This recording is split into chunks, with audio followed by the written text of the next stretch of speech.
this game that we are watching. That's flicked by Ronald Olipa, but just straight to the fielder. It's a long format game where you just build up the innings, play sessions. Of course, this is the first time we've seen Uganda moving up to the eighth over without losing a wicket. The first two games that Uganda has played, the first game, Devanshu Patel was run out with only one run on board very, very early in the innings. In the second game, he was strapped LBW. Remember, the series are leveled at 1-1. Of course, Tanzania under 19 won the first game, and Uganda managed to bounce the winning ways the day before yesterday, before waiting for the rest day. Beaten by pace there, loud appeal, but looks like there was nothing onto that one. Just a shock of the head there by the umpire.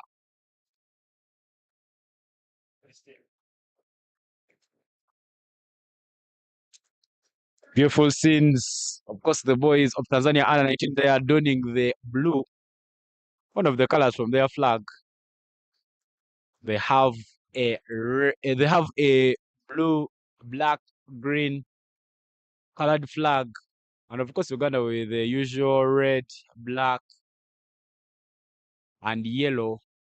Boys, they are donning black tops and I beg your pardon, they are donning yellow tops and black bottoms.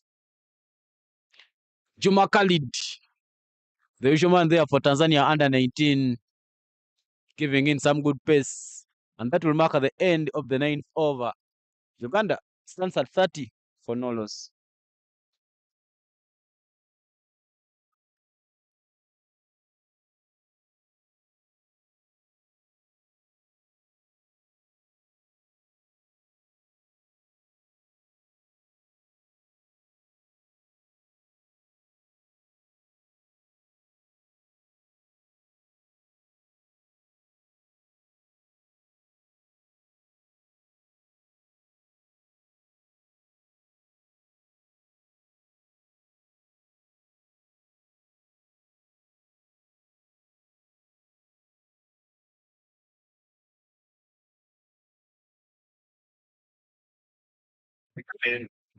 Tennis over there.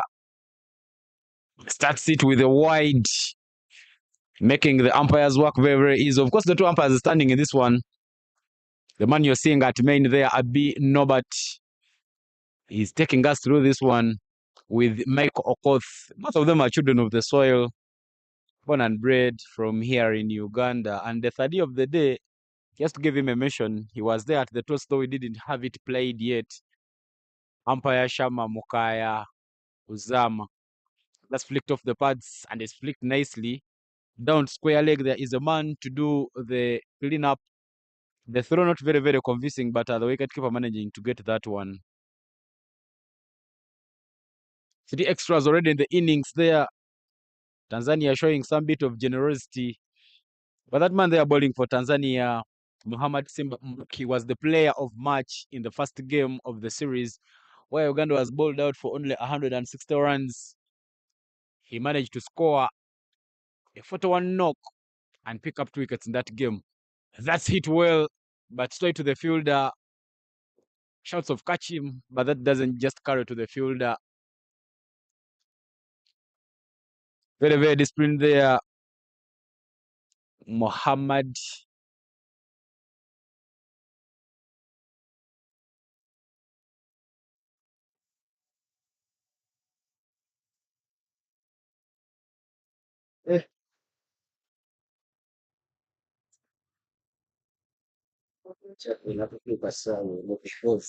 Action will be going on in this tournament.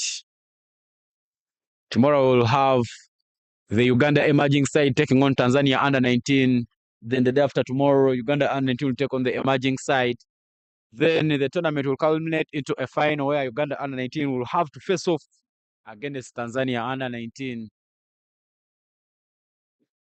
This time round, balls it a bit short. Backwards of the length, but not punched well there by Olipa Gerald. We've seen Tanzania trying to bring on some bit of spin in the power play. But this time around, they've just managed to.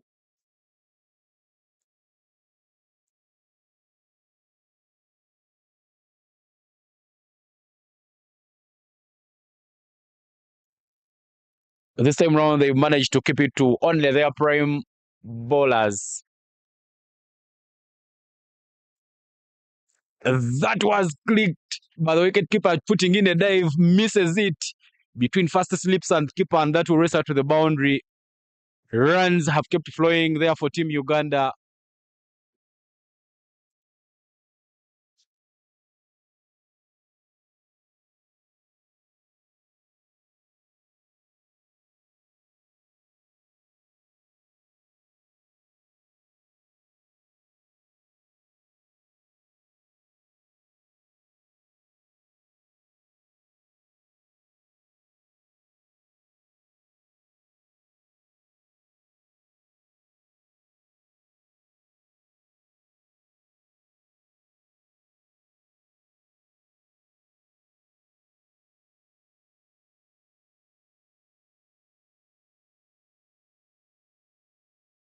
Well, that's hit down the ground. But we've seen Tanzania being very, very brilliant in the fielding throughout the entire series. Of course, it's the first day of live stream, but all the previous days we've always come around and watched these beautiful games.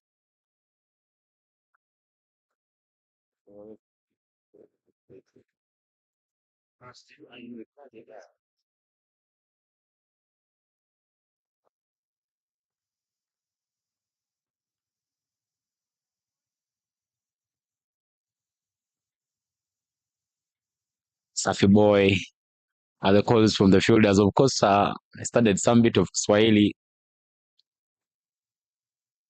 It just means that's okay, boy. That will be a wide. I thought it could have been the last ball of the first purple of the game, but Mbaki will have to bowl it again.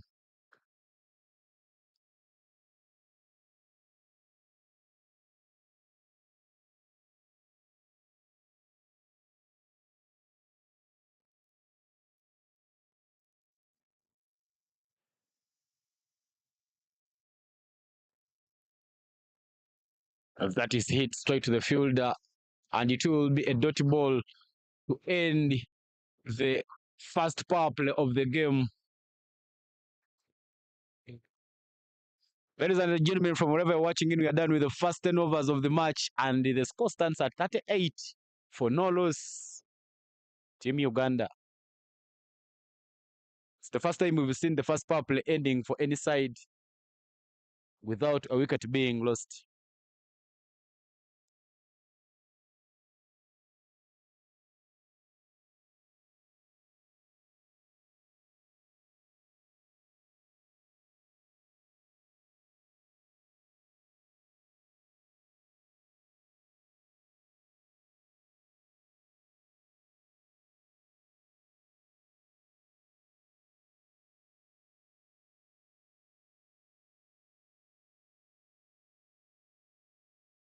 Ladies and gentlemen, we are into the 11th over of the game. And with me here, I'm joined by a man. The last time Uganda under 19 appeared in the World Cup, this gentleman was the captain of the side. Of course, the qualifier happened in Kigali, Rwanda, and he led the team very well. He'll be joining me here in the comms to and make sure that we take you through a bit of a midfield there to gift Uganda under 19. Oh, that just doesn't cross the boundary. The batters had somehow felt that maybe it could have crossed, but they will settle for only 3 runs. The one who played some good sweep shots against India under 19 is here with me, Reggie Pasco. Pasco, welcome to the commentary box. Yeah, thank you. Thank you so much, Sajabia Ivan, my fellow commentator. Yeah, it's a privilege to be here and it being our first time to stream this beautiful game today. Yeah, it's just a pleasure and we're here to witness the weather is so nice for us and we expect some good cricket today. To what for so many, they may be angry with you if you say that the weather is so nice for us. But of course, it's cricket weather. That just gets a bit of extra bounce. Brilliant bowling there from that man, Khalid Amiri Juma.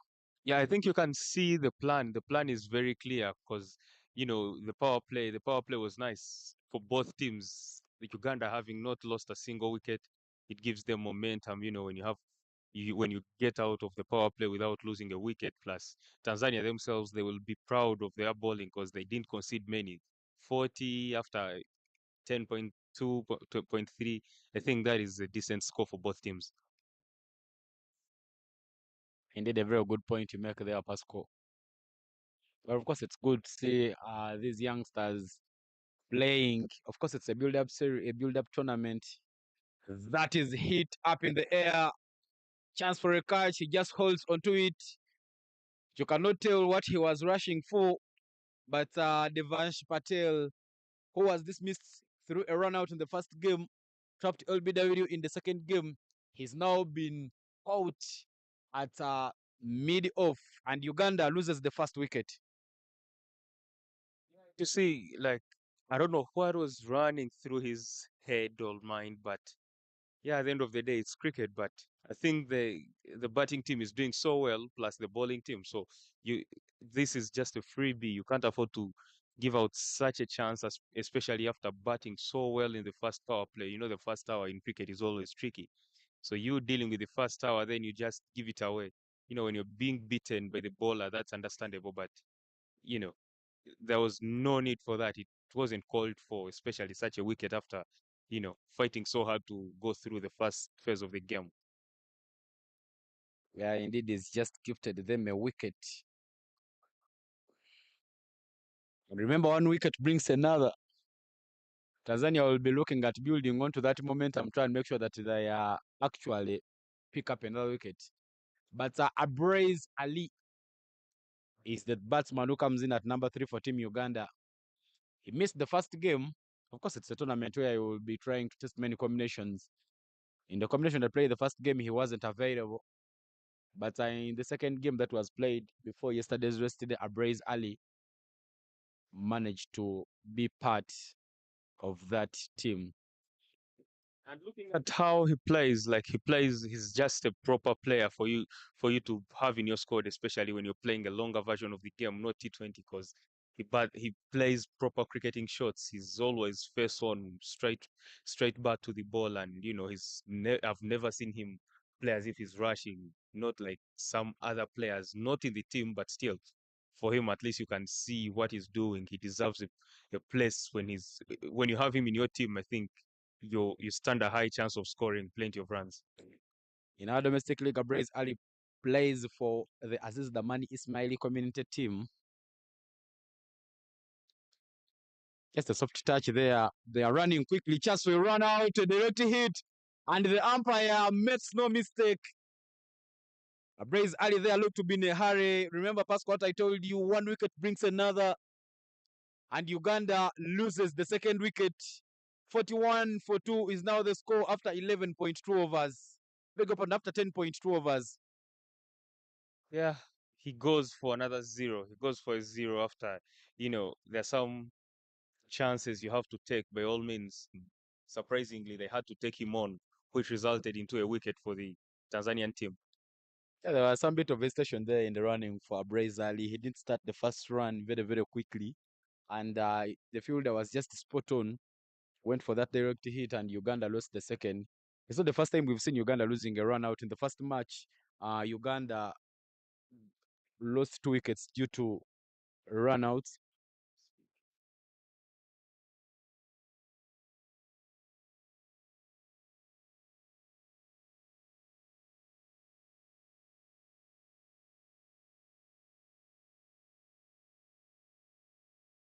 And in there for Team Uganda, Christopher Chidega. That is bowled to Ronald, to Olipa Gerald. Nearly called him I nearly called him his brother Rogers Olipa, who also played for the Uganda under-19 and the senior men's team, the Cricket Cranes. But later on, Olipa Rogers, the elder brother to Gerald Olipa. They've been playing for the same club last season. That's Tornado B Cricket Club. Maybe he should be looking at putting in some bit of hard work to and make sure that he comes back to the national team. Gerald Olipa is now the captain for Uganda under 19. The man there on strike flicks one off the pads. In the last game that he played, he managed to get Uganda going, scoring a half century there and missing out a century by only about 4 runs because he had a 96 not out. And that partnership there between Christopher Chidega, who's just walked in to replace Abraiz Ali, was a partnership that made sure that Uganda sealed off the victory in only 28 overs. Christopher Chidega came into this game as the leading runs scorer in the tournament, 111 runs on his back from just 2 innings. He had a brisk in the first game. Then in the second game, he managed to get a half century there. We'll be looking at trying to make sure that he gets some more runs for Team Uganda. Of course, Uganda looked to be comfortable after the power play, but this 11th over just had the comedy of errors where Uganda has lost 2 quick wickets. But there will be a change in the bowling attack. As for the first time in the game, Tanzania will be bringing in some bit of spin to try and make sure that we see how that spins away.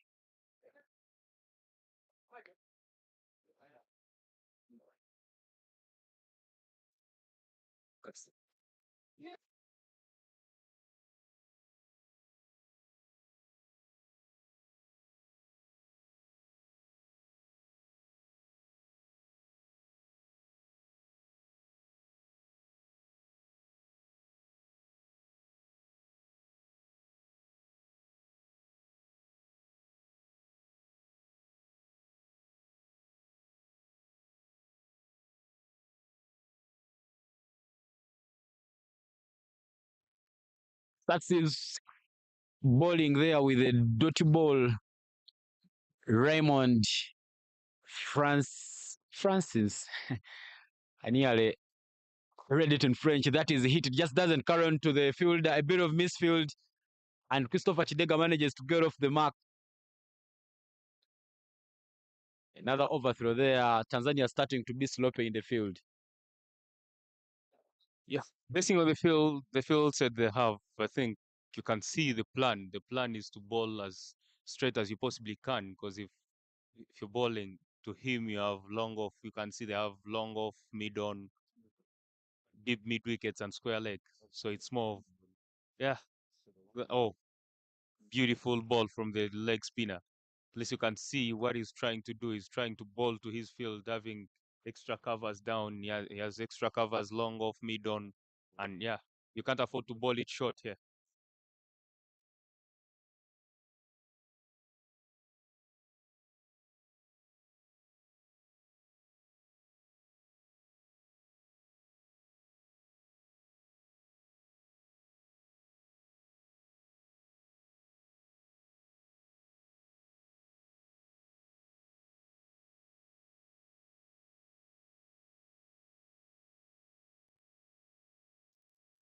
Spin still slowing things down. The bowler should have put in some a little bit more effort, try and stop that one. But a single for Team Uganda to keep something added onto the board. 43 now on board there for Team Uganda with just a ball to complete the 12th over of the match. This is the time.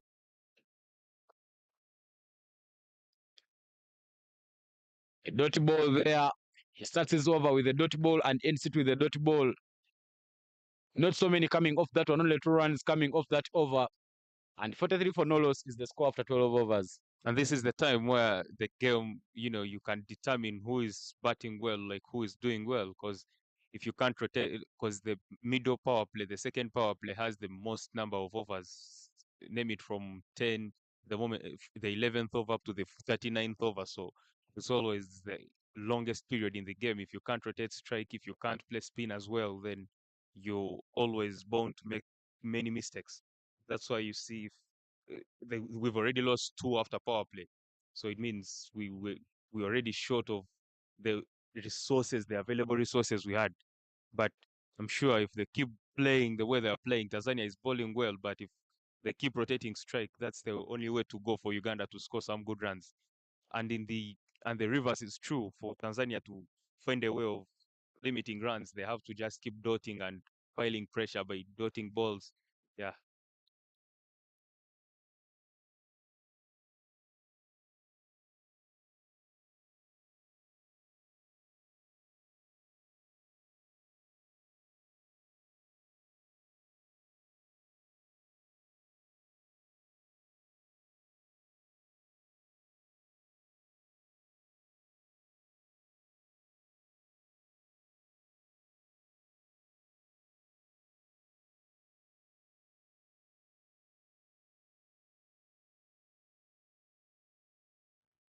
There is another change in the bowling attack there from the shell end. So many people were familiar.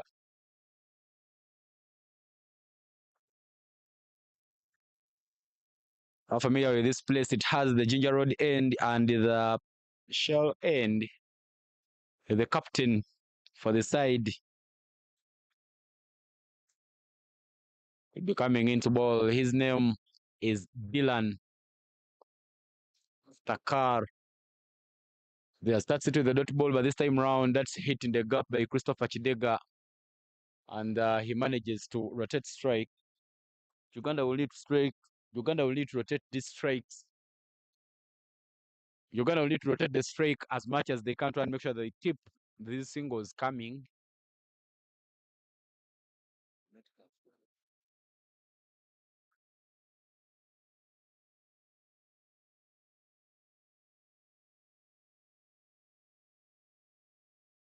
This is Facebook cricket from the Ugandan batters because they're batting so well. You can see they're not trying anything stupid. They're just hitting the gaps. They're hitting mid off and mid on because the bowler is bowling it straight. So the safest way is hitting the sweepers, hit long off and long on, as the because it's the only safe place for now since the bowler is bowling it straight.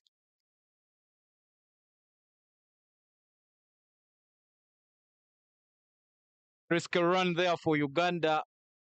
I don't know why these young boys are always in a hurry of getting those quick runs. Every time the ball is straight to the fielder, shouldn't be a reason for you to run, but they managed to go with it somehow.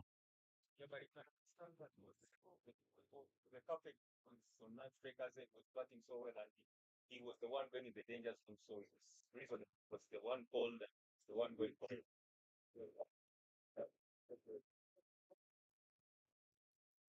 Ball is a bit of a slower, but Oliver Gill not into the trap. He manages to play that away and keep the ball ticking for Team Uganda.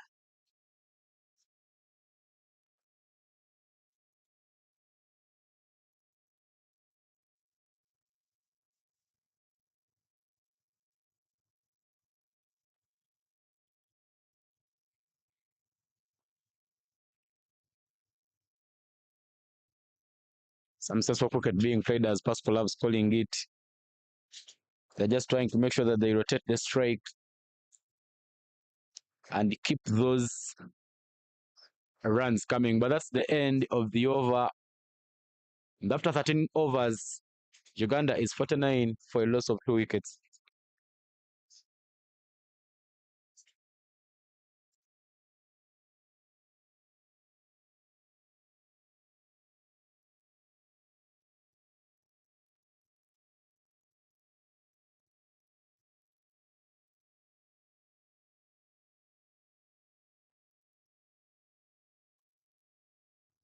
Raymond, his first over went for only 2 runs, and he will now coming back to ball for Team Tanzania from the side of the Ginger Road. For those who are very conversant with this place, has historical names. One side is called the Ginger Road, and because there is a road which goes to a place called Ginger here in Uganda, then at the other side there is a petrol station. So people are calling it the Shell End. The petrol station is a Shell petrol station. So for our friends in Tanzania, we'll be hearing more of Ginger Road and Shell End. But that's where the history comes from. That will be judged wide by the umpire. Raymond trying to dart in those balls that are turning away from the batter. Very, very brilliant work there from Raymond for Team Tanzania.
So that's coming in there from Raymond.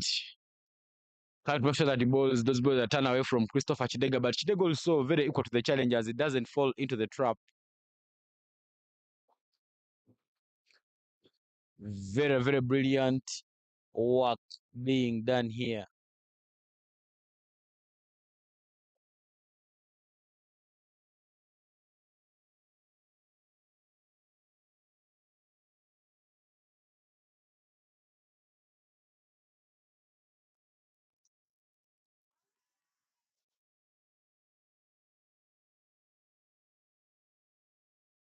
That was very well bowled from the bowler. The bowler has done his best.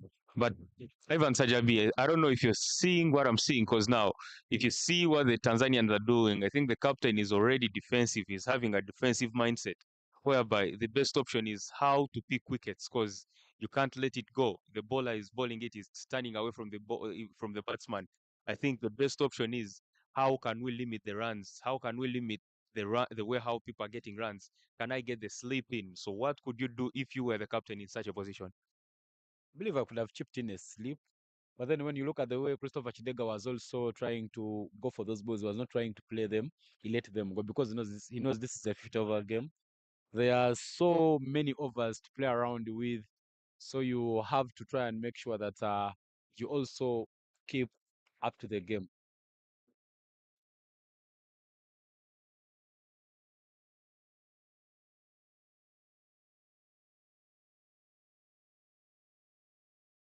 Well bowled from the bowler is, at least you can see he's always bowling to his field. He's slowing it down. He's making use of his all the fielders.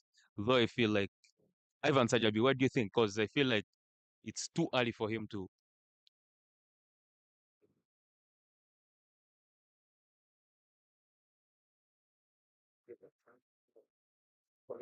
Captain is it's too early for him to use all the fielders because now the batters are not attacking, they're still looking for how to survive.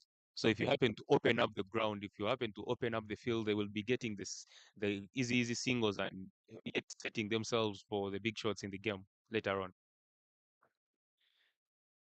But of course, it depends on you as the captain. Sometimes captains try to go for that defensive field to try and make sure that they limit on the boundaries. Because if you keep your fielders in, it means you're giving these batters a chance to go for the big hits. Because remember, if you have all your fielders inside the circle, when they go for the big hits, those ones, those balls are capable of running away for fours, and you end up conceding boundaries. So you rather keep your fielders at the boundaries to try and make sure that you at least give them those singles and make sure that you contain things. And of course, these guys who are batting right now for Team Uganda, Christopher Chidega and Olipa Rogers, they had some strong in the previous game that was won by Uganda. So you just don't have to take a risk in the game.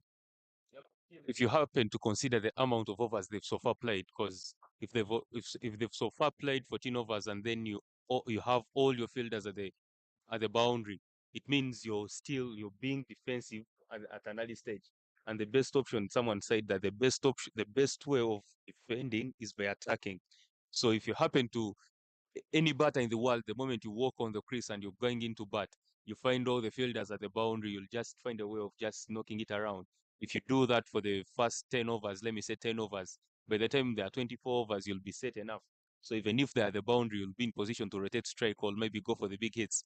So I think for them to maybe just because we are, age group cricket and we are still learning a lot, maybe with time the captain will think of it and understand the best way to do it. But I feel like we have to, whenever you're playing cricket, you always have to find a way how to get wickets, because the only way of limiting runs is by getting wickets. Just one run coming off that over, Pasco, and the viewers from wherever you're watching in. Ladies and gentlemen, it is the Easter Youth 50 over series happening here at Lugogo Cricket Oval. And as the teams go in for the drinks break, 51-2 is the score after 14 overs. And for the viewers who are watching in for the first time, this is the third game of the series, and the series are leveled at 1-1. Tanzania won the first game, and Uganda managed to bounce to winning ways, also winning the second game in the series. It's not the first time we are having this series happen. This is the second edition of the Easter ODI series. The first time we had this series was last year, where Uganda under 19 faced off against Rwanda under 19 and Kenya under 19. Unfortunately, or fortunately, Uganda won that tournament. But it's been sad that in this edition we didn't manage to get Rwanda under 19 returning back here in Uganda, and Tanzania under 19 also didn't manage to return this year. Teams are in for a drinks there. Yeah, the teams are going for the first water break, first drinks break. I think both teams have done well because losing 2 wickets in 14 overs, 51 runs on board, I think it's just in balance. It's favoring both teams, though Tanzania should be looking on the ways how they can limit the way how these Uganda batters are scoring runs. Just like how Uganda will be looking at hitting the gaps, because they think there are plenty of gaps in the field. The captain is not thinking of, okay, he's thinking, but he's not taking options of how to pick wickets, because the only way of taking wickets.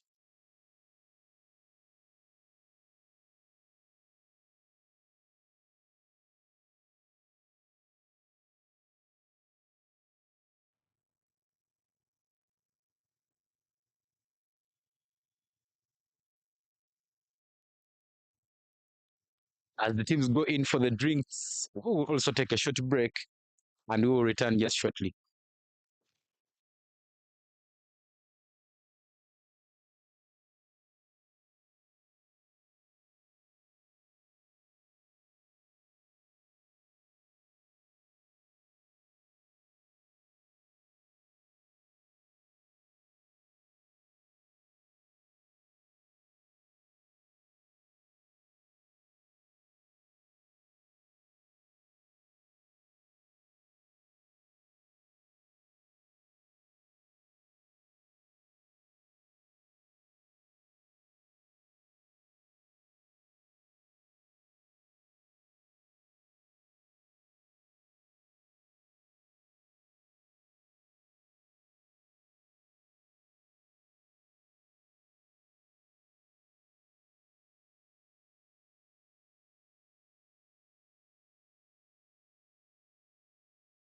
Welcome back from the break.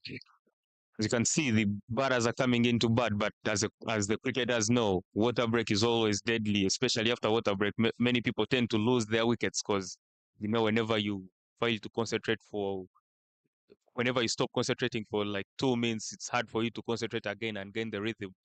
But let's hope for the best from the Ugandan team, just like how Tanzanians will be hoping to do their best in their bowling. But still, Mr. Ivan Sajabi, I think the captain is missing out something with the slip, because I think that's the best way of attacking. Because now, if someone is playing the ball turning from him, I feel like there are high chances of that ball being played to slips, and you having 34 more overs to go. The best option is to get in the slip guy and see, because the ball was turning, the batters were leaving the ball. So, what do you think about the slip coming in for the leg spinner? Of course, a brilliant point you make there, Pasco. I'm happy that I have a captain who led the under 19 team in the World Cup. Of course, we've seen clearly that those balls are turning away. You need a slip there to make sure that you let batters follow into the trap. Then also the other thing that a slip can do is adding some more pressure there to the batters to force them to play shots to the covers. And that's how you produce a wicket. But early days in the game, and these are young boys, of course, learning on the job. It's just an under 19 tournament. But it's something that the coaches could be looking at. But brilliant bowling there from Raymond as he chips in 3 dot balls. Raymond is bowling so well. If you base on the first few balls he has bowled, you can see the length. The length is there, but now the line is there, but the length now has to be changed. Yeah, because how?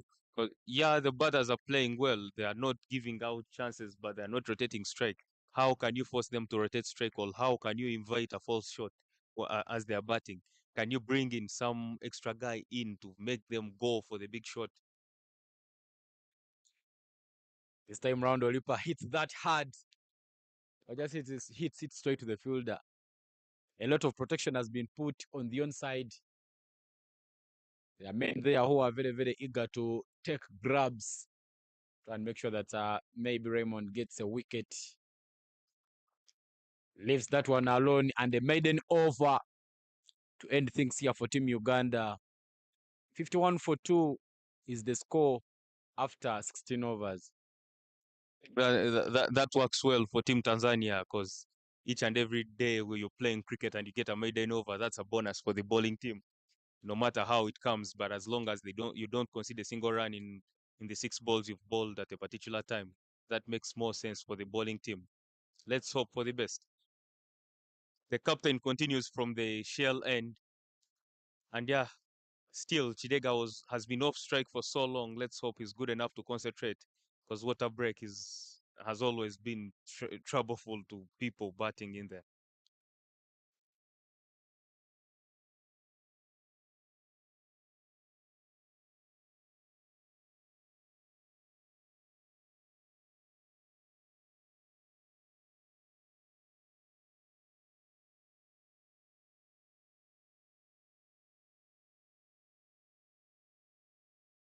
The captain there, Dylan Takur, back in the attack there for Team Tanzania under 19. But this time round, Christopher Chidega and Olipa Gerald feel a bit set. He has those balls that he releases very, very slowly. Balls, those slowers, to try and make sure that he rushes the batters. Very, very brilliant balls to watch. It's the Easter Youth ODI series, of course, happening. The games are broadcasting live from here. We are at the beautiful Lugogo Cricket Oval, the home of cricket in Uganda.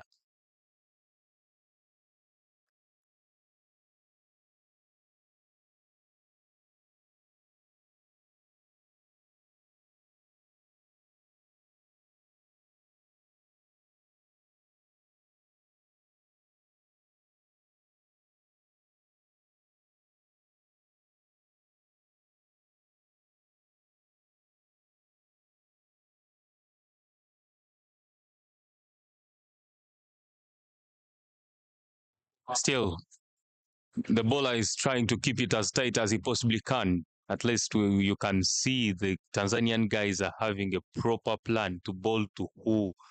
Although I feel like the batters can do better in terms of, because they're using hard hands, they're hitting everything, and they're hitting everything so hard, which makes it hard for them to get the runs, especially when the guy is in. Because you can see they're finding a way. They are just trying to hit it so hard. But if everyone is at the 30, had you used soft hands, I think it could be the best option if you use soft hands and drop and run. Yeah. batters are doing well. At least you can see the captain now after the few dot balls, after defending the over, after attacking well, he's trying to defend the over to protect the over by sending mid off to long off now.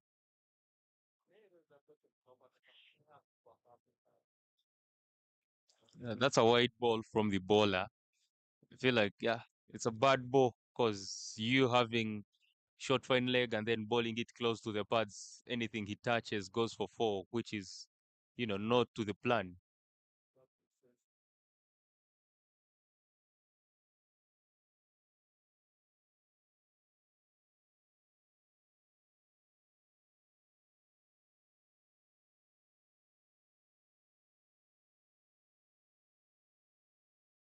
And that is well struck by Chris Chidega, and it goes for four. I feel like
That's caused a lot of havoc there for Tanzania under 19 in the game they lost. Of course, Olipa Gerald and Chidega Christopher had a 150 runs partnership where Christopher Chidega contributed 79. I beg your pardon, where Christopher Chidega managed to score 79 in that game, and Olipa managed to get only 94 runs, missing out. It's half century by only 6 runs as he scored 94, but both of them remained unbeaten in that game. cricket from the two batters in the middle. At least you can see rotation of strike is there. And that's the only thing you have to do, especially at this time. Keep rotating strike, keep the scoreboard ticking, wait for the bad ball. If it comes, deal with it well. That's the only way you can score runs in the middle phase of the game, especially 50 overs. This time round, he bowls it with a lot of flight, but Olipa Gerald not just falling into the trap. Raymond has been trying to try and make sure that he cooks a wicket for Team Tanzania, but unfortunately, no dividends yet. But that is standing away, but hit very well. Brilliant fielding in the cover, risk a run, but they managed to go away with it. See the plan. Raymond, to me, I think Raymond is thinking properly. He's thinking like a proper leg spinner. Him having mid on, he's trying to toss it up a bit. You playing against the turn, trying to go over mid on. There are high chances of you edging that ball. So I feel like if they had someone backward square, and then a catching cover here, give him the flight and see what he does. If he goes over the ball, if he goes over your long on guy, that's okay. But how often will he do that? Yeah, of course, Francis there. This over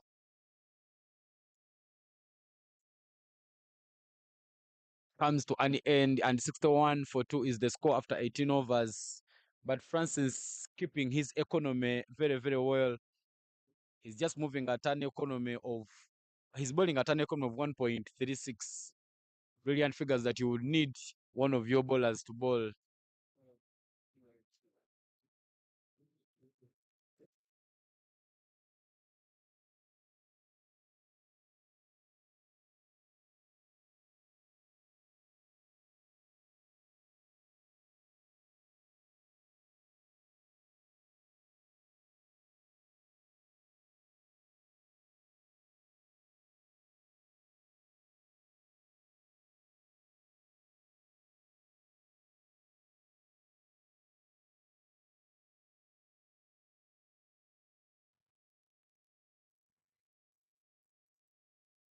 Back in the attack there for the Tanzania under 19 is the captain himself.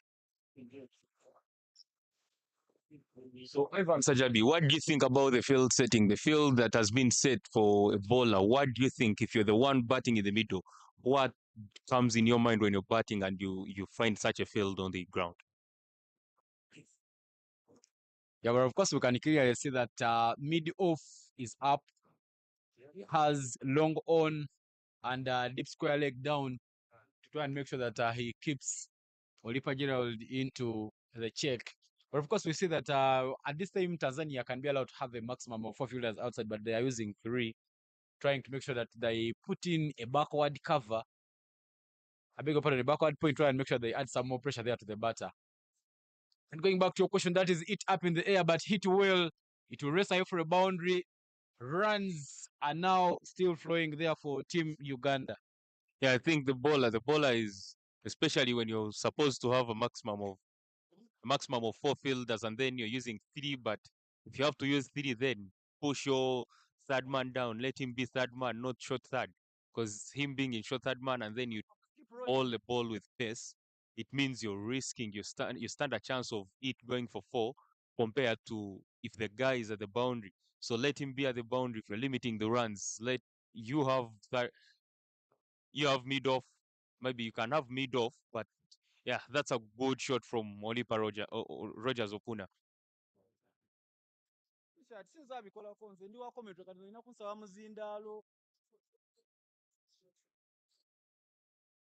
See, now the runs have started flowing. I think the bowler is becoming too predictable.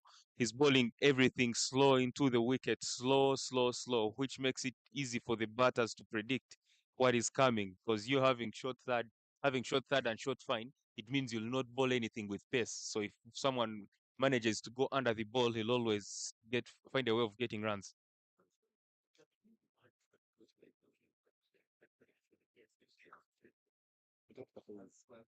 Social media is chilling. The small guy. Then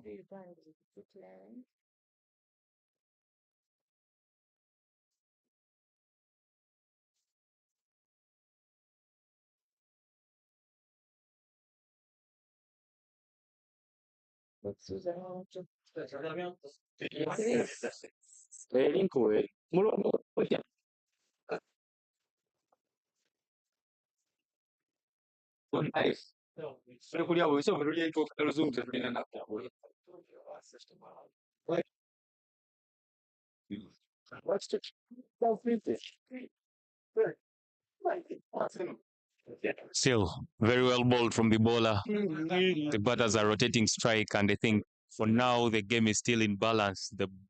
Both teams are doing what they're supposed to do well. Let's hope for the best and see how the bowler closes up the over. Because the best balls to bowl, I think they're always the first and the last balls in the game, in the over. So let's see how he closes up the over. Yeah, he closes it up with a single. Works well for the bowler, and still the batters will take it in with both hands. Them having got 2 4s and plus the 3 singles, I think it's a very good over for the batting team. Though I think Tanzania should find a way of limiting the runs, because now the batters are finding it easy to score runs. They are rotating strike. They are getting boundaries with ease. I think the better set up cricketing field whereby they know this is what we're going to deal with. We have long off, long on, so we are going to bowl it as full as we can. Because you could see in the previous overs, someone was having long off and long on, then he bowled it short, which went to square leg for 4, which was a bad ball basing on the field he set. So let's see what the leg spinner does. He's still having the same field, deep square leg, deep mid wickets, mid on, long off, and sweeper down. Very well bowled. Very well bowled. Not to bowl it too full for them to go over your guy who is in the 30, who is long on. Remember, that's your strength as a right-hander, to always go over long on.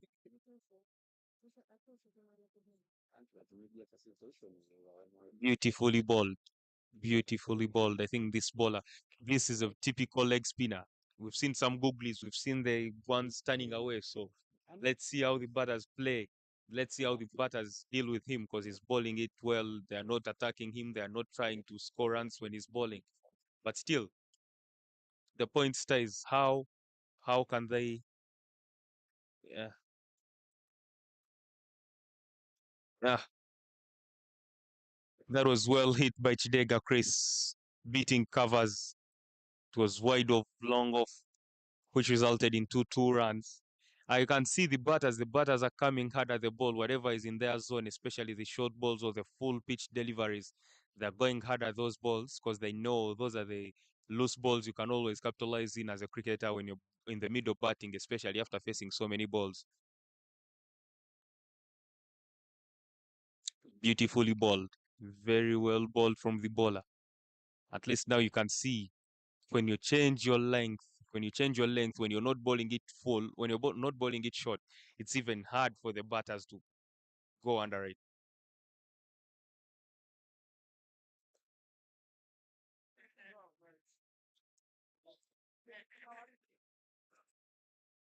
The batters are okay with taking the singles and doubles plus the dot balls because it's also part of the game. At least you can see no one is trying to risk because they know these two batters that the fire engine of the batting unit in the Ugandan camp. So they will try by all means not to give away wickets. At the end of the over, the score is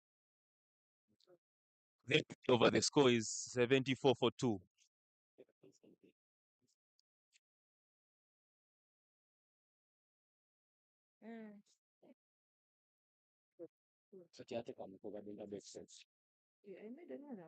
I go with this one.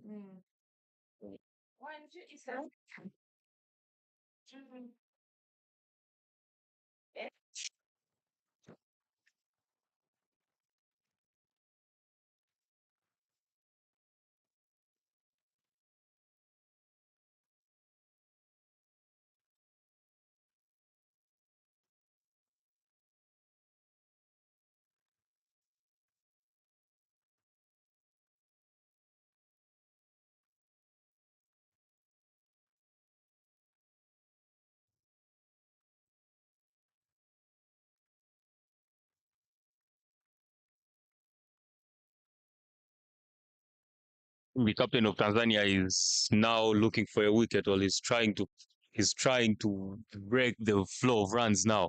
He has brought in his go-to bowler, who is the opening bowler, which makes sense to everyone because when you're batting, when runs are flowing, you have to find a way of, limiting the runs. If you can get in your opening bowler, your best bowler, because now the best bowler has to be the one in the attack at the moment. When the batters are feeling good, you have to break the rhythm, bring in your quick bowler, bring in your best bowler and see what he does. If he gets you a wicket, it's a bonus. If he doesn't, if he stops the flow of runs, still, that's what the captain needs at such a moment.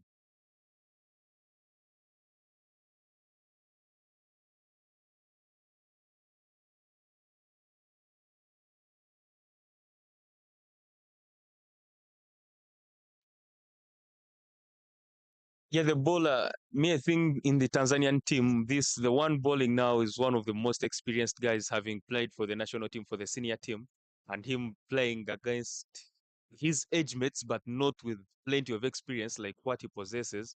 I think he's the best go-to guy now.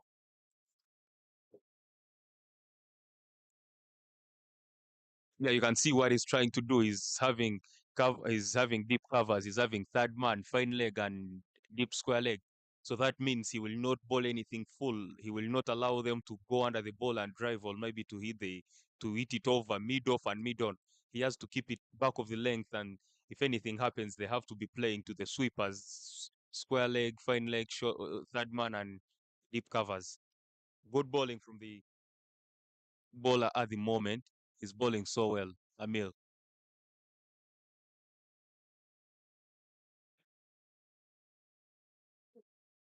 Yeah, very good bowling. Keep the batters guessing. Of course, the field setting, the field you're having possesses something like communicates something to the batters. And the good thing is he's bowling to the captain of the Uganda Cricket Under 19. So let me hope he also feels like if I'm the captain and I give you such a field and you're bowling, this is what I expect from you. So if he's thinking that way, then yeah, it will be a very good challenge and a battle to watch.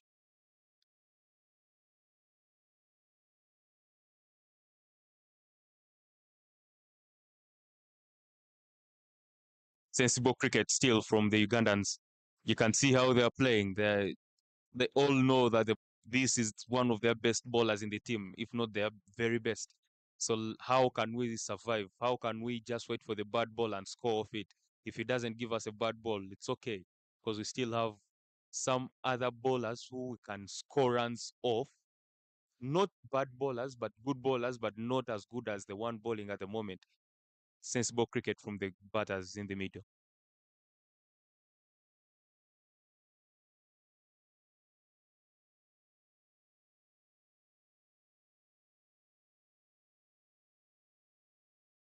Very good bowling from very, very good bowling from the bowler. Juma is bowling so well, and you can see the plan is just to keep it back of the length.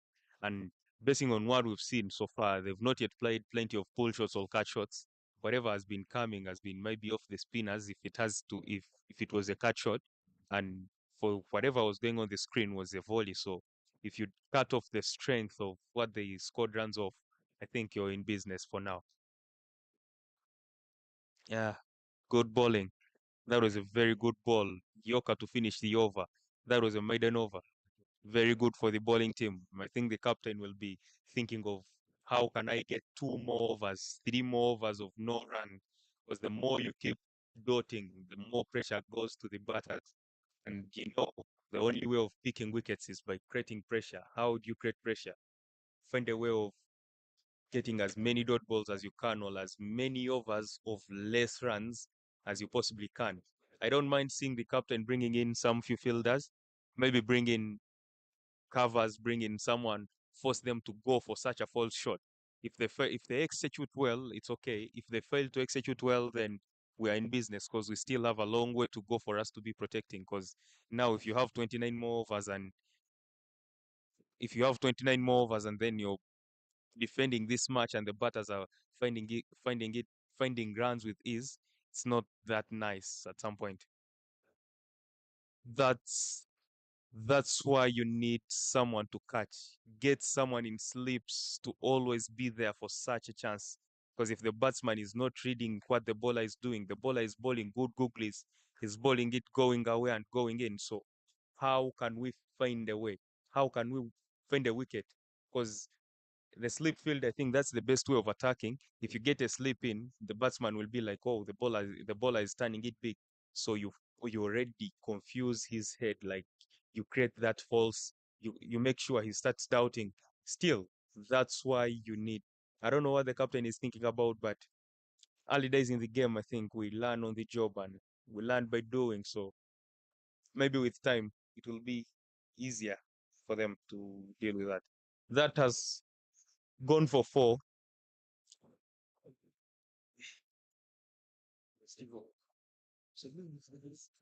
No one is thinking of bringing in a sleep. Mad. See how the leg spinners say, and their coaches. They do, but how? Huh? Okay, you're not. No, I'm not. Hmm? Yeah, this. Yeah.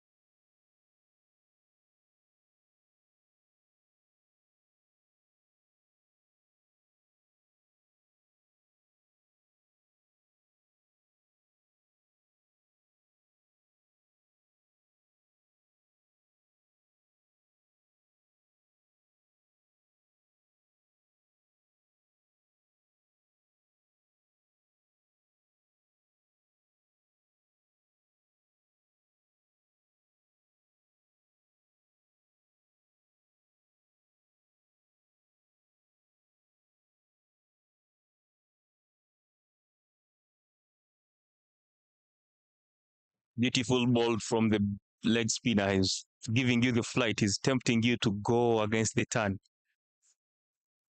Yeah, you can see the ball is turning well, but I think we lack something from the fielding team. Me, I think if you were in the field, the best option is bringing short covers, or maybe because the ball is standing big, bring in long off, let him be in mid off and see how good they are to risk. So bring in mid off, put in the spinner, put in the slip, let them go over your long off and long on, because any miss hit goes to your guy, to your catching guys.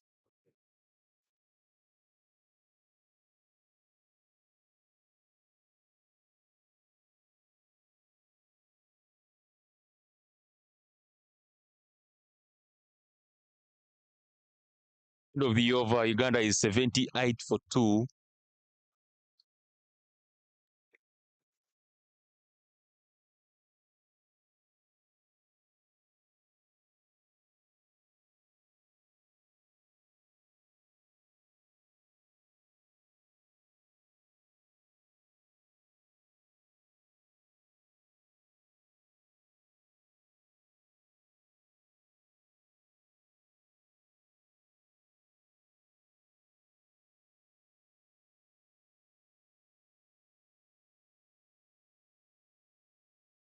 See, change of bowler. They've introduced in they've brought in a new bowler who is also who bowls decent leg spin. And now I think it's leg spin both ends, because now they've seen the batters are not scoring. They're not so comfortable with the ball turning away from them. So the captain has thought of introducing a leg spinner from the other end. So now there are two leg spinners in the attack. Let's see how he goes.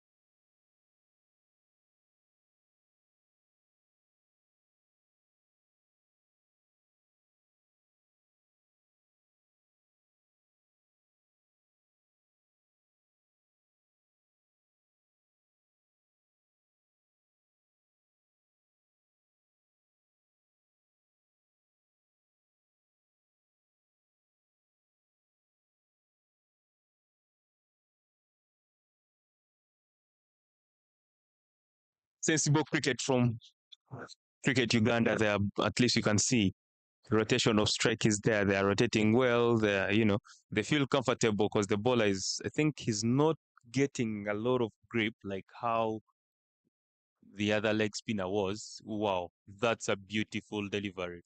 That's a beautiful delivery. If they think if they if they find a way of bowling that way, if they bowl the same line and length, and they find a way of making the batsman play, because that's the only way of making a batter play. If you keep turning it away from him in the zone where he's seeing the ball, you can at least find a way of picking a wicket. Just get in short covers, let him drive, because I'm sure no one is coming on the front foot to drive it well. If you get in short covers, there are high chances of the ball popping out and getting such a wicket. But that's not always. Leg spinners will always go for runs, and they will pick you wickets, go for runs, because they always have at some point the ball in a short ball or a full toss, which is good for the batting team at the moment. If you only capitalize on the bad balls and see how it goes. That went for 4, played towards mid, towards long, square leg.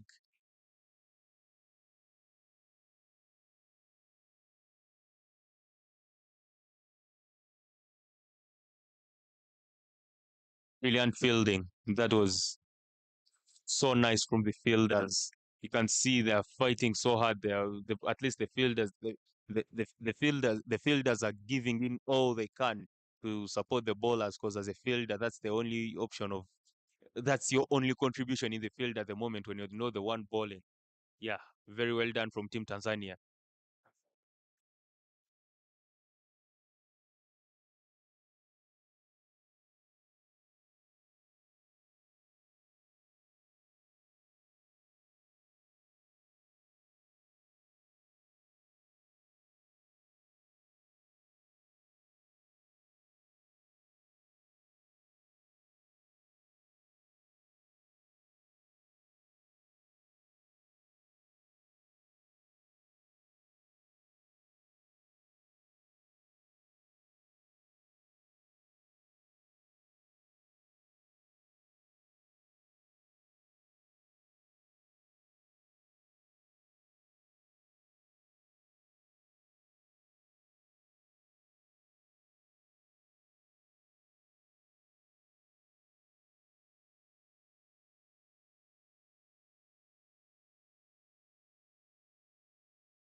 Very, very economical there, Raymond. He's so far bowled 8 overs and I beg your pardon, he's far bowled 6 overs and he's only going for 80 runs.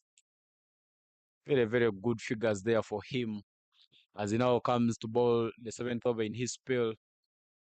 Bowling those balls standing high, but this time Olipa flicks that one away. But just at least in there from Raymond, he manages to field it well. As a bowler, you have to be the best fielder of your own bowling because you don't expect the fielders to do more than what you're doing yourself, especially when it being your economy. So you always have to find a way of protecting your economy as a bowler. This time round, he bowls it full to the blade of Christopher Chidega. And of course, Christopher Chidega just gives it a punishment that you could give to any full toss ball to you, Pascal. Yeah, to me, at least you can see Chidega and Olipa. They're all batting so well, waiting for only the bad balls. Because if you go on the scorecard and see, or maybe if you've been watching our dear listeners, you could see boundaries unless it was a bad ball. So that was a full toss going down the leg. No one in the only no one in square leg. No one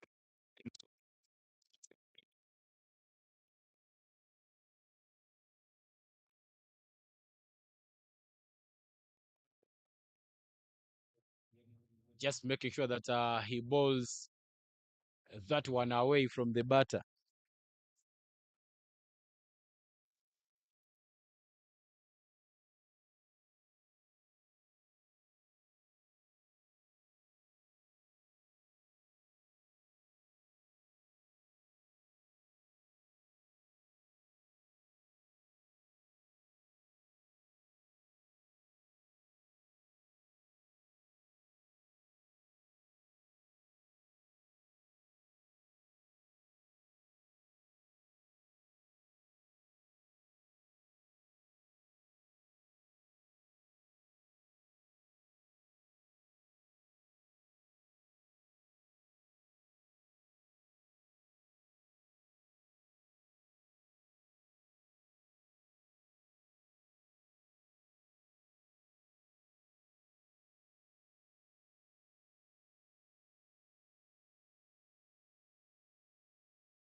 Kajabi, as people are changing for the next over, what do you think can be the best option for now to if you're the Tanzanian captain? What would you love? Would you need wickets? Would you need to limit runs? Or if you're the Ugandan batter, would you think of attacking or to keep going? What would be your thought process if you have to advise the youngsters? Yeah, but of course.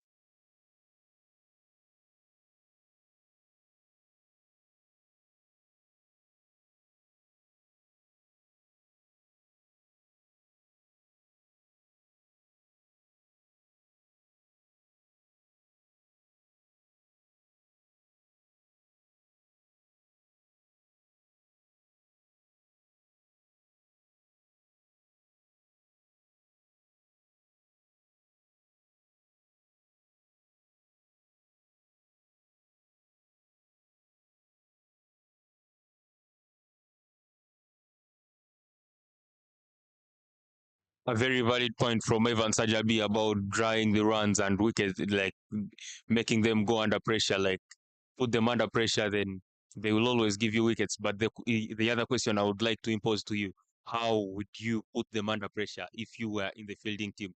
How would you cause pressure on the batters now? Because now we talk about creating pressure. Because I think the best option is you telling them like how do you put pressure under like on someone who is batting.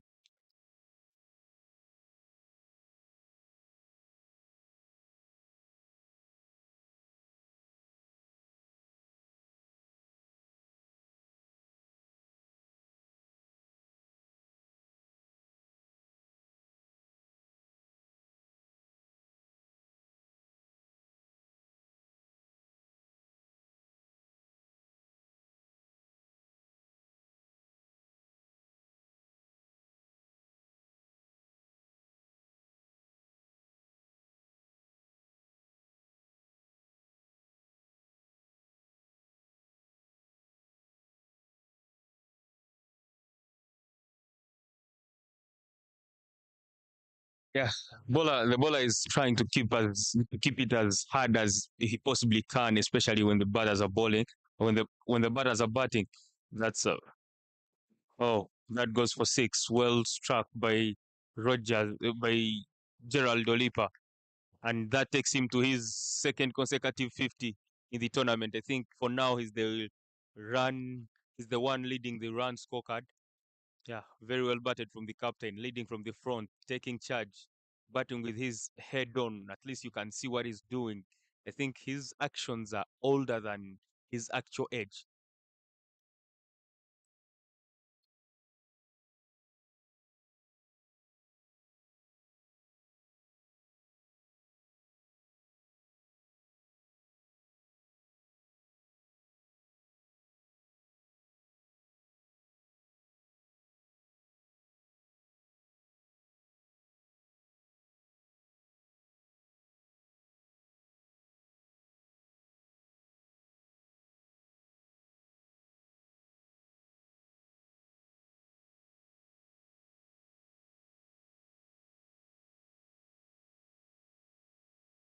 See, I think Evan Sajabi, if you can see what I was telling you, like if you happen to keep dotting, if you happen to keep just letting the flow of runs just with ease, it's always easy for the batters to get into the game. Now you can see that was the first six of the tournament. It wasn't a bad ball. It was just a good shot because the batsman is set.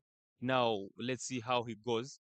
The moment he has crossed 50 now, he keeps on, he plays it straight to long off for a single.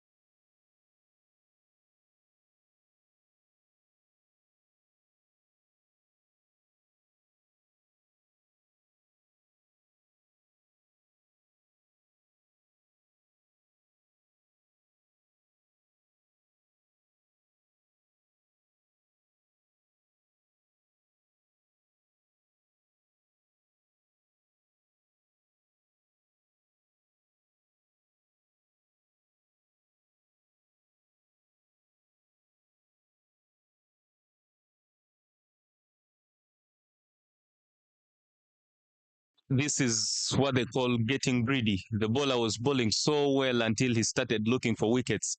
Because you can see when he was bowling leg spin, proper leg spin, he was not, batters couldn't read him, couldn't play him well. So when he started thinking of, I think, picking a wicket or getting too greedy, because he was bowling with dot balls, he wasn't conceding runs until he started bowling too many googlies or maybe a bit of short balls, which is, I think, not called for at the moment. Just keep the simple things going because the more you do the simple basics right, the if whoever does basics right for a longer time will always succeed compared to whoever is trying to complicate the game.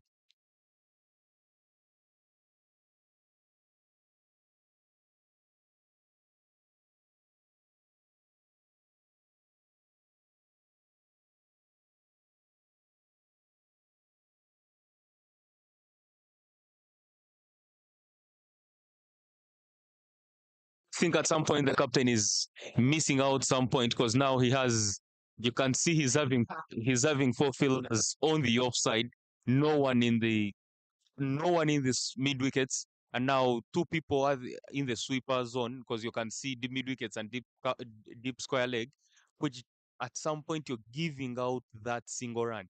That easy single costs you a game because whoever saves the most number of singles will always succeed in this cricketing game. So get someone in the mid wickets or maybe get someone in square leg. Find a way of limiting runs because now they will just keep. Yeah, you can see now the batters are all looking to drop and run. So if you happen to cut off that option of mid wickets, it's not a single. They will find a way of scoring. They will find another option of scoring runs.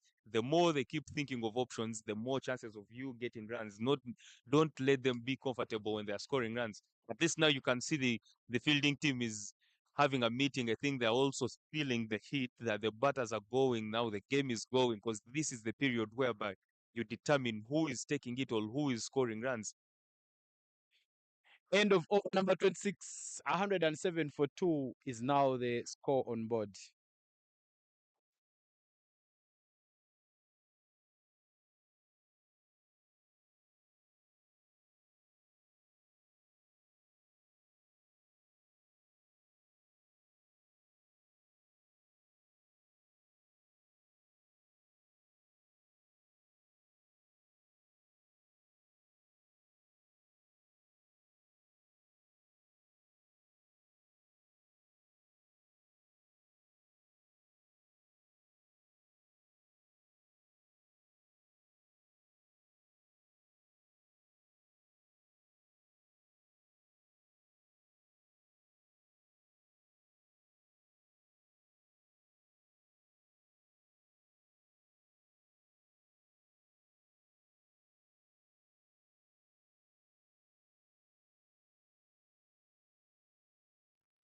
After a long discussion between the fielders,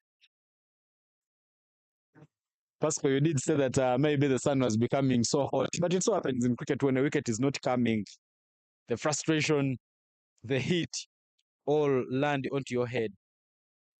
It was more of men gather. If you pray with Fanero, that is men gather. So they had to gather for some time and have some, think about what they are going to do because it's becoming hot for them. If you're not picking a wicket, the partnership is taking you alive, and you know it's always hard for you. So you have to first go have something like team bonding in the middle of the game, no matter the time you're losing, because the umpires will always penalize you for having lost some time. But at least you better lose time in the meeting because you're thinking of what will save the team. I love the ICC penalty for losing time where they deduct part of your allowances. But Amin comes back into the attack and Christopher Chidega manages to pick a single rater away. Of course, we see a partnership there between Christopher Chideka and Olipa. Last game they had a partnership of 150 runs, but this time round they have a 67-run partnership. Christopher Chideka contributing 22 of 43, while Olipa has contributed 38 of 50. Very, very brilliant. Uganda should be looking at backing on these two youngsters if they are to win games in Nigeria, Lagos, to try and make sure that maybe they earn a spot in the Under 19 World Cup. Another floater there blocked very nicely. You got the defense, Gerald Olipa.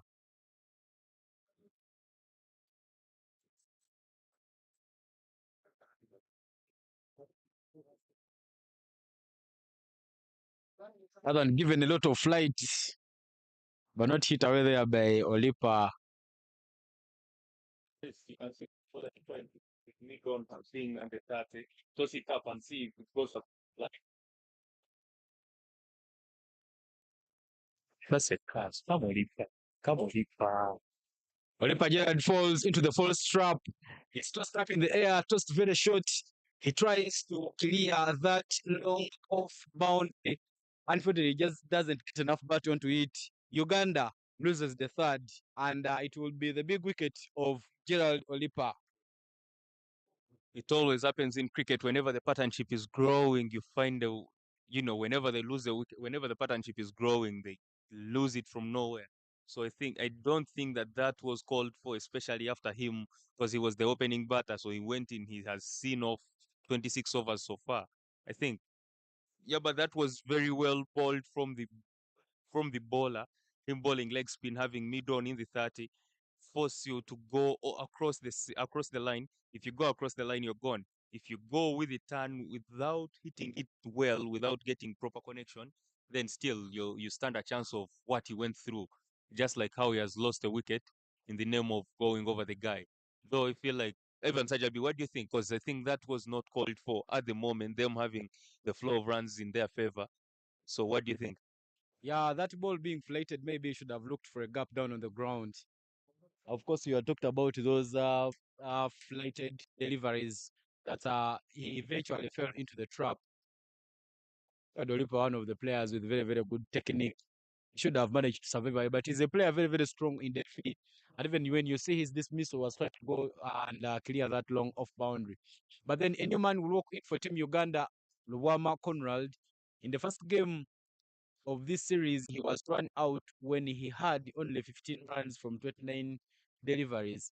And in the most recent game, which was won by Uganda, Conrad Luwama did not have an opportunity to go into bat because by the time he could have come, maybe Gerald Olipa and Chidega Christopher had already sealed off the victory. But Uganda loses the third, and 108 is now the total on board.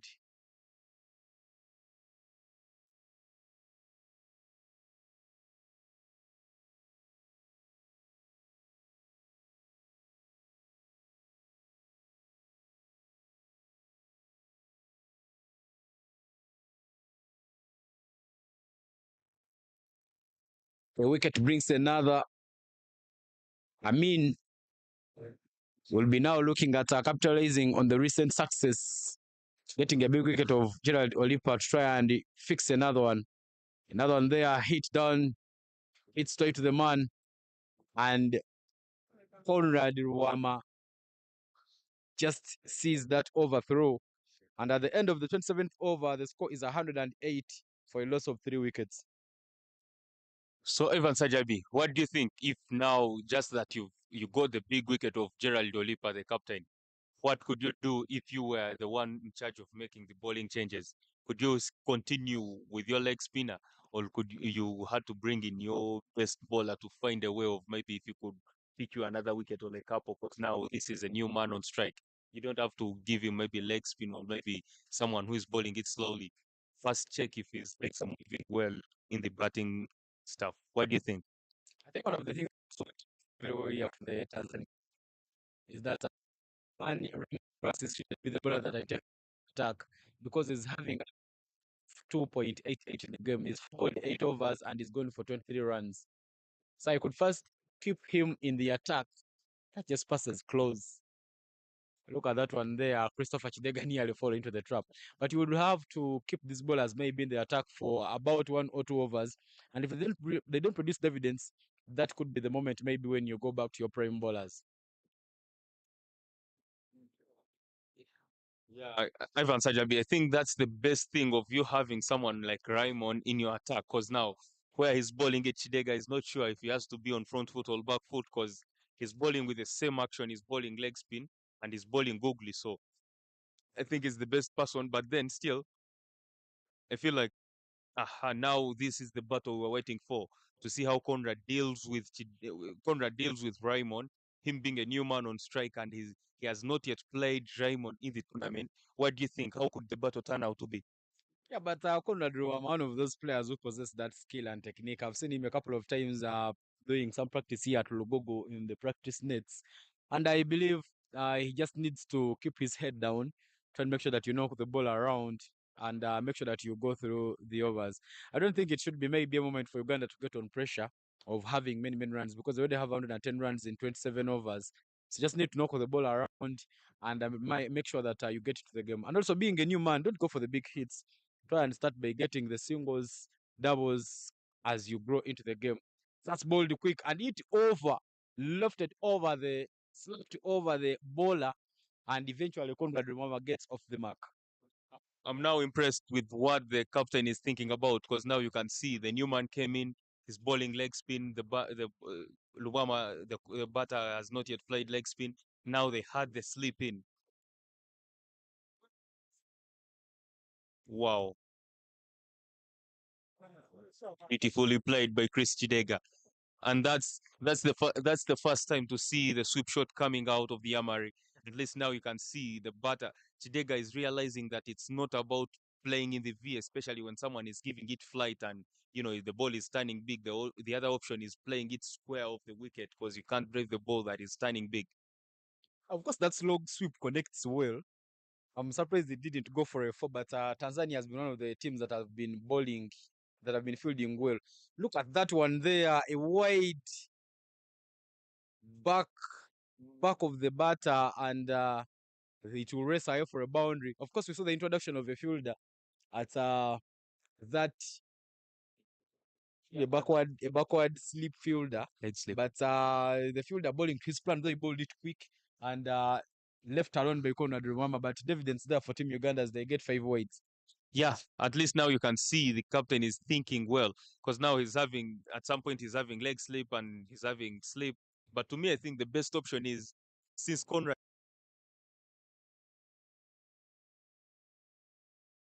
guy who is bring him in, limit the runs, then get get leg slip and the conventional slip.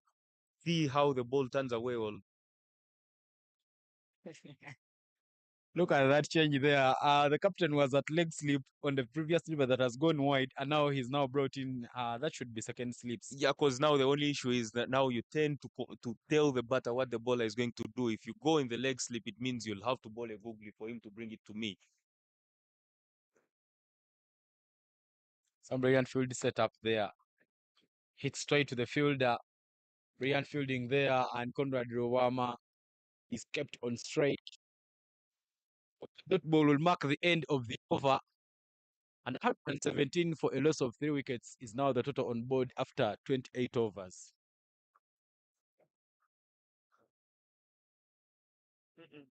You see, Evan, there it's easy for one to play with.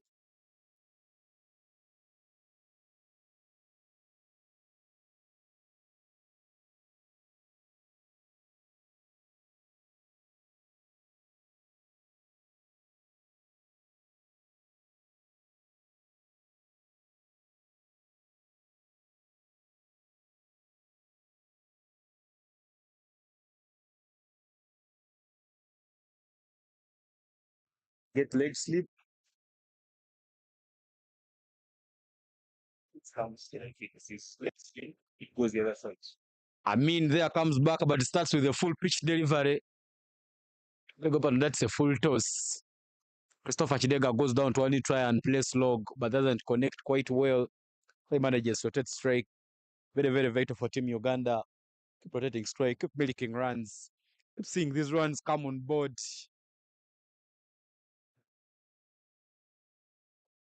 Conrad Ruama not yet getting the good feel of those leg spin deliveries. Of course, it isn't really a surprise for me to see many leg spinners in the Tanzania team. We've seen the wickets in Tanzania playing very, very slowly. That pitched shot tries to create some room, but hits it straight to the man. Yeah. Evan, you can see, but still, I think the leg spinners, when both of them are bowling leg spin, so still Conrad has not yet felt comfortable on the crease. Why can't you improvise and bring in the slip guy? Because you can see when the slip was there, Conrad was not moving his feet. Now, what happens if you bring in the slip guy in, bring in short covers, and see how he plays? But still, nevertheless, very well bowled from the bowler. Is you can see number 13 trying to keep as he possibly can.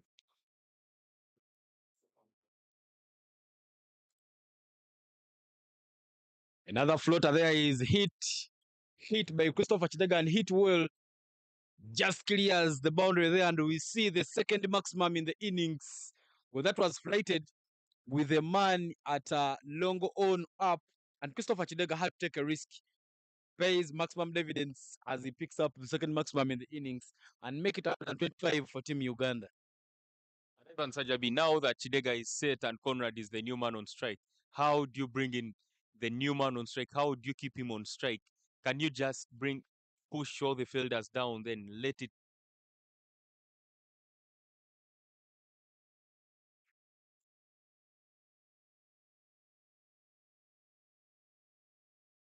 Yeah, how can you now? This is the best time because to me, I think now if you were in the fielding team, don't you think getting Chidega, the man who is set off strike, works?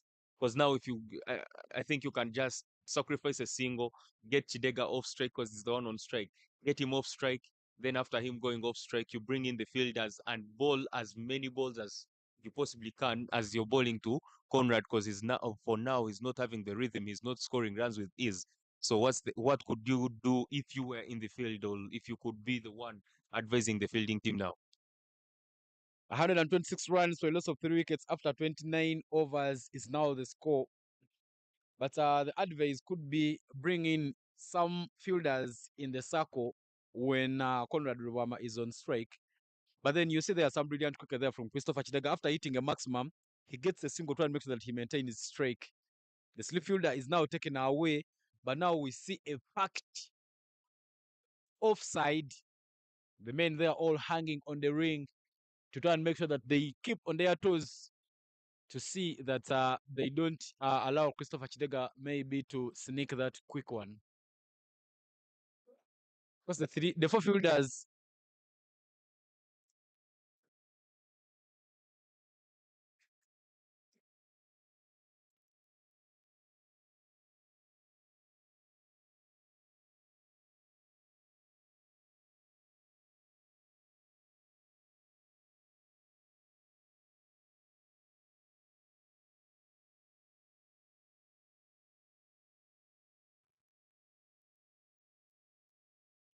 Price go for a reverse sweep, hits it up in the air, but he connects well.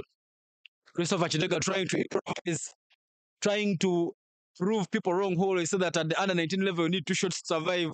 He's played a variety of them. We've seen him play the on drives, off drives. We've seen a slog sweep, but now he goes in for a reverse sweep. Brilliant innovation there from Christopher Chidega as he gets a boundary there for Team Uganda. That is sensible cricket from the bowler, because now from the batsman, you can see if the ball is standing away from you and you can't drive it with ease. The best option is maybe sweeping. Can you sweep? If you're sweeping the off spinner and you're right hander, that makes sense because you're sweeping with the turn. But then if you're bowling leg spin, what do I do? Do I go for reverse? He went for the reverse and paid off well. Indeed, brilliant cricket on display here. Christopher Chidega being the man to watch for Team Uganda, but of course, he's very, very experienced there. Christopher Chidega. In the previous month, we saw him playing in the Kenya Super League. Just not remembering his team of head. I beg your pardon, he wasn't there last month. He was there last year playing for Waraka. Very, very brilliant man there, Christopher Chidega. And in our local league, he plays for Avengers Cricket Club, a Division 1 team. It's just showing that I has all those many, many shots.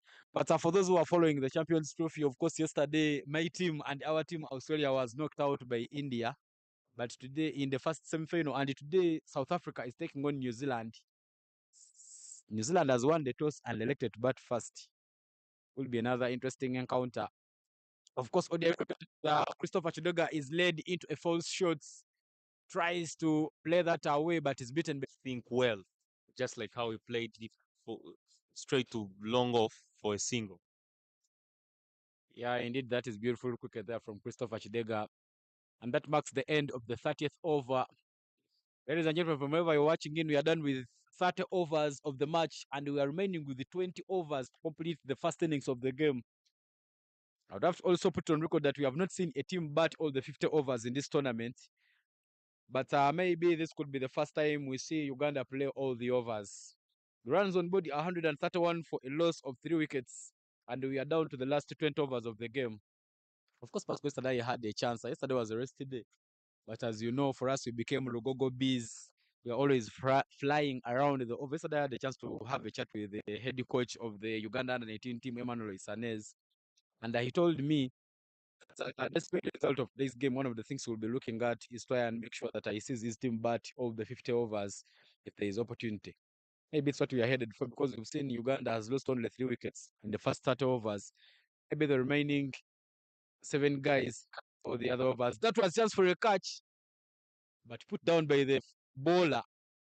As you said, the bowler should be your first fielder. But Amin just couldn't get hold on to that one. The bowler is not supporting himself. You cannot afford to drop someone who is set, especially after giving you such an easy chance.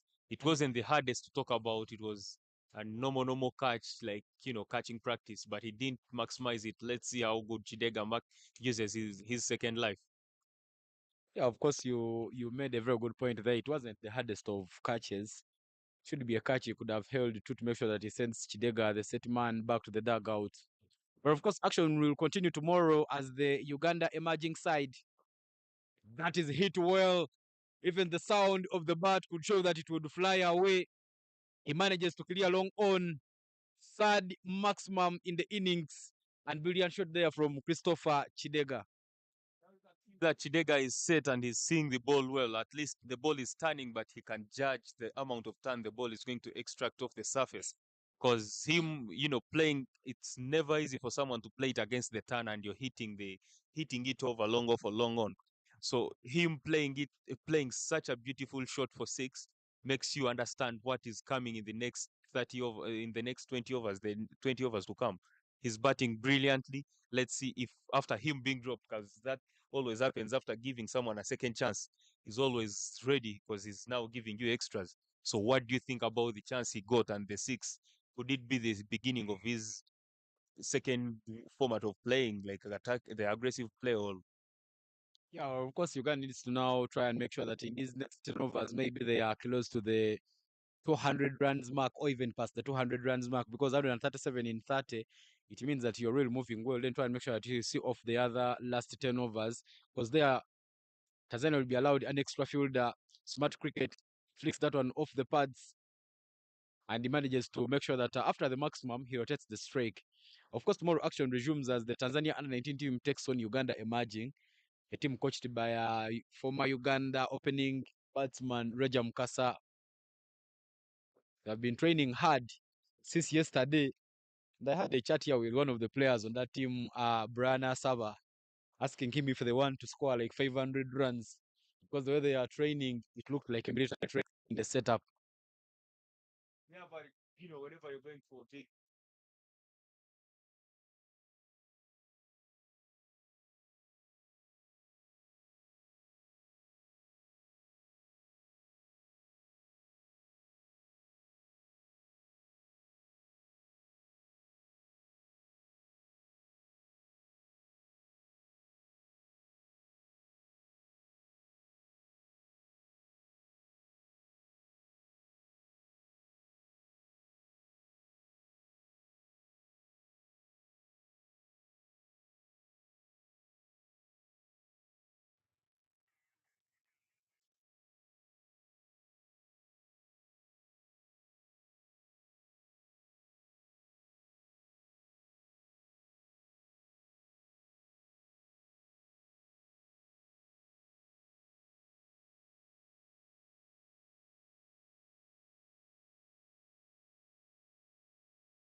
Yalinde.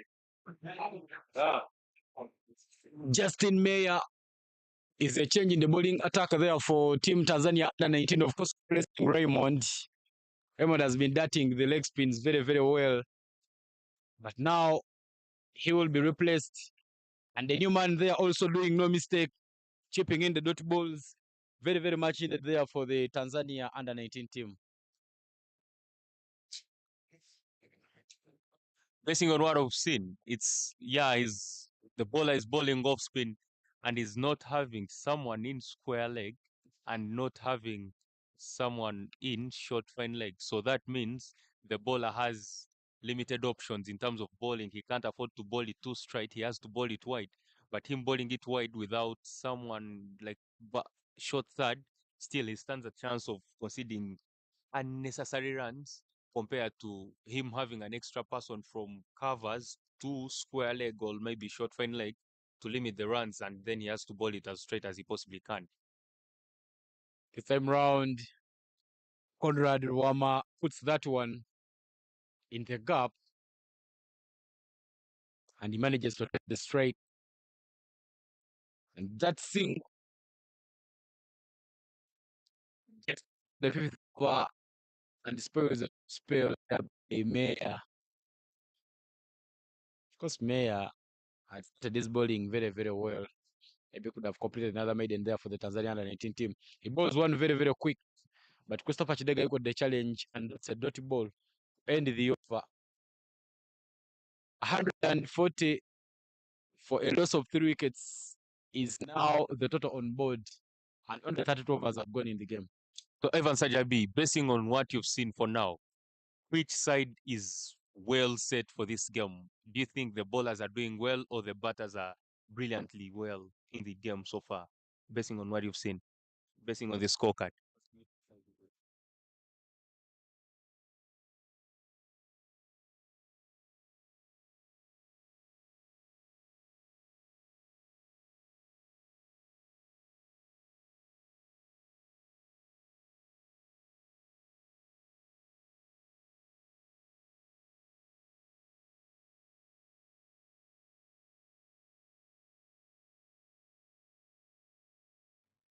Getting back to your question there, Pascal Murunji, I think it was very, very well. They've on 3 wickets and they are moving at a run rate of 4.4. If you could just make this 5 or 6, you're in a very good position to get over the 250 runs and even cruise more. So I believe it's now trouble for Team Tanzania. At all costs, they need to produce a wicket at this moment.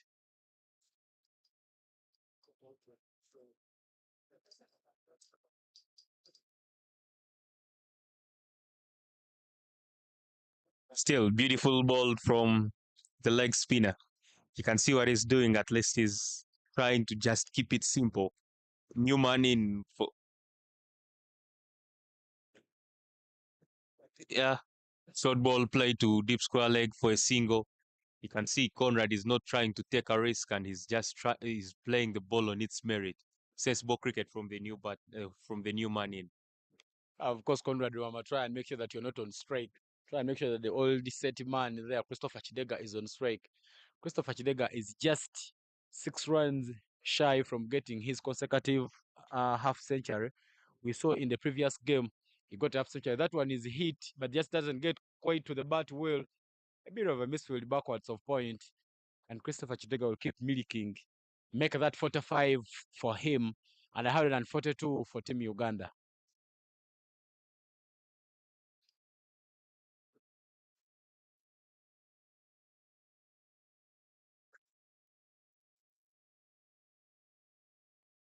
Gives him a floater. Conrad Rowama hits that one downtown. He manages to pick up a single. The boundary fielders for Team Tanzania have been very, very brilliant, trying to make sure that they don't allow those balls race away. They've been not even fumbling on the boundaries, and this is one of the things you would love to be seeing on your from your boundary fielders, Pascal.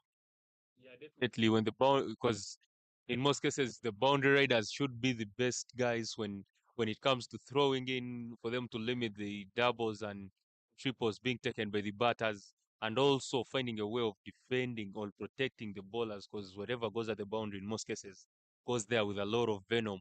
So you have to put there the best guys. As we go for the drinks, Uganda stands at 144, 144 for 3 after 33 overs.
Done with the drinks break, and we are back for the last 17 overs of the first innings of the game. Christopher Chidega and Conrad Ruwama in there for Team Uganda. Two young men, Conrad Ruwama, after facing 16 deliveries, he has so far scored 6 runs, whereas Christopher Chidega has 45 of 63.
A change in the bowling attack there for the Tanzania under-19 team as Ahmed Simba Mbaki, who was the player of match in the first game, produces a wicket there for Team Uganda. I beg your pardon, for Team Tanzania under-19. And it's a big wicket of Christopher Chidega, who just misses a half century. He falls shy by only 2 runs. Brilliant thinking there by the captain for Tanzania under-19. He brings a change, and the change pays dividends. The change in the bowling attack that brought Simba Mbaki will also bring a change in the commentary box. I have a man here who's played cricket in our domestic league here, made strides, and in just a few days ago he was at the crease, but he was playing against the women of the senior team. Managed to give a brisk. Lennon, welcome to the commentary box. Thank you. Devastating time. What I would say for Christopher Chidega, bringing in a new commentator for me, but it's a shame that he missed his half century. The last game you played against the girls, how many did you score? Couple. Shame was forced. All that. Morning.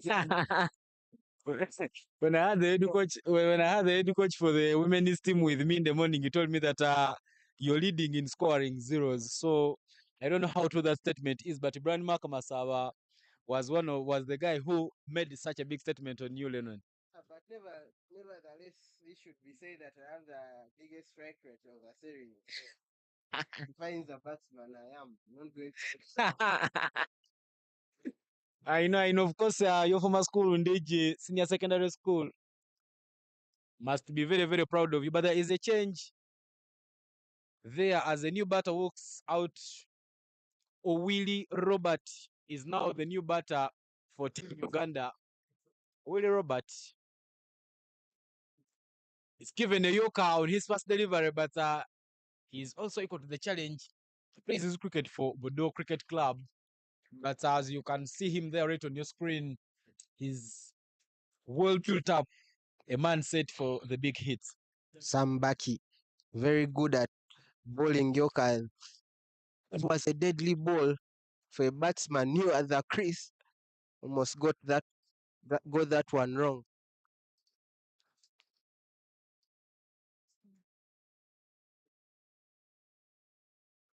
We don't know the name of the person who said it.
The wicketkeeper trying to keep in a dive there, save that one. But that will race to the Leica mobile boundary. The market, of course, they can be one of the sponsors in this tournament, trying to make sure that they see the youngsters also shine on this big stage. Uganda Cricket Association and Tanzania Cricket Association also chipping for this one. But a runs still throwing there for Team Uganda.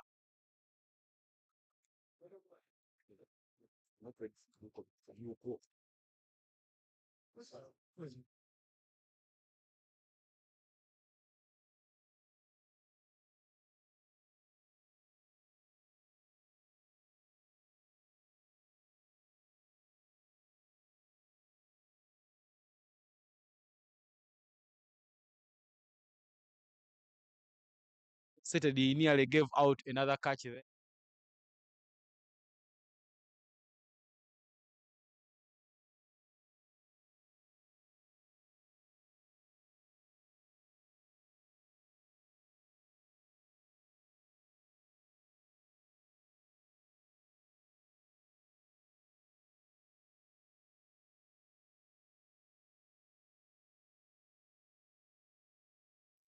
Hundred and 53 runs there on board for the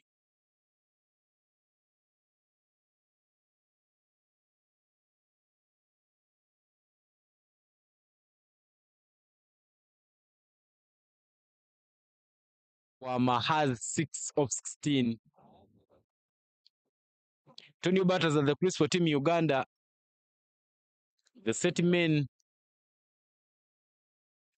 Gerald Olipa and Owil Robert, were sent back to the dugout. Of course, that partnership was broken when they had 67 runs. When they had built a partnership of 67 runs, Olipa in that partnership contributed 38 of 54, whereas Christopher Chidega 22 of 44. Meyer will change the bowling ends. We saw him bowling his first over from the side of the Ginger Road, and now he goes to the shell end. Starts proceeding well there as he starts with the dotty ball. Just trying to make sure that he makes the man Kao Corner stand a little bit wider. He knows old Robert with his big muscles. There is a loud appeal there, but the umpire, child of the soil, Mike Okoth, not shaken by that appeal. I think there was a bat on it. That was very good bowling, changing variants in the way that ball dips into him.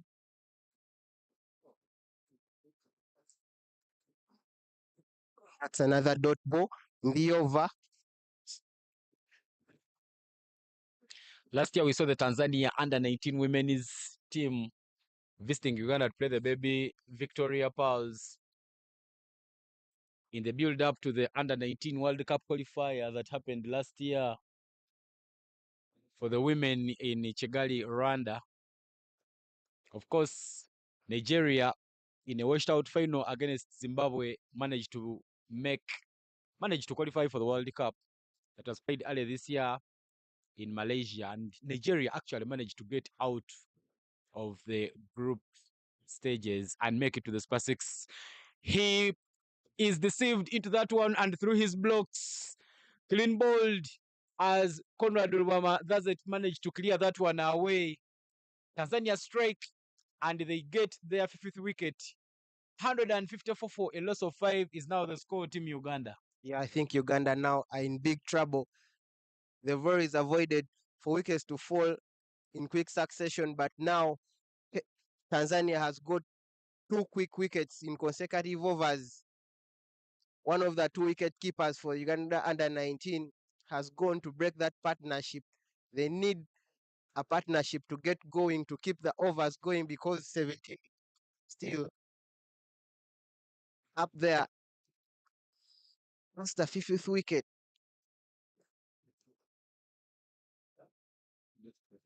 The score is 154 for 4 to 33.5 overs. Of course, Tanzania will celebrate that one because half of the Ugandan batters have been sent back to the dugout.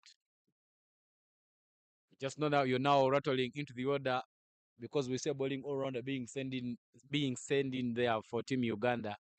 Jonathan Nyiro will be now the new man there for Team Uganda.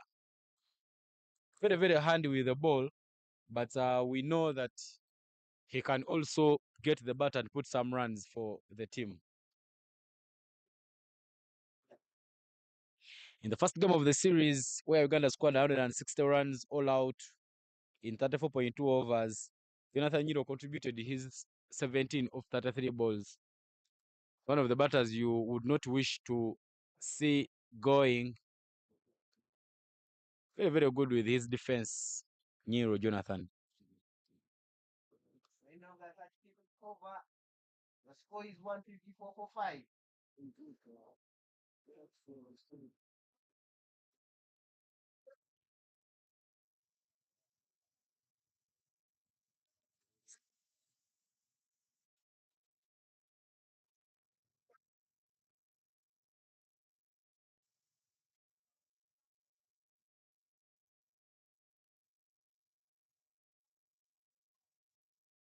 Tanzania always sending in teams.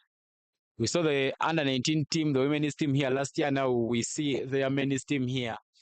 Remember, this is a building tournament, a build-up series to the upcoming under 19 World Cup qualifiers that will happen in Nigeria. Of course, the last qualifier was hosted in Tanzania. That was 2020, where Namibia represented Africa alongside Zimbabwe and South Africa. And that tournament was later in South Africa. The Under-19 World Cup, that is hit up in the air. Does it fly well? Yes, it flies well. He manages to clear the boundary, but using his muscles to loft that one very, very well there for a max. Indeed, that was muscled over the almost over the side screen there by Opele, but that was pitched up too high to him. Too easy for the moment for Owili Robert.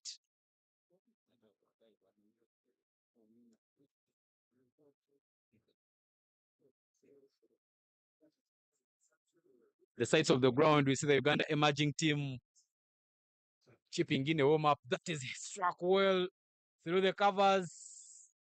That is some brilliant backup there as Ugandan batters pick up a double. Yeah, that was good fielding, but indeed better running between the wickets. They pick a couple, but one thing I've noticed in this dry heat around Lugogo, it has made the field so electric. The fielders will always have to work hard. It passes you, it can go for a 4. And then you have to keep fielding on your toes. A bit of a floater, muscled again, muscled straight, and that will be downtown for 4 more runs for Owili Robert. Yeah, same ball like the first one in the over. Around this time, it's just less than 2 runs. He's breaking the shackles of Willie Robert. You could easily get convinced that maybe the coach has sent him in as a destroyer because the intent from Owili Robert has been clear from ball 1. I mean, that's his role on the team. He's a clear batsman. That's his role, and he should be doing that. But he has to be careful and keep that wicket because Uganda still has a lot of overs to play. Well, that was bowled short and hit by Owili straight to the man. They are running very quickly to pick up the second one. Any overthrow there, misjudgments, and that will be out for yet another boundary. The umpire just confirming if they had crossed by the time of the overthrow, but a confirmation, yeah, they had crossed for the second run. So that is 6 runs being indicated by the umpire there, Abi Nobat. Yeah. Evidence and fruits there for Team Uganda. Yeah, the mood from his fellow teammates from Raymond around Raymond is not good. You can clearly see that they are all looking at him. But that was good running and good cricket from the Uganda batters.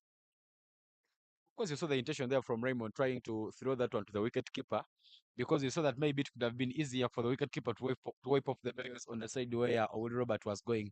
Unfortunately, it just doesn't pay off as that goes for an overthrow, and Uganda picks up those 6 runs.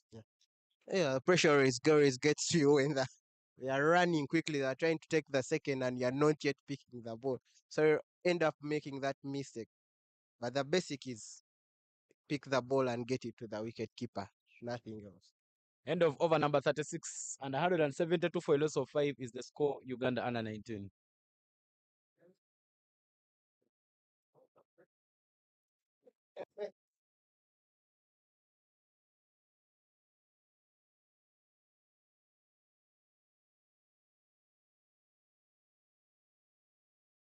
The 19 teams, especially for the men, 150 score. What we call paltry in men's ODIs, we see international level 150, 130, 140. They could be big, a big total. So it's just a brains game in that.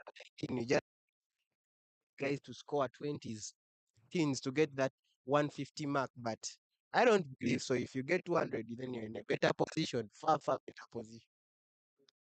Of course, the manager for the Uganda under 19 team men, Sylvester Okani, today in the morning, as I was getting out of my crib, I landed into him and he gave me a lift up to this venue.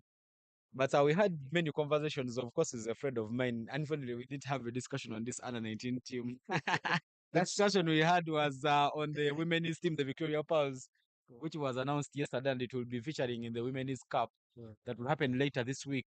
I think starting on Saturday. End of over number 37, 173 for a loss of 5 is the score. Yeah, lots of cricket coming up here in Uganda. I think climate is favorable. You could call it that, but it's a good season for cricket. Fields are electric, no rains.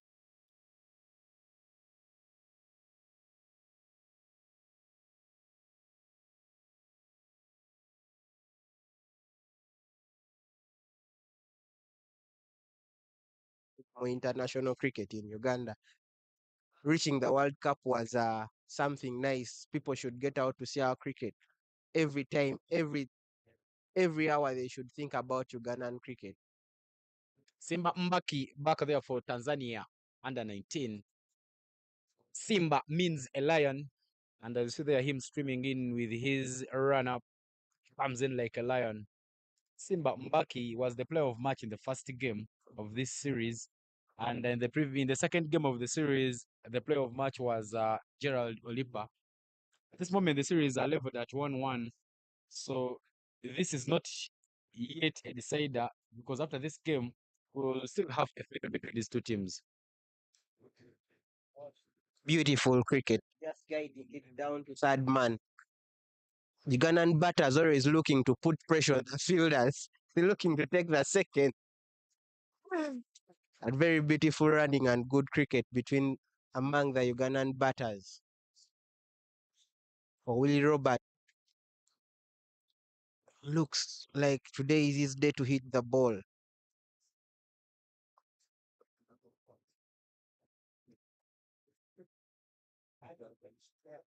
Will Robert with 20 of 16 is now the man in there for Uganda.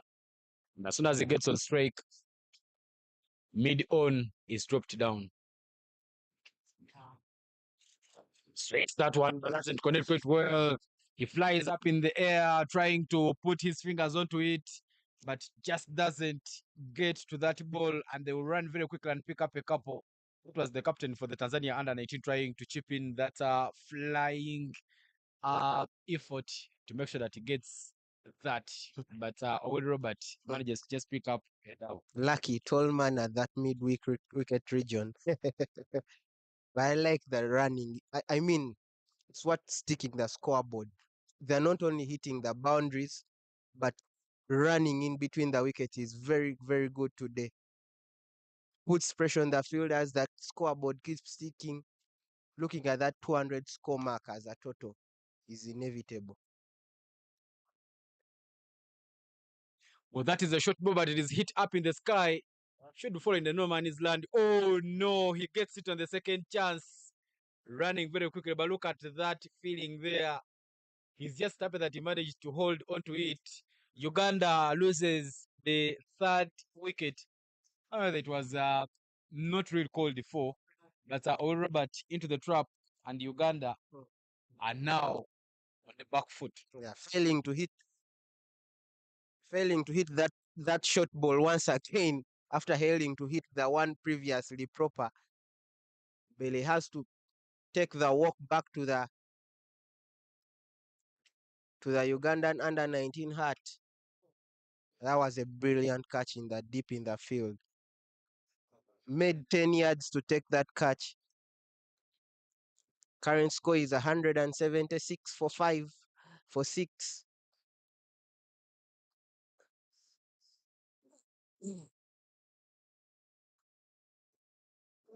Newman in there for Team Uganda. Ochen Peter. Ochen Peter plays for Soroti City Cricket Club. And Ochen Peter, born and bred from the Soroti Cricket Academy.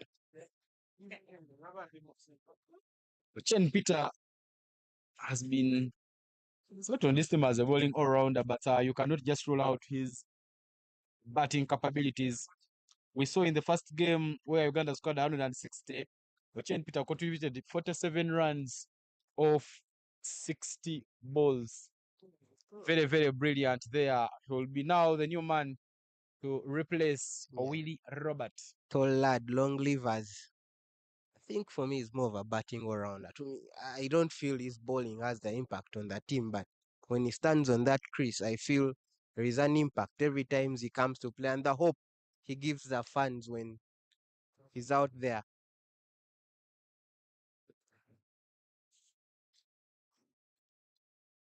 Two batsmen, more like the same players, Nero Jonathan and Ochen Peter. Height, the way they go upon the ball, the way they hit. I'm interested in this partnership because this is what takes us. This is how we see the depth of our team inside in terms of batting. How deep is the Uganda under-19 team? And I'm very, and the coaches are very, very. I hope the coaches are very interested. Of course, not the first time these two are playing together. These two have shared a school, Ginger Senior Secondary School. And when Ginger SS won the trophy about 2 years ago, because last year they just defended it, these two were at the same school. Two tall men, two seamers, now at the crease there for Team Uganda. And this is the importance of this development. I mean, we play in the same school, we get on the same team for the country, and we do what we do for our school in the domestic competitions. Last season, of course, we saw Jonathan playing for Rounders Cricket Club, whereas Ochen Peter played for Soroti City Cricket Club. These two sides did not meet anywhere. But these are two players to look out for in terms of bowling pace and batting. You've seen them showing their all-round capabilities into the 39th over of the match. And 176 is now the total on board. Uganda has already lost 6 wickets. Tanzania could be looking at capitalizing onto this, try and make sure that they force Uganda into some errors, because we have so many fans who've come around to watch this beautiful game of cricket. We've seen the former development manager and former under-19 coach, Mr. Henry Okecho, right here with us. the newly elected chairman for the Uganda Cricket Association Board, Mr. Jackson Kavuma, alongside his honorary secretary Dennis Musali, have been sighted around the venue to and make sure to see that they see where their money is going. Of course, the new leadership told, well, being ushered in last weekend, last Saturday, they say that Uganda Cricket Association is headed in for a new era. High performance should be one of the priorities. So maybe they come around to see where the value for money is. Very good insight there from Sajabi. High performance, a very, very vital key role in our development, especially for our national setup sides. But then, however good you're doing in development, teams are always judged by the fans based on high performance. However much you could be saying that we have the grassroots, we are doing the mass participation, we are doing all those programs, but the question is always, how is the national team performing? Of course, even with the government sponsorship and support, they always look at how your national teams are thriving. And for the past years, we have been seeing improvement in the rankings. Credits go to the former chairman, Nwagawa Mike, and all those other board members who have been in place. Because we've seen Uganda taking strides. We made an appearance in the T20 World Cup for the men last year. And we saw that also the under 19 qualified for the under 19 World Cup for the second time, 2022. A good over, a maiden over comes to an end there. No runs coming off that over by Mayor. And the total on board is 176 for a loss of 6 after 49 overs. A maiden over coming the right time, if I could say. I'll go back to your point you previously talking about the development. For me personal, I believe development is for sustainability of the game in cricket. I mean, 10, 15 years ago, it's when I started playing cricket. I mean, if I didn't start, what would happen? It's not about who gets to the national team. Players will always come and go. Quality players will always come. Some dropped, some asked, some even move out of the country. But development maintains sustainability among the country. That even if the sport is at a certain level at its lowest peak of the country's performance, there are always people to elevate it at a certain level. Yeah, of course, we've seen people moving away from cricket and going to do other things. Some have remained in the game, whether some have gone to compete. Look at players like Zirawa, he's now a magistrate, I think, that side of Masaka. Very, very good player. He played for the national team. So players also coming in and going. We've seen other players also elevating and changing roles. Look at Lawrence Sempija. He's now a coach in Masaka also. Look at Derek Bakunzi, also a coach at the moment. So it may not be necessary that it may not be really that maybe we will all make it to the national team, but we can also keep around. Some of us we didn't play a lot of cricket. At times the cricket was little, but at least I've also tried to keep around the game, try and make sure that I give back to this beautiful game of cricket. So it all goes back to your point. I remember back then I was playing my cricket at Usoga High School in Kamuli. Our development manager then was then and actually till now, Mr. Baker Elonge, doing a lot of good work to make sure that we also come. And somehow I'm happy that we've kept around in the game.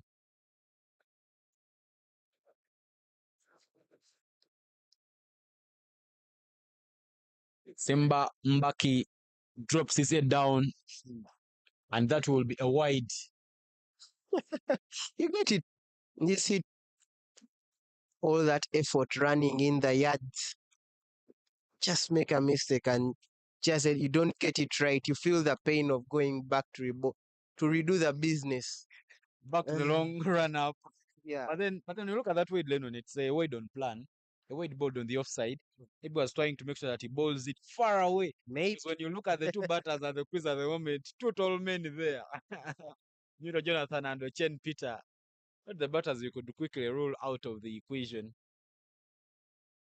Just try and make sure that you keep that stamp line, bowl it as far as you can.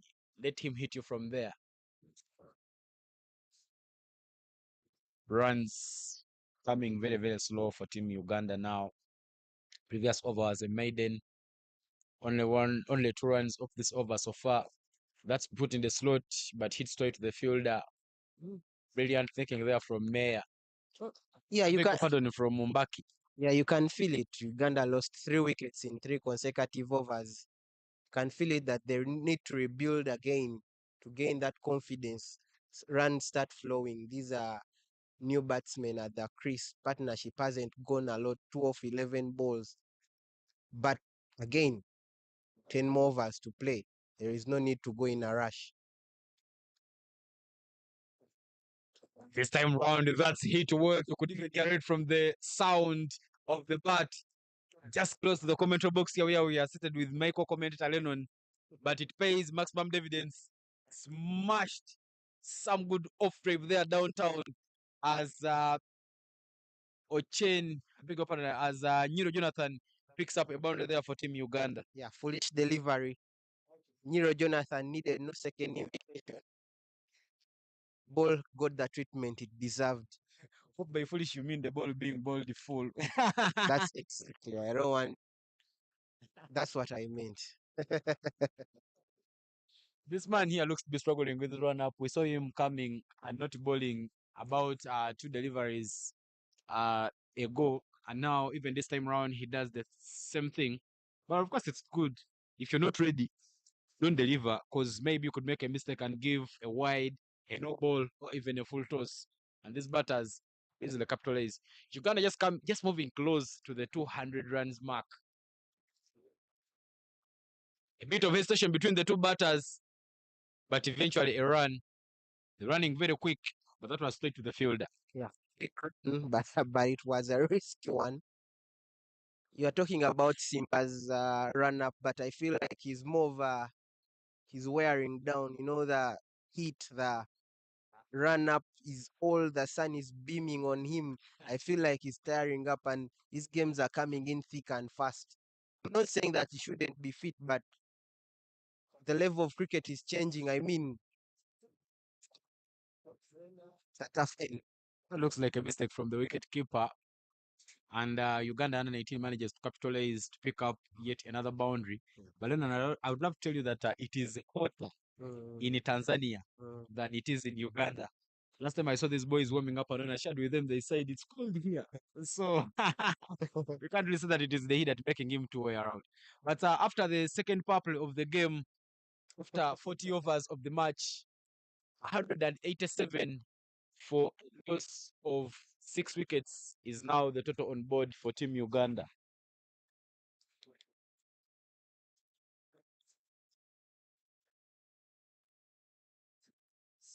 So just joining us now, ladies and gentlemen, from wherever you are, it is the Easter Youth 50 Over Series happening here at Lugogo. City teams featuring in this one, Uganda under 19, Tanzania under 19, and Uganda emerging. Uganda under 19 lost the first game as Tanzania under 19 picked up a victory by 3 wickets. But Uganda managed to bounce back winning ways before yesterday's rest day where they won the game by 8 wickets. In this one, Tanzania under 19 has won the toss and took a decision to bowl first. I don't know whether it's paying off or not, but maybe, Lennon, you'll give me your take. 187 after 40. I have to say it's the Easter series. Today it's Ash Wednesday. Yeah, But question. I think Uganda is doing well. Probably Tanzania needs to get wickets consecutively, but I think the game is hanging in the balance. Probably you haven't seen a 200 score, but the game is still hanging in the balance. 4 wickets to go. maybe you could have called it Ash Wednesday series, but then the tournament has just been, it was just played a bit early to try and make sure that it gives these youngsters playing time and some bit of experience as they get ready for the upcoming under 19 qualifiers that will happen later this month in that beautiful city of Lagos. Simba Mbaki off the pitch and he will be getting some medical attention. Maybe he's having some bit of injury, but there is a subsequent bowling change there as Mayor comes to bowl from the side of the shell. It's Fachiptin 2 dot balls there, but he so far bowled 4.2 overs and gone for only 3 runs, where he's picked up a wicket. Yeah, kept his end very tight, tight lines. Marks where he drops the ball, that every ball he drops, he changes. I like his bowling stump to stump, but he's varying those lengths. You just can't get it right as a batsman quickly.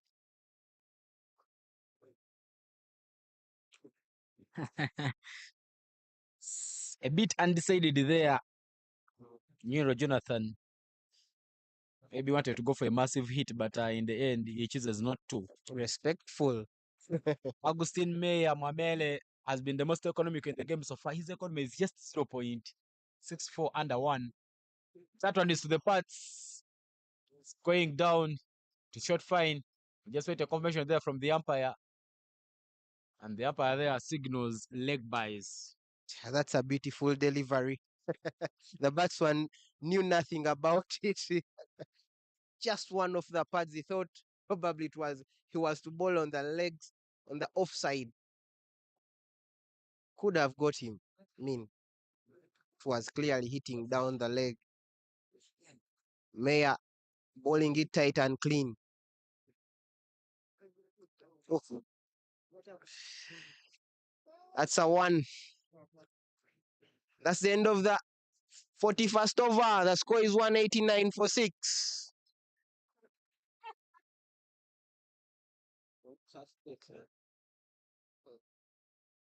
Something, one of the things that Tanzania has done in this tournament has been generosity. In this game, they've so far given out 24 extras, but they've been generous out the entire tournament. In the first game, they gave out 21. In the second game, they gave out 16. So Uganda is also building on those many extras that are coming the way of Tanzania. I think that's a part of the game where they have to develop as the coaching unit has to look at. That's an easy part because we've just witnessed some buys and overthrows. Wicket-keeper misfield. I think those can be eliminated in the near future before they head to Lagos. That's not a bit of a challenge, to my understanding, since these series are just to get to know their team. The senior man on the team,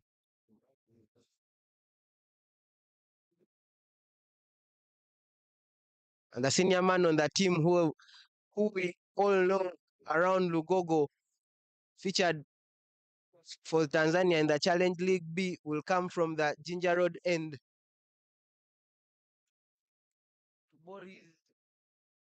Over.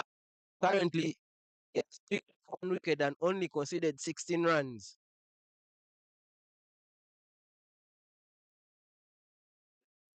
I just love his tidiness and the way he keeps his lanes very tight. There, Khalid Juma. Tight conversation on Sunday among the fans on his role on the team. Some fans were saying that it's Tanzania's hope to take Tanzania under 19 to the under 19 Men's World Cup. And he's very vital. He showed that on Sunday, got 4 crucial wickets. And with a very good economy in his 10 allotted overs.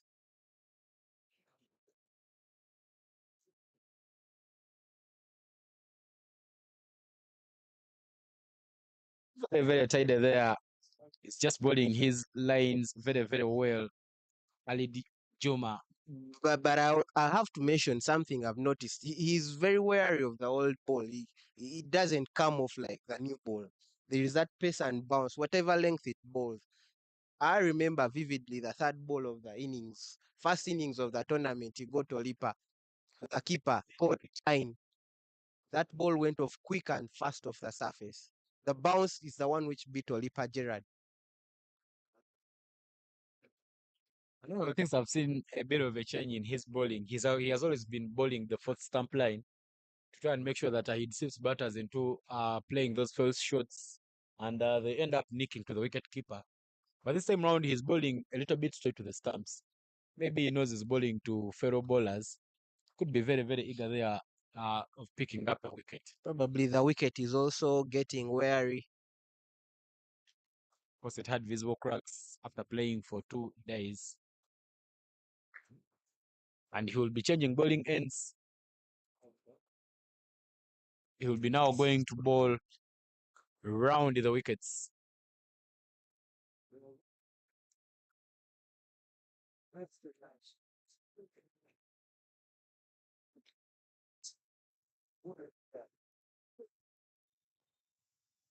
Hit downtown, straight Raymond at mid-off. Brilliant work to stop that one. If you're very critical, you could say that that man there, Khalid Juma, his run-up is close to the 45 yards. Or of course, a young man just under 19 should be a run-up that you could work with comfortably. You have to be fit. You have to be fit when you're under 19.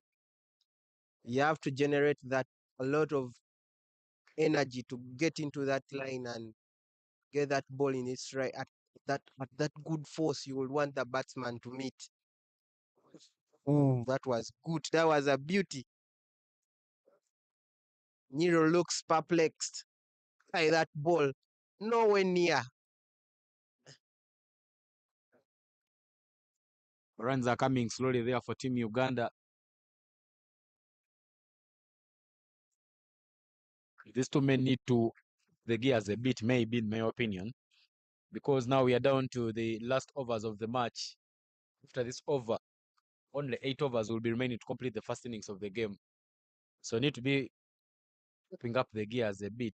Probably not upper gears, but just play it through. Do the easy nitty gritty. Get the singles like the previous cup partnerships, the doubles. Don't go hard at the ball. Respect the bowlers. And that's the end of the 42nd over. The score is 191 for 6.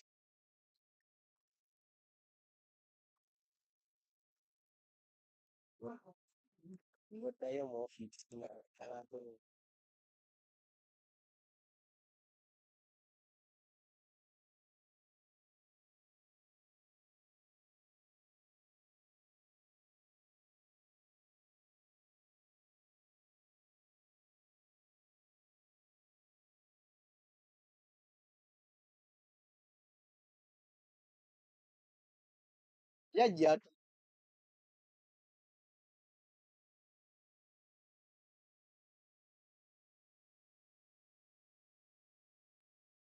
Meya back there for Team Tanzania under 19. The most economical bowler in the game. I just love the way he does those balls. Gives them a bit of flight, but doesn't allow batters to free their arms onto them. Trying to give them flight to lead them into false shots. Of course, we see his protection. He's having a man at extra cover. This time round, Jonathan goes down to one knee. Does it hit it enough? Yes. To the tense of the officials and maximum indicated there by the umpire. Yeah, attempt her there. What bold, foolish deliveries.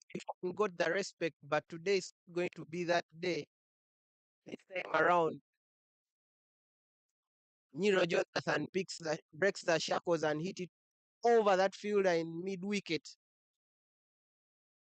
Almost hit the umpire. Third umpires, people in the third umpire tent. Hope they are fine.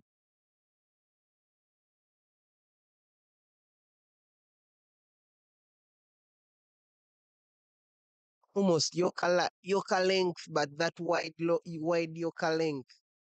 That's the beauty about his bowling. He varies those balls. You can't just premeditate your shots on him. Otherwise, you're going to make that mistake. Indeed, the other one was a hit me ball. And Jonathan Nyiro, very, very equal to the challenge as he manages to dispatch that away. Brilliantly done there by Nyiro Jonathan. Uganda getting closer. They'll feel a sense of satisfaction today in their batting, which I reckon has been full of patience. But that's the plan. That's how you should be looking at playing this 50 over game. Try and make sure that you keep as patient as much as you can. A lot of people are rather disappointed on Sunday. Many were making it come-ins around the 15th over, but Uganda was already in 140s for the loss of 7. It was more like a T20 game. Indeed, chasing 190 in just under just 28 overs. It was a brisk of a chase. A single to end the 43rd over, and Uganda are still hanging at 199 for a loss of 6.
At 10, every over in the remaining about 6 overs, you get close to 260 or 270.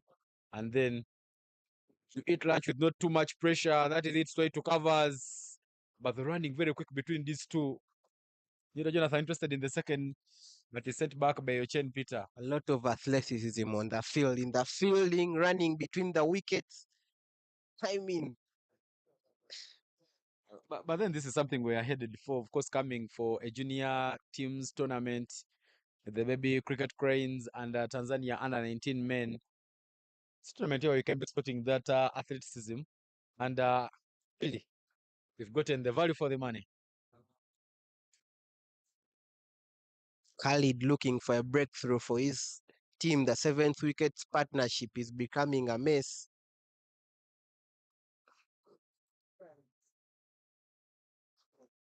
Now I know why Raymond fields in front of the blade. Despite the sound from the bat, he is a calm man. Just gets down to the ground and make sure that he stops that one. After that misfield, I mean, those 6 runs, he should feel good about himself after that fielding effort. Yeah, but Raymond has been good all through the game. We even saw him bowling his 10 overs and he completed with an economy of 3.7. He's been very, very brilliant, but always mistakes come in the game. Brilliant all-round fielder and player. Oh. Tries to go for a bouncer there, not pulled quite well, but hit backwards of the square and they will get another single there. Yeah. Funny pull shot, as long as it gets the job done. We've seen you play many against the girls, so you couldn't be happy about that. Yeah, for viewers, I was invited actually to play the ladies, to give them to give them those prep matches. But it turned out that my scores are becoming important to the country than actually the aspects which we are building for the women's domestic. Clarify the rules. I mean, they are national players. It's what's expected. Balled a bit full, but there is a no ball call there from the umpire. Looks like it was an overstepping no ball there. A free hit coming the way of Ochen Peter. A chance for Peter Ochen to free up his arms. A penalty for the issue from Okali.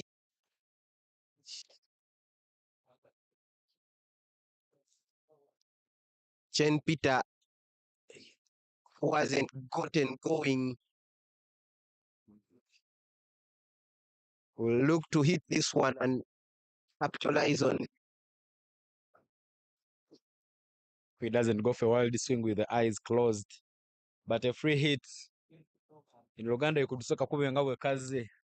Hit it the way it comes. Oh, what a brilliant bowling. Skips it to the offside and pretend his swing doesn't make any contact. Yeah, that's the end of the fourth. Score is 203 for 6. Some good thinking there from Khalid Juma.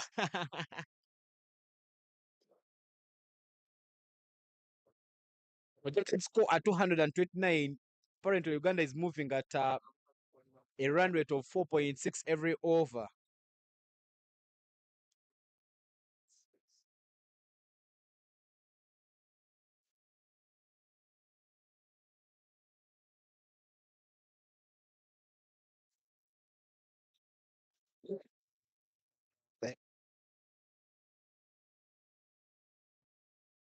It's 7 from the Sheldon. Right behind Mr. Michael Horse. The beaming sunlight. The huge 6 from Jonathan Nero. The total, the 9 for Uganda. That was Masud. Oh, those are his shots. That was a short, bad delivery. It was short, just needed to get that treatment.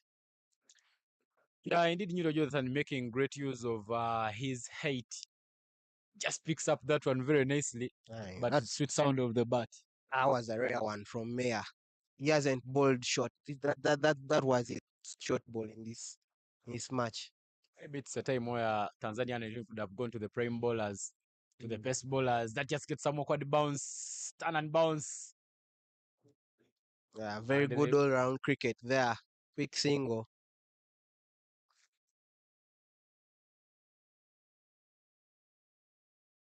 Peter and Jonathan have Uganda going. They've kept getting those runs in for Team Uganda.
Murunji, the man who's played at this stage, represented Uganda with the under 19, to take it over from here.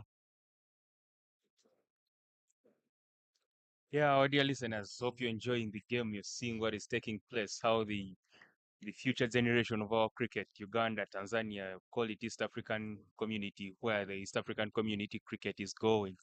Yeah, it's a good challenge. You can see now the last 5 overs, the bowlers are giving in all they have in their, yeah, they're giving in all they have as the batters are also trying to accelerate and keep the scoreboard ticking to see how many they can get in the last in the last 5 overs, in the last power play. Well, welcome back. Any thoughts on the final score? I think it's hard to determine the final score, but I think all of them are trying to go hard. So it's a two-way thing. The bowlers are fighting. Oh, those are the runs you'll always get in the death overs. So the bowlers are trying so hard to defend as the batters are trying to get as many as they can in the last few overs. Yes, sir. That swing leads to that four. Beats the keeper there. Favor to the Brave. Score is 219. Uganda trying to the strike rate, going at everything in the last 5 overs. Don't forget they have 4 wickets in hand, so they will try to capitalize on that. I mean, that's the importance of keeping the wicket.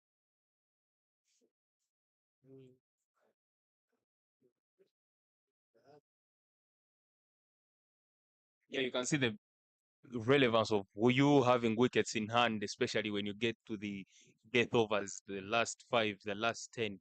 You can afford to go all guns blazing just because you know even if you lose the wicket, as long as the team needs you to go hard, it doesn't matter. So you can see the two batters, Niro and Ochen Peter, all of both ends they are going, they are striking some good balls here. Beautiful cricket, beautiful running. Oh, that's an overthrow. Good backup. Oh, what I've liked about today's Ugandan batters. I've liked the fact that they've created those running opportunities. I mean, it's risky, but I mean, you have to get there. You have to put the field on pressure, lead to misfields. I've really liked that today. Yeah, because if you can see the batter on the non-striker's end is not lying, is not settling with his bat down. So whenever the bowler is coming into ball, you can see the batter going, trying to make a run to start the run. He has to always make a start. So when you're going in the danger zone, it's all it's always easy for you to call for yes or no, and basing on where Yeah, you are. caressed beautifully into the extra cover region. Settle for one. Sensible cricket from the batters, because now in the last overs you don't need dot balls. The least you can afford to deal with is a single. If you can't get a single, if you can't get a boundary, you can go for the singles. Just keep the scoreboard ticking. The longer you do it, the better, because now you're left with only 5 overs, so you can't afford to get the dot balls in now. It's just simple cricket. I mean, Nero has 30. Ochen has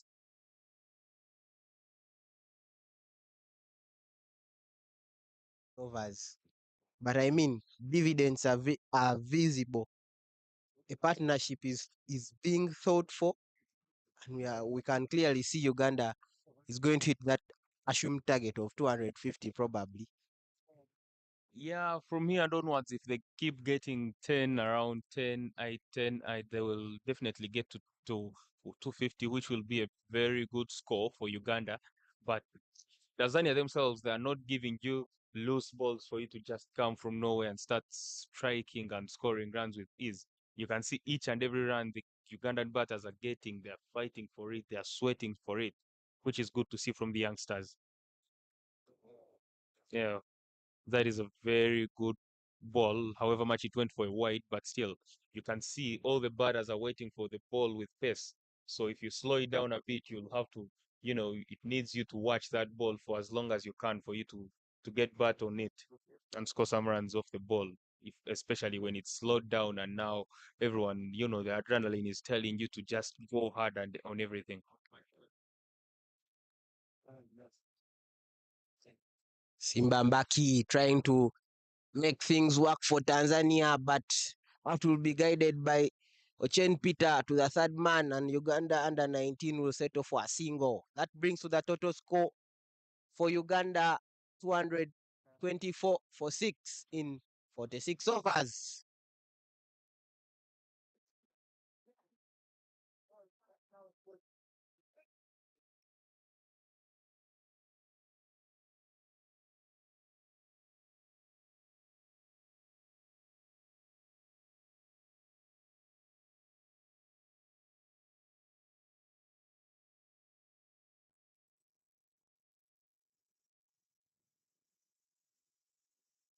Commentator, what do you think about the off-spinner bowling in the death overs to the two big right-handed batters for Team Uganda?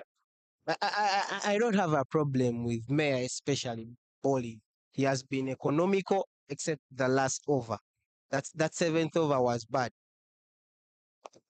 He just does it well. He varies that ball's good length. Of course, right? I can understand if they hit him for a single, but the six which went up the other side, I could understand it was a bad ball coming to the batsman. Played with a turn the bat and got it right, but it was only 1-6 and probably another 4. Probably the batter hit it proper. I think beauty, well played from Nero Jonathan. the, the fielder does so well to keep it in the field, which goes for a single. Yeah, looked like it was going for a 4, but the fielder and probably a catch, but fielder tried to play it carefully. From Tanzania, from the Tanzanian point of view, I feel like they are doing well, because in the death overs, if you're going at the run rate of 5, 6, even if it is 7, you're doing so well, because now in most cases people go for boundaries. So if you're not going for boundaries and you're falling with might be run a ball, especially in this phase of the game, I think you're doing so well as a bowling unit. Probably the skipper under 19 skipper for Tanzania will be trying to limit the damage, probably by breaking this partnership. He knows it. This partnership goes. These guys have in control. They've been here for the wicket. They are They have acclimatized to the conditions. Chance. That is well. Probably physio, but running will take between the wickets and that will be calmed down and some call for the physio will be sought for. That fielder in that deep third region, the medical team should probably run and look at that situation for him. It was a nasty blow. Like, hey, especially, oh, Hope he's well. we are sure, man. We hope Because that he is well. that hit right onto his head. It was flat batted from the wicket. The moment it left the bat, it was quick. So you expect the impact to be so. The medical team it's probably becoming so, causing the teams to be concerned about the situation.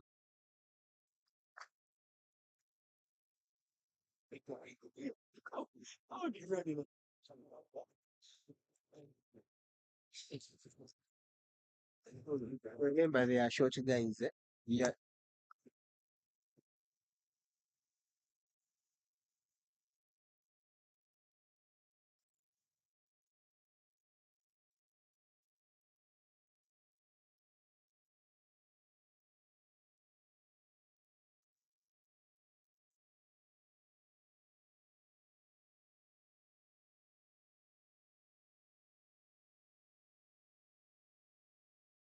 Fielder standing.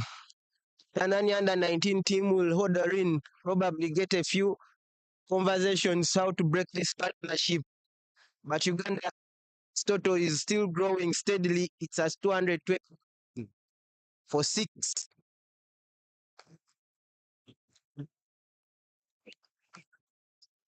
6.5 overs.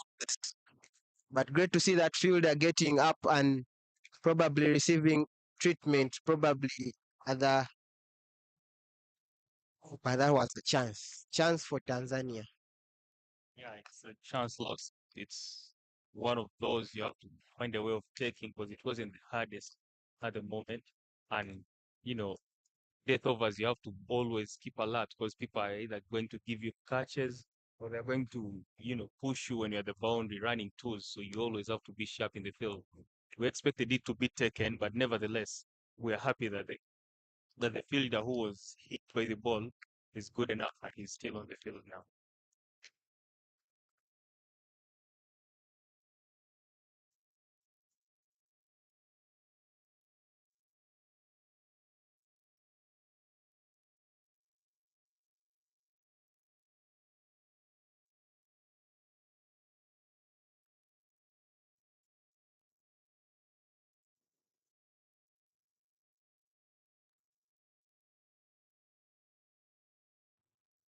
After some conversations between Coach Michael and Norbert and B, the standing umpires for the day,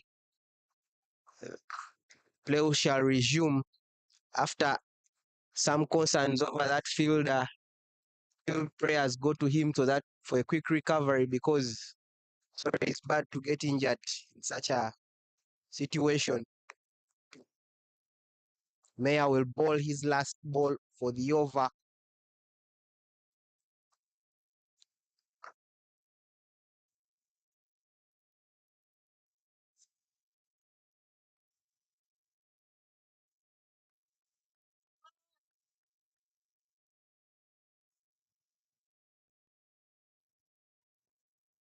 Ooh, chance dropped. Chance of a run out missed.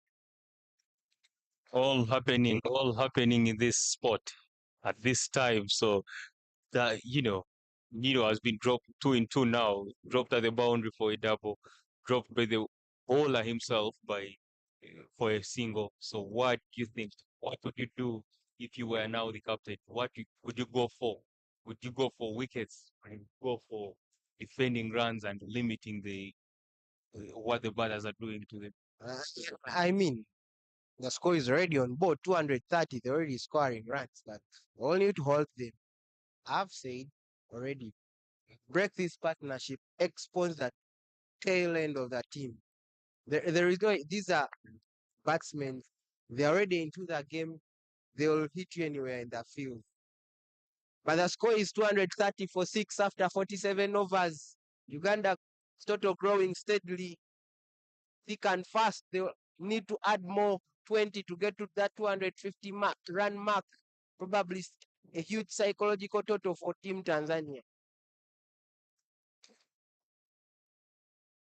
Yeah, you talked about breaking the partnership. So the issue is how, because in most cases we want to do something but we don't know how. So how will you advise the bowler? Like now, if you want to advise, The captain called in Mayer from the right hand, the right off break spinner from the other side of the shell end, created 2 chances in his last 2 balls. That's how he should break this partnership. And I mean, he's going to keep on that spinner because he's left with 2 overs. He won't go with pace the other side because I think it's working. yeah, to me, I think it's also working, though you stand a chance of conceding plenty just because if you consider the wind factor, wind going with the ball, especially the right-handers, when the 2 right-handers are batting, if they have to hit it, they're hitting it with the wind. And however much it's the bigger side of the ground, but they're hitting it with the wind and it's turning into them. So, you stand at risk, like it's a risky for you to go that way. Muhammad Simba Mbaki bowling his last over in his spell. Bowled quite beautifully in the first game. Still making running for Team Tanzania. Currently having 2 wickets and conceded almost run a ball as to price precisely to say 58 runs. That's a tester. Slower. Chen Peter drives it to the long off region and they settle for 1.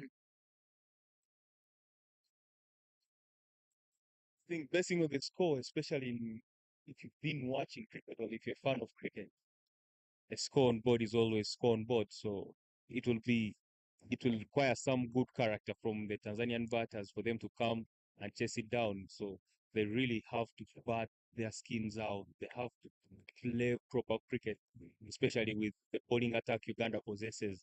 Pulled beautifully to the long on region. They want to take 2. Oh, settle for 1.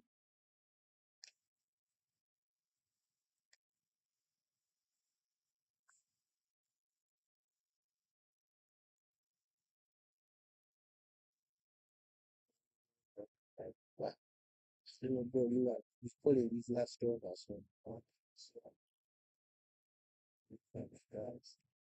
Full toss, punished, but it doesn't get hit. It's not hit proper. It will go to that fielder straight Draymond, who collects beautifully and delivers. How do they get the boundaries? That's the question. They want them, but how do they get them? I think at this stage, Tanzania is doing so well because now they're only going for singles and doubles. As a bowling unit, I think they will be so proud of that because if you're not conceding the boundaries, but if you're not conceding the boundaries and you're running so well like if you're not conceding the boundaries but you're protecting them, so that makes more sense to the bowling unit. However much the batters will think the other way around, how do we get the boundaries for now? How can we get the boundaries? How can we get to 250? Because the way the best they had, the platform they had, which was set by the batters who went in first, I think it makes more sense for the scoreboard to be reading 250 at the end of the 50 overs. What do you think, Leonard? Yeah, that end of spell for Sam Mbaki will lead Uganda's total to 235 for 6 in 48 overs. 2 overs to go. The captain will go to his economical bowler, Meya Mwamele. Ball is 9th. Ball beautifully economical. But I think, go back to my commentator's question.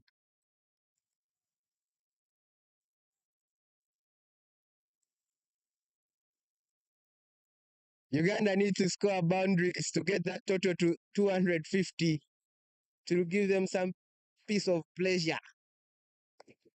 Swiped. Finds the fielder, bounce for 4. That was dreadful fielding there in the deep.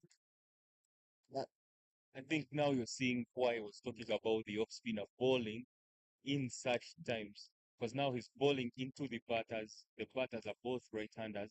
So it's easy for them to just go with the turn because now if you have 4 wickets in hand and you're facing someone bowling it in your zone, why not? But I'm on the side of the bowler. That ball from that fielder should have done better. That's the basic. Yes, it did, but then you don't have to depend on the fielder so much. At some point, you also have to find what favors you as a bowler.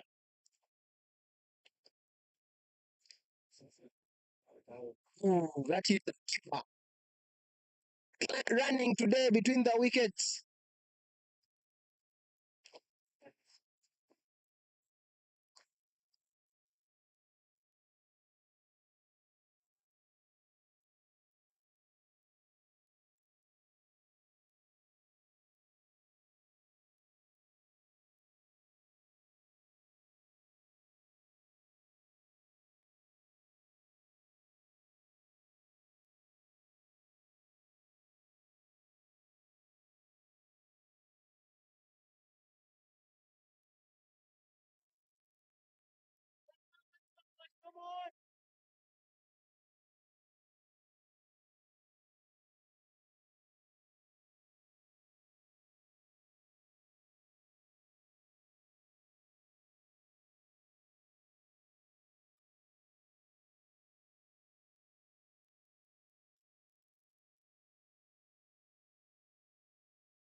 All the team in this tournament.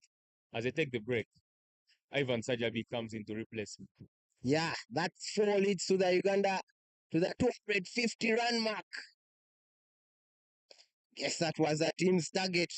Score is 251 for 6 after 49 overs. Welcome back, Ivan Sajabi.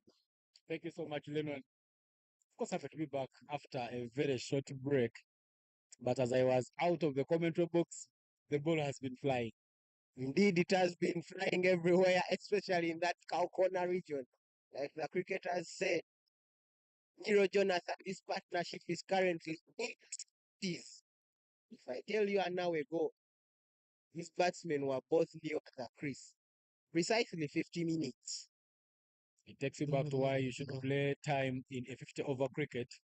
But Khaled Amir Juma, the prime bowler for the Tanzania under-19, will come to bowl the last over of the first innings. Good see that maybe today we have a chance of completing all the 50 overs. And also seeing that over 250 runs have been bowled off a good surface.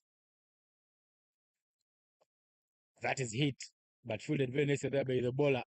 Playing 50 overs there is a key point indicator for any team. Very great for the Uganda under-19 boys. They'll feel proud of themselves. Actually, going into the qualifiers, one of the things they should be looking at are getting over 250 runs and batting all the 50 overs. Try and make sure that you squeeze the other team as much as you can.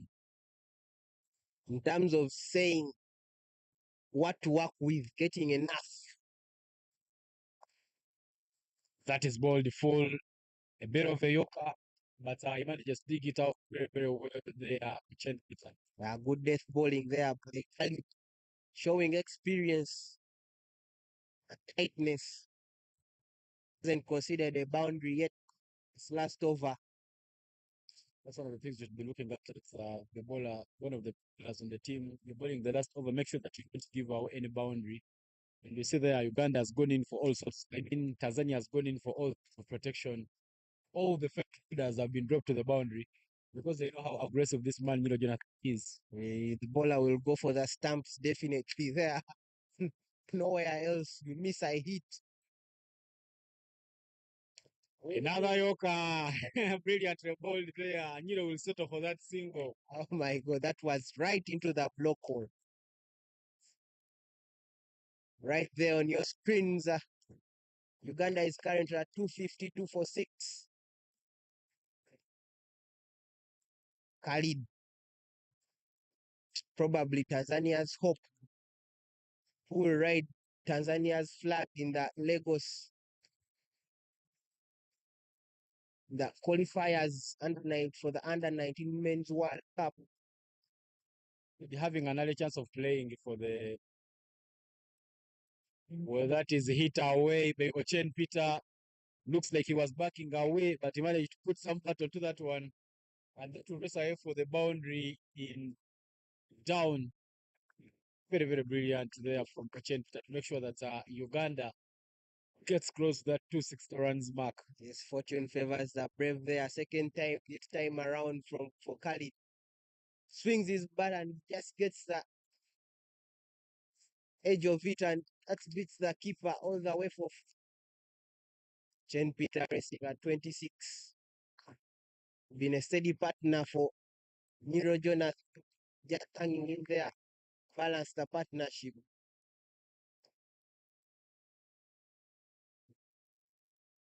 That was very, very full to the blade of Chen Peter. He just remembers midway that you have to run it quick. Another overthrow there gives them a chance. Overthrows there, and you kind of manage to pick up those 3 runs. The batters somehow try to start looking at each other, but in the end, they managed to go for that 3rd run.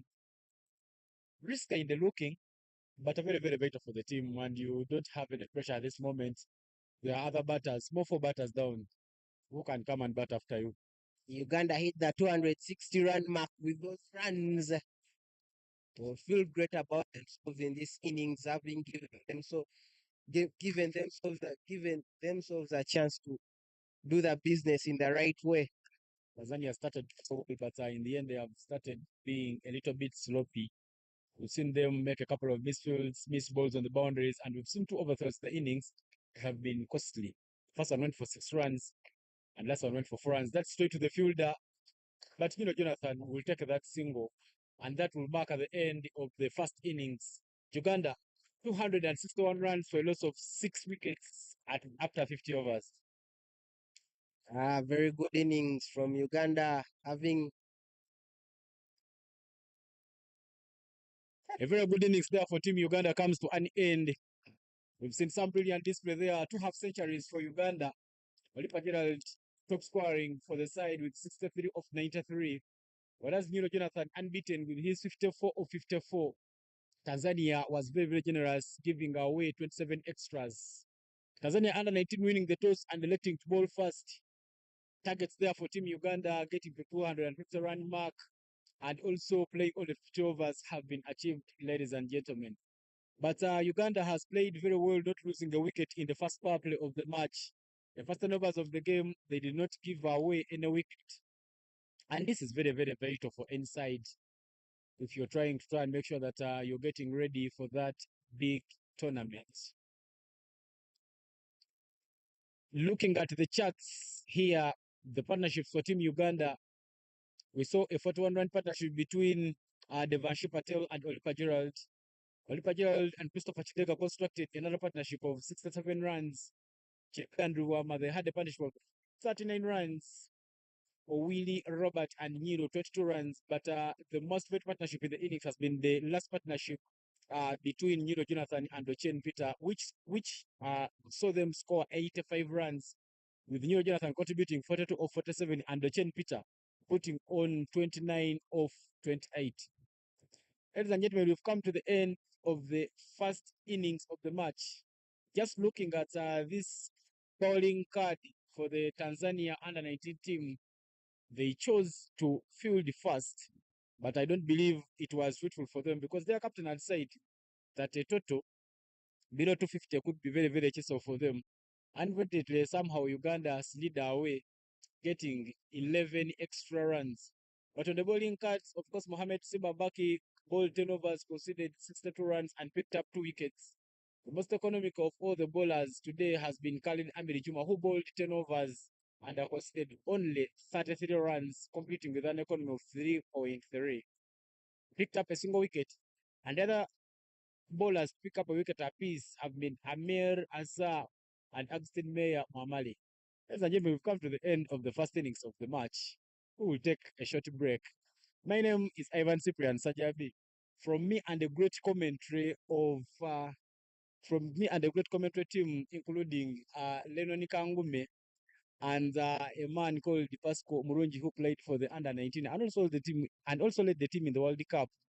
We'll take a short break and we'll come back for the second innings of the game.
Ladies and gentlemen, from wherever you're watching in, allow me welcome you back to this beautiful commentary of the third match between Tanzania under 19 and Uganda under 19. Tanzania under 19 won the toss and elected to bowl first, a decision which didn't quite pay off well as Uganda managed to score 262 runs. Now we are back for the second innings of the match. The umpires right in the middle, Norbert Abi and Michael Koth, to see us through this innings. The opening bowler for Team Uganda, Okache Jordan, bowling to the captain for Tanzania under 19, Dylan. First ball that is hit, bit of a slap shot there towards the backward of point area. There is Valida Ali to make sure that Tanzania doesn't get off the mark. Ayan Ashik and Dylan are the opening two for the Tanzania under 19. Of course, we saw Dylan scoring a half century in the last game that was played in this series. And now he will be coming back to try and make sure that he capitalizes on the same success. Dylan with the second ball. No ball call there from the umpire. Looks like there was an overstepping from Jordan Okecho. But my name is Ivan Cyprian Sajabi. Here, take you through this beautiful commentary. The Easter series happening here live at Lugogo Cricket Hovel in the beautiful heart of the city of Kampala. Free hit will be coming. Dylan Takaru will be looking at trying to make sure that he capitalizes and maximizes this free hit as it comes. Of course, Okecho Jordan is playing and his father is right here at Lugogo Cricket Oval. His father is the former development manager for Uganda Cricket Association, and he's also served as the head coach for the under-19 team in the past. His name is Okecho Henry. Free hit. That is hit up in the sky. Is a collection there. They are running very quickly to get to, and they manage to pick up 2 runs. A direct hit doesn't pay any dividends, and Tanzania gets first runs off the bat there.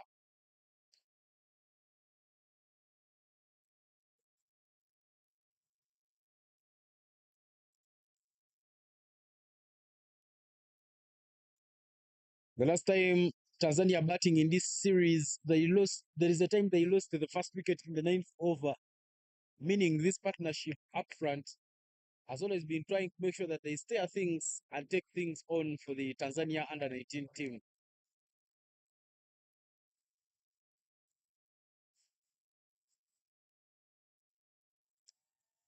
Some good movement there from the surface. Okachi Jordan trying to make great use of this beautiful surface.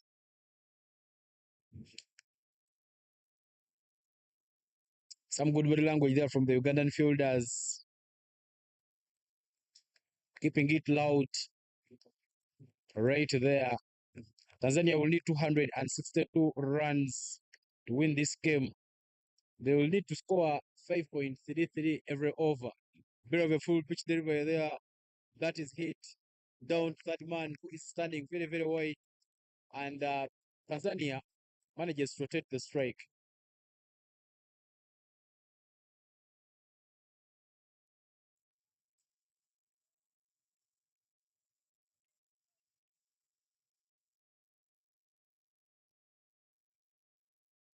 First time Okachi Jordan is playing in this series. The first 2 games that were played here, Okachi Jordan didn't play. Whereas soon in Uganda, and so far so good with the exception of the no ball. He's trying to bowl with some bit of discipline, trying to bowl it outside off stump. That is a hit backward of the length. Brilliant stuff there from Jordan.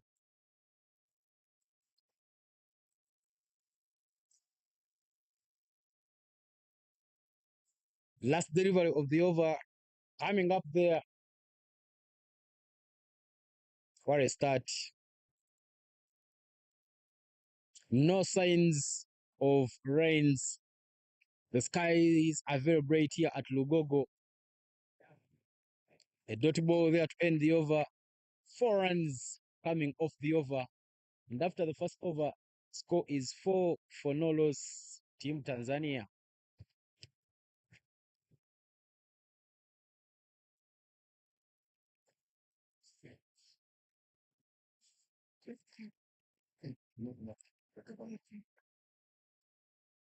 Uganda there trying to keep on the pressure. Ryan Ashik and Dylan Sakar are the opening two there for Team Tanzania.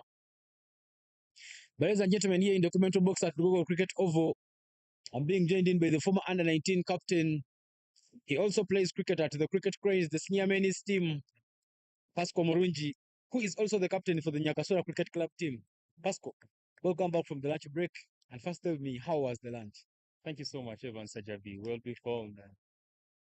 I can't complain. In Uganda, they always give us proper and plenty of food, so I can't complain. Lunch was so nice. The answer is in Uganda, they always give us proper food. I would love to know in which country do they give you bad food, sir? Not about the country, but always home is the best, so I can't complain for now just because I'm home. I'll be back from the break. Thank you so much. First over, they are going for only 4 runs. They don't need 5 every over. But what a brilliant, good bowling display. But these two guys, these two batters here for Tanzania have always been the men to try and start off things. The new bowler for Team Uganda from the shoal end is Shane Peter. Starts with a bit of a half tracker. And the captain for Tanzania under 19 got the challenge, flicks stop the pads, and they managed to pick up a single. Yeah, you can see, basing on the first over, the opening bowler for Uganda is Okecho. Okecho was bowling so well, like the tight line, the tight line he was giving the batters. It was not easy for them to score because the only run they scored was going to third man, so it means the bowler was hitting his length well and bowling to his field.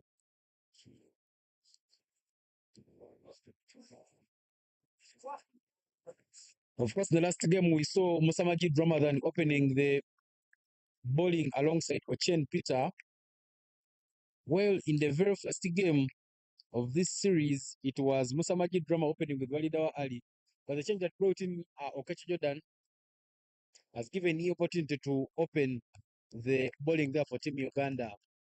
Ayan yet to get off the mark there for the Tanzania under 19. Salama watu wetu wa Tanzania, tunawashukuru, tunawasalimie. Tuko hapa kwa Uganda, Kampala. Hii ni mchezo katika wa Tanzania under 19 na Uganda under 19. Tanzania under 19 imeshinda toss, imechoose kuball. Uganda imeset 261 runs, lakini Tanzania inatafuta 262 kushinda hii game. Series hizi ziko level moja moja, lakini leo tunaona nani atashinda. Subject of Kiswahili there for you, Pascal. I'm so impressed with the language being used by the co-commentator. So the best thing is he will be dealing with both English and Swahili as I'll be dealing with English and English. I'll also be using two languages. I had the chance to study Kiswahili, but unfortunately, I understand the words in my head, but speaking them is a very big tug of war for me. But at least I can communicate in the language. That's the best thing. Every language, as long as you can survive with the language, then you're good to go. Yeah, but that's some brilliant bowling there from Ochen Peter. After the single that came off the first over, he manages to pick up 3 dots. He is just remaining with 2 deliveries to complete this over. Of course, just on the sidelines, I would see the head coach for the Uganda emerging team, which will be taking on the Tanzania under 19 team tomorrow, Roger Mokasa. Men love calling him Roger Mo. Others call him Papa Galiwango. He's a former top order batsman for Team Uganda. And now he's taken a new direction. Of course, we've seen many former players of the category taking directions as coaches. Lewis Holmes are the head coach for the Victoria Pearls. His assistant Brian Makamasaba. The former coach also Lawrence Sematimba was also part of the cricket cranes in the past. Now Roger Mukasa also trying to follow some path. That will be a single, and that will mark at the end of the second over. 6 for none is the score after 2 overs.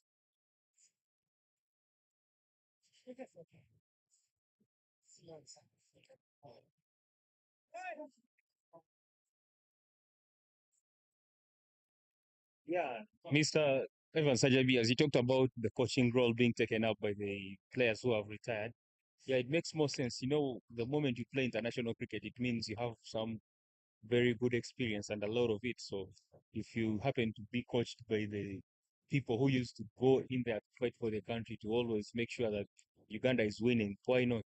So if you can see Roger Mukasa, opening batsman for Uganda for some plenty of years, maybe 20, okay, 15 to 20. So the experience he accumulated in his prime time or when he was playing, if he happens to pass it to the coming generation, why not? I feel like that's the best option. If you can see Masaba, the first person to lead Uganda to the T20 men's, to the first men's World Cup, makes, when he's going to coach others, it means he's giving them proper experience, like the experience he got. So it's always nice to learn from such people. Cricketers of this generation will never know how blessed they are. They will never know that they are learning from the best. But indeed, being coached by a gentleman like Grant Mark Masaba and Deus, you're just getting from the best of the best. But Jordan with the third over of the innings, the second in his name, just keeping it rated, the pass score, look at the way he's bowling. He's just trying to make sure that he bowls everything off stump. And that's where you should be trying to bowl. You can see what Okecho is doing when he's having a slip guy in and he's bowling it as full as how he can possibly do. You can see covers. He's having someone in covers, but he's not at the ring. He's there to get that catch if at all the batsman plays a false shot. So you can at least see the plans are really clear with what they're doing.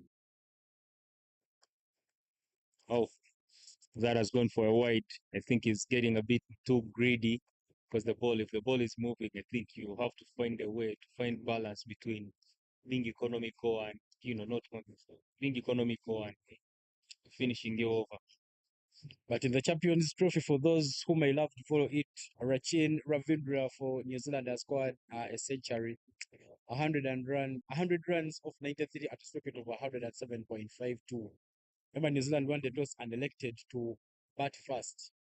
And from that side, in Lahore, Pakistan, the score is 190 for a loss of 1 after 31.2 overs. It's the second semi-final of the Champions Trophy. We saw India beating Australia, and this one is between New Zealand and South Africa. But I think we'll be just giving you some few updates here to try and make sure that we keep it very, very lively for you. But Jordan Okecho, they are trying to dot for Team Uganda. Very, very good with his pace. Has a smooth run up. Hits the deck, but that's a bit full. Though the batter there also equal to the challenge. This batter there, Ayan, is a very, very composed and patient batter. After facing 11 deliveries, he just has only one run. But he doesn't feel any pressure whatsoever. Especially when you're playing such a format, 50 overs, and as you go to day games and so on, you don't need to be rushing because you have 300 balls to bat. So you don't need to only face 11 and then feel like you're not scoring runs because you've not scored. That's a very good delivery. That's the length you always have to ball at. Let them play everything. The moment the ball moves, if you're bowling it full, if it moves a little bit, then the batsman is in trouble, which is what Okecho has just described to us using his actions. Very well bowled Especially from when you're Okecho. playing such a format, 50 overs, and as you Indeed, go good to bowling day there from games and Jordan so on, Okecho. you don't need to be rushing because you have 300 balls to bat. Keeping So very, very tight and you don't handy need with the to ball. only face Jordan, 11 and then feel like you're not scoring runs. I think Okecho is a family name for them. Henry Okecho, the father. Jordan Okecho. There is another father from that family who is an umpire. He's called Mr. Paulo Okecho. And I'm very sure the dad will be so happy and proud to him playing for the national team, coaching the national team, and seeing and watching at the moment, watching his son open the bowling for the team. I think he will be so proud of the efforts the son is doing, plus the efforts he always puts in to see that the son succeeds in his career, the game he loves. Peter Ochen will be coming back to bowl for Team Uganda from the side of the shell. He's bowled brilliantly well. And his first over has gone for only 2 runs. Now he'll be coming to bowl his second over.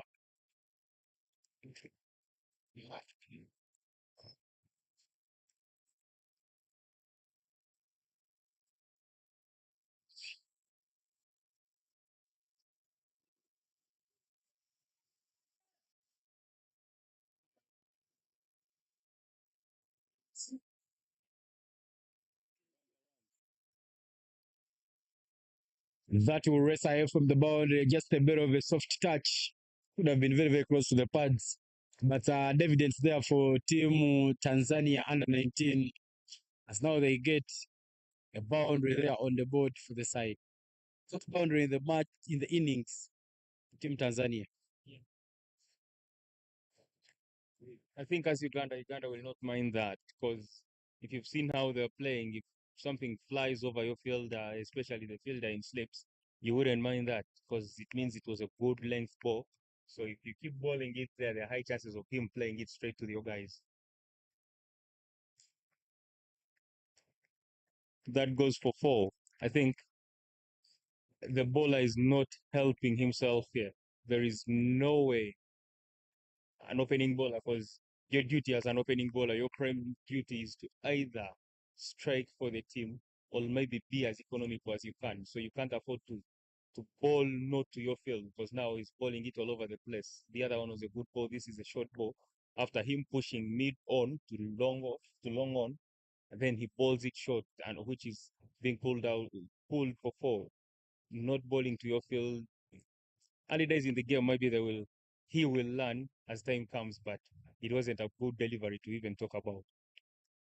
Yeah, but Pascal, another thing you should be putting into mind, I'll use the word happening. We're just weeks away from the Under 19 World Cup qualifier. A 6-team tournament where only one team makes it to the World Cup. So if you have to learn, you don't have a lot of time to learn. And that's why I said you can only learn after making a mistake. So let me hope at some point you will also think about it, but the earlier the better, or the faster you learn it, the better for you. You can't afford to be bowling short balls. If you can copy and paste what Okecho was doing, do the same the other side. It makes more, it's better that way if you keep doing that way. Well, that was some massive hit there straight to the covers. The Vansh Patel just not getting hold of to it. That was a hit. Well, that's just kept in for no runs. Come there from Christopher Chidega. Nevertheless, it's a chance Uganda has not used because whatever happens, even if it's hard, but if you don't take in the chance, they'll always count it as if you dropped a catch. So one catch. No, not as if you dropped a catch. It's a dropped catch, sir. Yeah.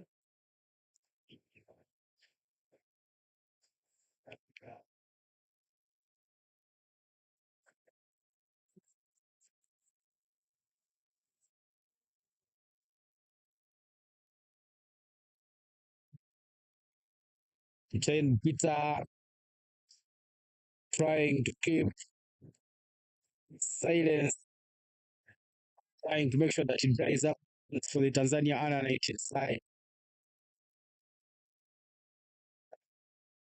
Post Milan 12 of 10, whereas Ayan has 13. Peter into his second over.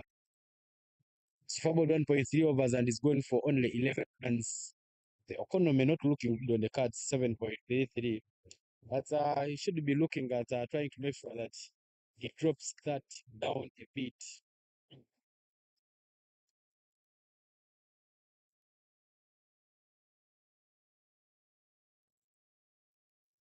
Well, that was another chance to take a catch there by the Vansh Patel. The last game that was played Lisbon, he dropped 1. Today, so far dropped 2. But that will race ahead for yet another boundary. The fielding coach, or the head coach for Team Uganda under 19, of course, Emmanuel Msanez and his assistant Robinson Gurenawe said I think they should be looking at. However many runs you would have on board, if you come field with butterfingers, you risk losing the game. Yeah, and that creates a difference between two. If you've scored your good score, something like 260, the more you save the runs, the more you increase them. So if you happen to save 5, it's like you've already scored 267. So the more runs you save, the more difficult it gets for the opponents to chase it down. but you can't afford to be dropping catches, letting balls fall, and giving out easy runs because you're not helping the bowlers when it comes to the fielding department.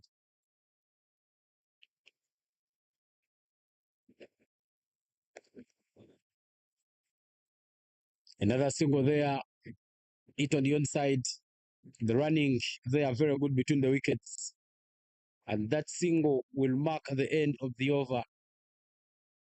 Score is 21 for no loss after 4 overs. Ivan Sajati, what do you think about the bowling changes for now? Because we've seen Okecho is being economical there. I don't know if the batters are planning the attacking, especially when the bowler, the partner of Okecho is bowling from the other side, when Ochen is bowling from the other end. I don't know, because I'm seeing them attacking the other bowler, but they're respecting whatever Okecho delivers. Could it be maybe a plan? Could it be they're spotting the weak bowler? Or what do you think?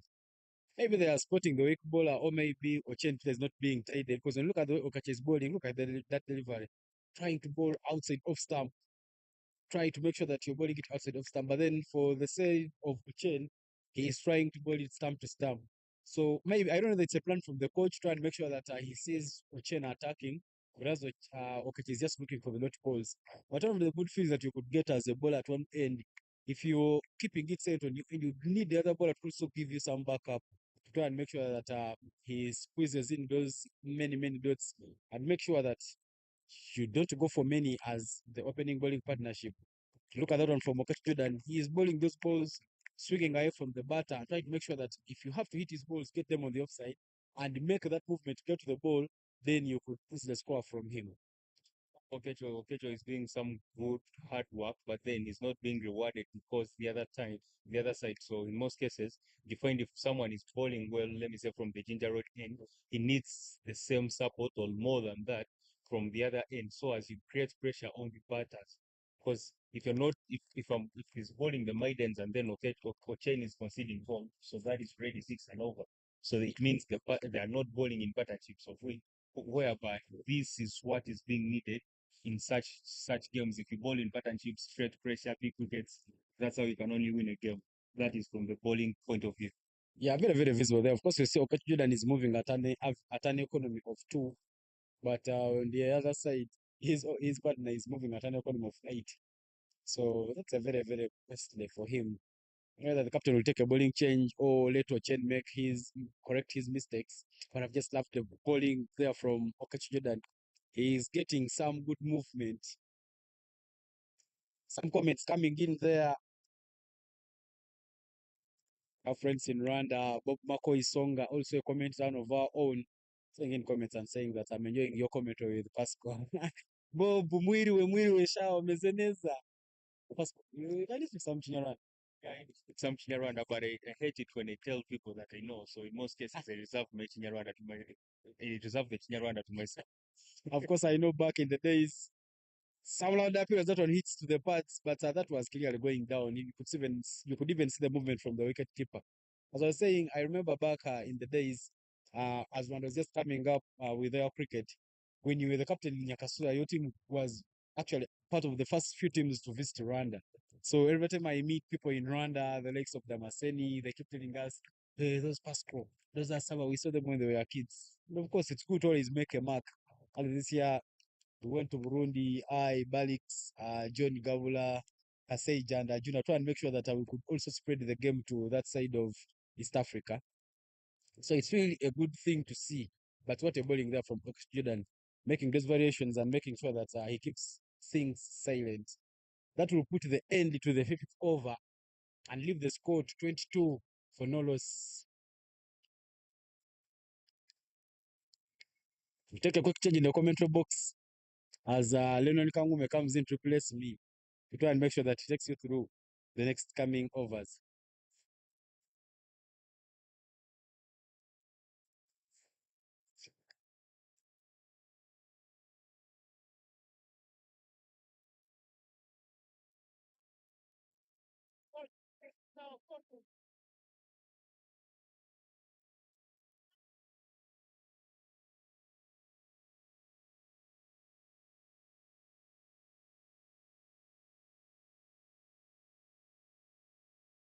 Yeah, Mr. Lennon, my co-commentator. We'll be back from the break. Thank you, Vasco Murunji. How was the first? Those are the first 5 overs, 22 for no loss. How was the lunch? Oh, I'll not talk about food. I know you do enjoy food so much, but yeah, I think the first, basing on the what we've seen, the first few overs, Okecho is bowling so well, like brilliantly. I don't know the best word to use because beauty could be the best word I can only use to describe how he's bowling, though he has not got support from Ochen bowling from the other end. And I'm not surprised to see that the captain has thought about changing and he has brought in already the first change, which is Niro Jonathan comes in to replace Ochen from the attack now. Let's see what he does. Let me hope he's seeing what Okecho is doing from this side, and he has to replicate what he saw. Yeah, Uganda is like the first couple of games. We already saw the coaches and the captain opting for a spin bowler, the power play. But right about now, we've seen 3 fast bowlers coming in to bowl in the power play, and I guess it's the wicket column which is missing. I mean, Balidawa always and Bujivani always picked a wicket or two in the power play against Tanzania, but today the runs are scarce and probably the economized and the wicket column is still at nil. To me, I do think that's the best bowling change I've so far seen in the power play made by Ugandan captain. Because you bringing in a spinner, because in most cases they normally introduce in a spinner maybe when you want a wicket or maybe when they're attacking your bowlers. So if you've seen the recent games, the games they played, the last two, they were not attacking the bowlers, the medium pacers. It's only that the bowlers were not bowling well to their fields. They were bowling maybe short balls. So now introducing in a spinner who survives more when the ball is a little bit old, whereby he can get grip to turn the ball and so on, and introduce him in the 7th over to introduce him in the attack. I think it used to reduce his deadliness in the game. But the good thing is now they've brought Niro. If Niro keeps on bowling well, just like what Okecho is doing, I think at the end of the day it will do them a favor, a better offer than how it used to be. That's it over the fielder, but great work there from the Dick from Ochen Peter. Picked up the length fast. Dylan there, the captain, today's looking in great shape as usual. Great player, Dylan, captain. I have to say, Tanzania have a good future in that young man. Odd number 333. Short number, but way boy, the cricket he plays, top notch.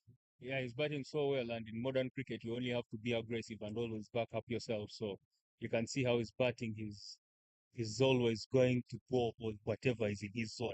And if he grows up with such a mentality, trust me, he'll always be headache for whoever falls to him.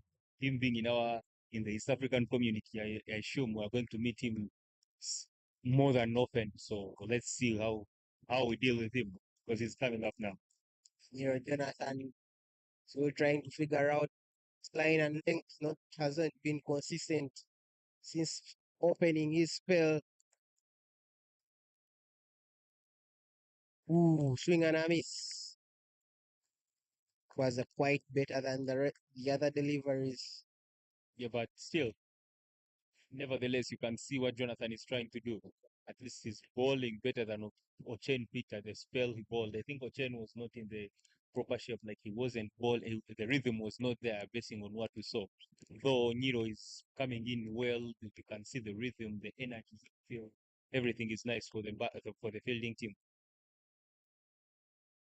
Oh, But even Tanzania is doing so well.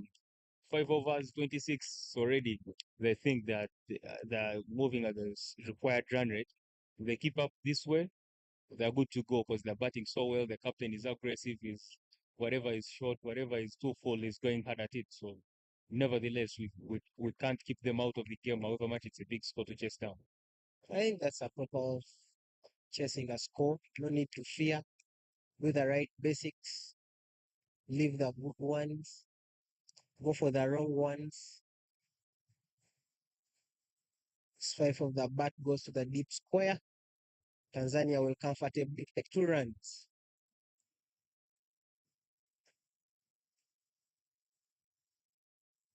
I was saying that I think that's the approach. Get a bad ball, play it the way it should be played. Leave the good balls, block them. Just to get back into your, let the scoreboard keep ticking. You don't have to wait for that for those bad balls or extra runs. Umpires just signaled a no ball, the free to the set batter, Dylan Manishtaka. Ooh, swing and a miss. Another no ball called by Coach Michael. I think has been an overstep, has been challenging for him to find his strides since opening his spell. You can see there are conversations between the umpire and the bowler showing him where he's strongly placing that foot. I think it's something to think about by the we thought about by the assistant coach because it's normally the one who deals with the ball and so that should be dealt with by the most experienced coach. Maybe he's one of the most experienced coaches I've worked with, like Gurinao Robinson. So I think he should be in position to rectify that, especially the run of him being a very swift bowler, left-hand bowler. So he should be in position to rectify what they're working with. Yeah, that's a very beautiful ball from me for Jonathan. At least you can see because when he's trying to defend the ball, like it's a free hit coming in or the free hit. He has always used a lot of energy. It's hitting it. It's always the effort ball compared to any other ball. And sometimes it's just floating the ball. Could it be he's scared of being hit because it's a free hit, or what do you think, Leonard? I think they are go-to balls and they are those balls you have to leave. That's a flick of the wrist. Run down comfortably the deep mid wicket area for 4. Finish that over. Tanzania setting the gears up and running. Score is 34 for loss 34 for the loss of no wicket after 6 overs.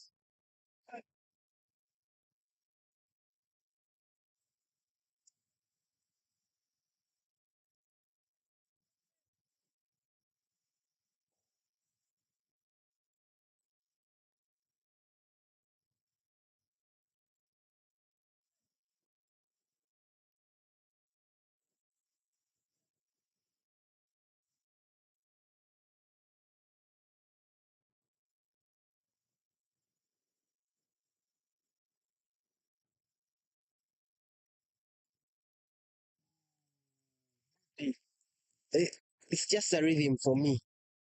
Very nice and tidy. No friction between his legs, his arms to the body, and the way he delivers that ball right up there. The ball gets the right bounce and just beats the batsman comforted right with that. I think he's doing everything right. Like as a medium pace bowler, he's doing everything right. The only issue is he's not getting enough support from the other bowlers. He has always been economical, but the partners are not supporting him. It's a punch. Brace collects. Well set field. I think sometimes just tries to give in that ball the just nice delivery. Doesn't the ball is not doing a lot, but it's ball at the right lane. Encouraging the batsman to just drive in. Probably that next ball will come off quickly and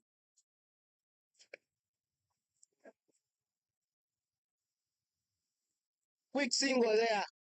What we normally call scamp of a run between the Tanzanian batters. Very good batters. We've seen before the Ugandan batters running very well in between the wickets, especially when the fielders are in so close. I think we shall see more, especially in the chase. It's a mammoth score. This is Global Cricket over batting wicket.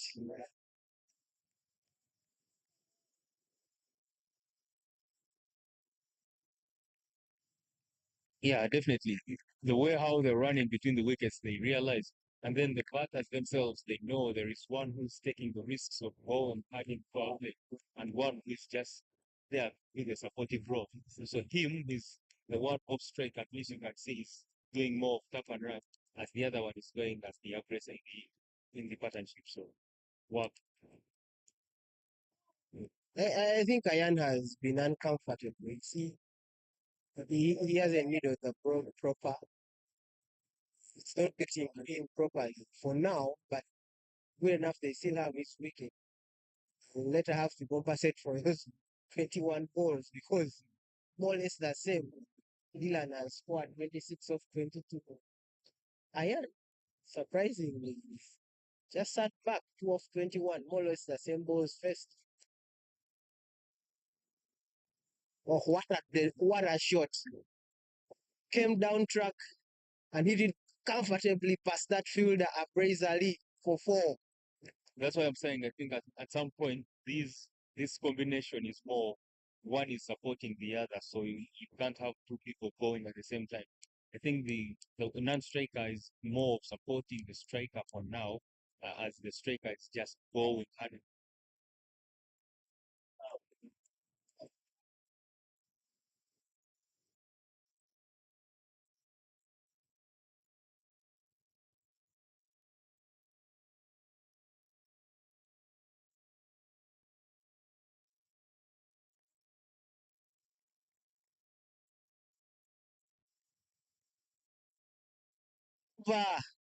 Score is 39 after 7 overs.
it will be right against the turn, not with the turn.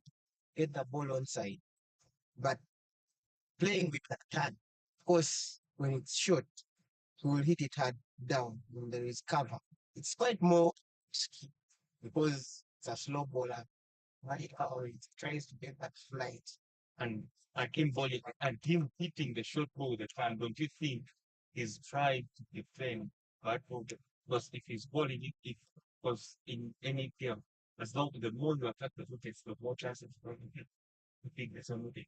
So if you're bowling it tight to my stumps, to someone's stumps, if a batsman is always batting and you're bowling it into his stumps, there are high chances of him, if he goes across the line, the best option is having someone and getting it, and then you keep it as close as you possibly can to keep it close to the stumps.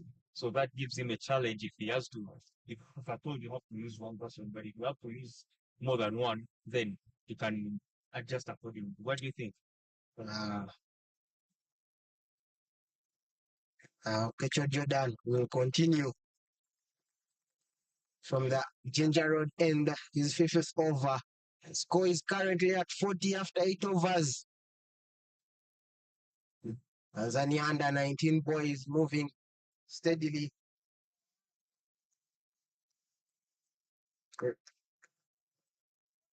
Just a simple run rate of 5 runs per over.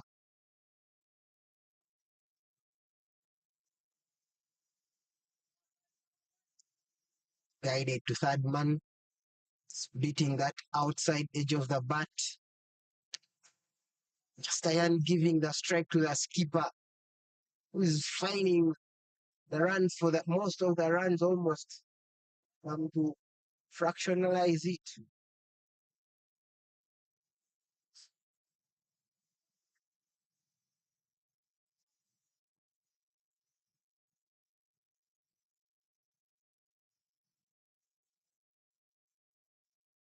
Yeah, that's the good thing of dealing with mathematicians. So they're using a lot of fraction ratios and I think they're almost bringing in cos and sine now, but never.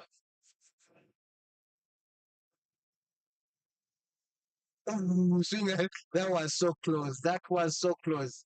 For a moment, Dylan lost his head, thinking it was right in his arc to be hit. It was never there. Uganda missed an opportunity on the wicket. Very well ball from Okecho. Okecho is keeping it tight. I wouldn't be surprised if he's awarded with the wicket because he's working so hard. I wish he can get one because the way he's bowling so well. But if you've seen how these people are batting, the Tanzanian guys, the way how the Tanzanian team is batting, they're batting so well in a way that it's not that everyone is risking. Yeah. Oh, that's caressed down through the covers for 4. Dylan at it in getting runs for the team Tanzania under 19. That is proper. They can see they have the plan they're working with. I've not yet seen the land striker trying to attack. It's only the captain who is coming back just because just because just because he knows he's the aggressor in this partnership. So whatever happens, if someone has to get out, it has to be him for him his role is to go hard and corners. Just as others are supporting him. But I like his approach. It's a modern day. He passed like a modern day batter. Chance for runs. A little bit of chance for Uganda, but it was never close for Christopher Chidega there in the middle area. As Dylan once again hits a consecutive boundary to prepare the Tanzania under 19 team to 50 runs. See how they are batting, and now that is the batters are coming in so hard. Interesting for our viewers. For the next 3 balls, what 4 runs? That was a bad ball, I think. Jordan Okecho today got the length wrong. Ball to the pads and got the treatment he deserved there in the fine leg area. Yeah, that is expected, especially when the youngsters are bowling. Because even we also saw that the Uganda Innings, Olimba and Chideka were batting so well. The Tanzanian guys were making plenty of mistakes. Bowlers, they were making plenty of mistakes, just like how Jordan is. Jordan was bowling so well, not until they started attacking him. And I think the the aggressor in this partnership is thinking one thing is like, okay, let how can we get Jordan off the attack now? Because the only option is by us attacking him. So as the captain thinks otherwise of introducing a new bowler. Yes. This one got Fielder got there. I think the captain gambled with this over. Then had a great spell in his 4 first overs. Very economical, and the batsman never looked comfortable while facing his balls. Yeah, but As you know, bowler always tires. The level of play, the heat, trains you for a long run up, raise up and get somewhere and change that bowler. So captain. yeah, but to me, I think even if I was the captain, I would have used him for one more purpose. He was at least asking questions. You could see people tumbling. You could see him beating the inside edge of the bat, the outside edge of the bat. So I won't give a little bit. I wouldn't mind to take such a gamble. At the end of the ninth over, the score is 57 for Norms.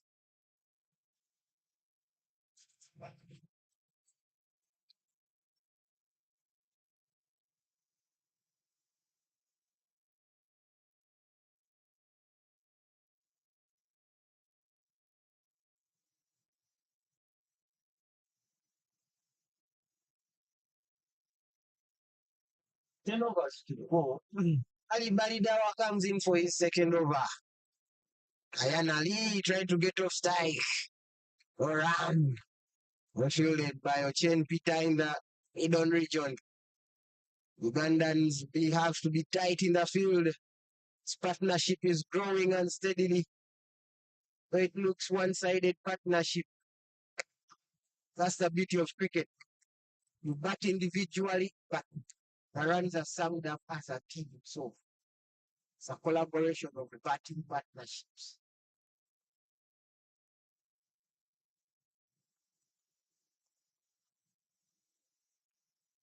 Three dot balls, very good over so far from Ali Balidawa. Bowling it nice and easy, foolish deliveries only. Giving no room to that Ayan Ali.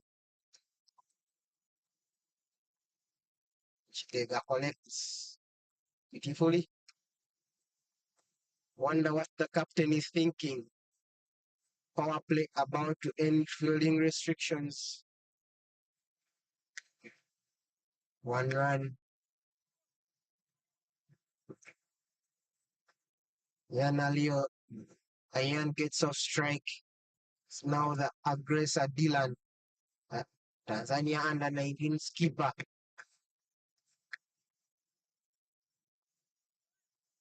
I'm happy to see the way how people are bowling, the way how Balidawa is bowling to the aggressor. Let me see what he does. Is he brave enough to toss it up a bit?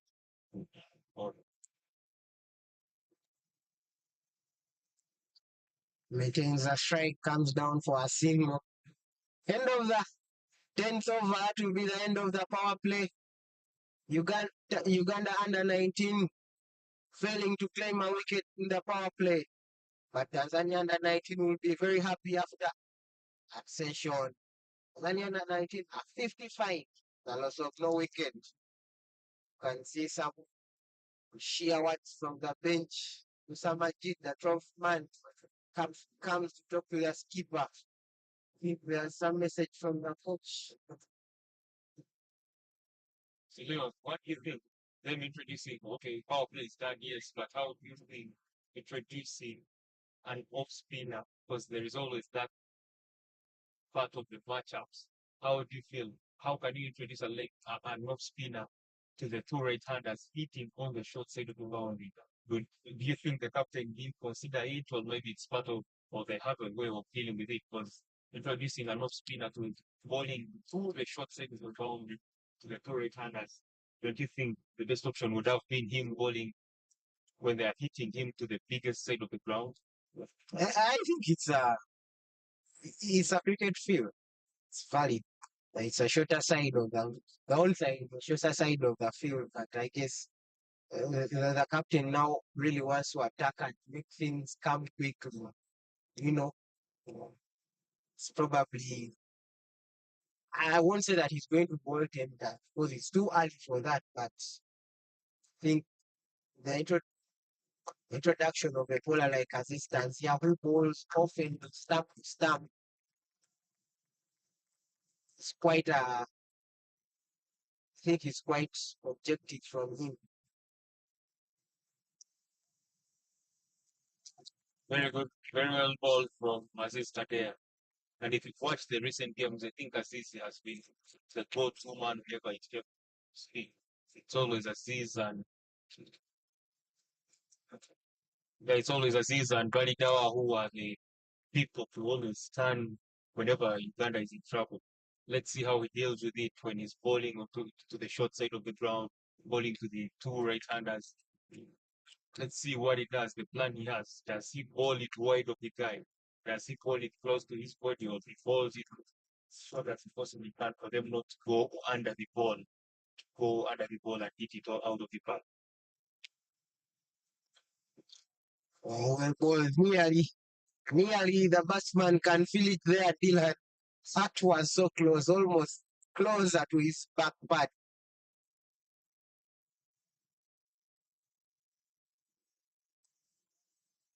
Oh, great fielding, great fielding. So had to just get a hand onto that ball, prevent that run. You can see, if you happen to see the length and the length Aziz is giving the batters, it's not the one you step forward and go under the ball. So it's finding a way to load his body a little bit short and slow. If you have to hit it, you have to use your inner. If you have to go under the ball, you have to be 2 foot, of which I'm not sure the captain is ready for the off-spin of Aziz Tania. But yeah, nevertheless, well done from Aziz. I'm sure now the captain is thinking of keeping him on. The other guy is there. 56 for no loss at the end of 11 overs. Uganda is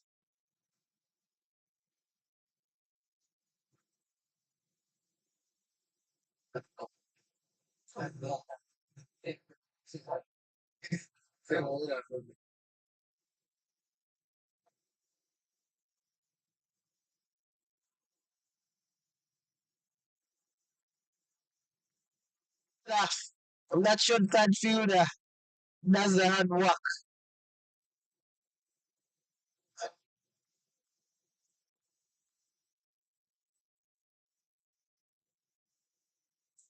Oh, short finds our region fielder, Ali Balidawa.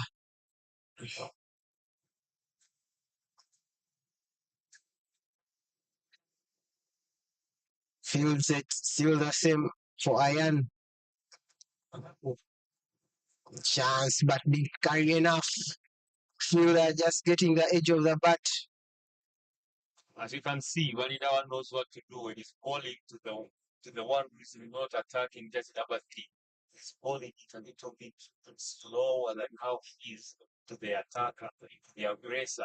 So you can see the plan, the bowling plan is set for the fielders. What do you think about that? Because how is bowling to number 3 and how is bowling to the captain?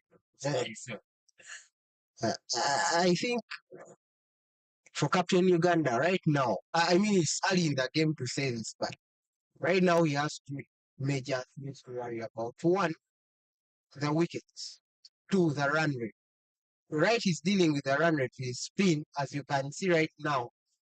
Of course, when you're not scoring, it's you, and if you're in a good position, you already feel that pressure. Why am I not? How can I get off this? But what he's now dealing with, let me try to keep them at both ends. Try to fasten up things by bringing on spin bowlers with both ends. Probably there will be some pressure and the batsman will make a mistake. But that's end of the 12th over. The score is 56 for the loss of for no loss for the Tanzania under 19 team.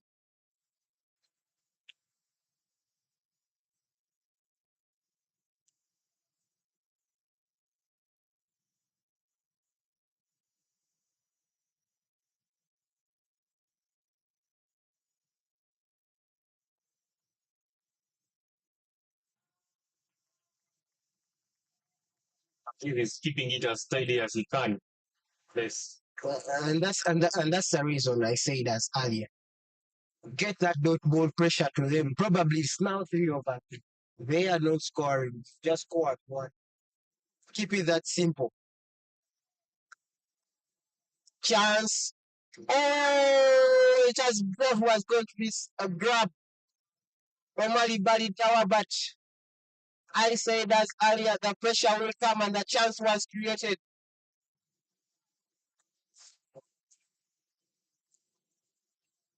Dot balls coming in. The more dot balls involved, the riskier it becomes.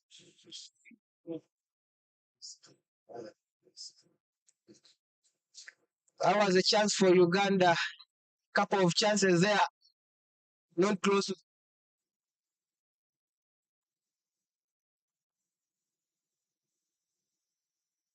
And Dylan into the 40s, currently at 43 or 40 balls, keeping that strike rate right above 100.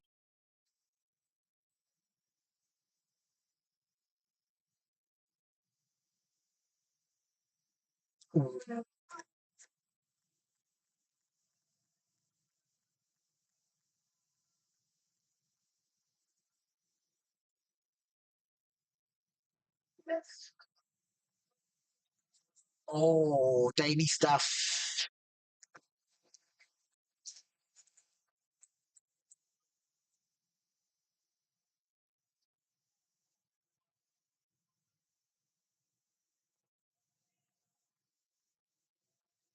That was the over.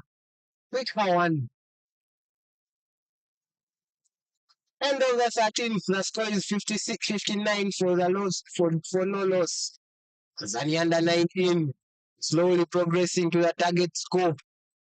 And understand the pressures. Batsman need water. Heat is drenching here in Kampala, Uganda. Right about now, it gives a chance for Ugandan players to settle in their nerves. As Ali Balidawa comes in for his third over.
That's the intent of the bowler. Make that batsman for that ball come forward. And if you've seen the plan, if you happen to think about what Walidawa is doing, you can see him trying to toss it up a little bit, trying to see how brave the batsman is to go over the set field because he's having extra covers, he's having long off, long on, and mid wickets. So he's not pushing it like how he was when he was bowling the power play. Because power play is done, he's giving it a lot of flight to see how brave the batsman is to go over the fielders.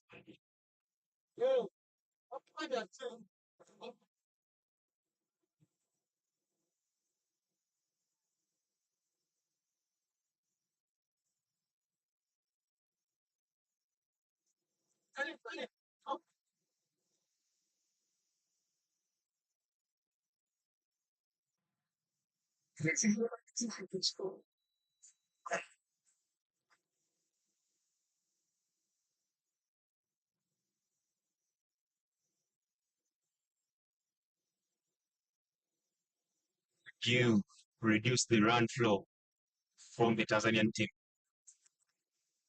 Definitely. I would call it the alright answer.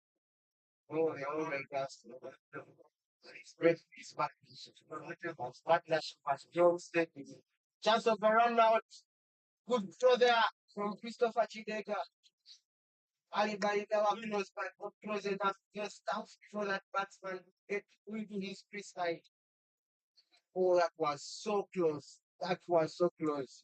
I think we will always remember the thing of keeping.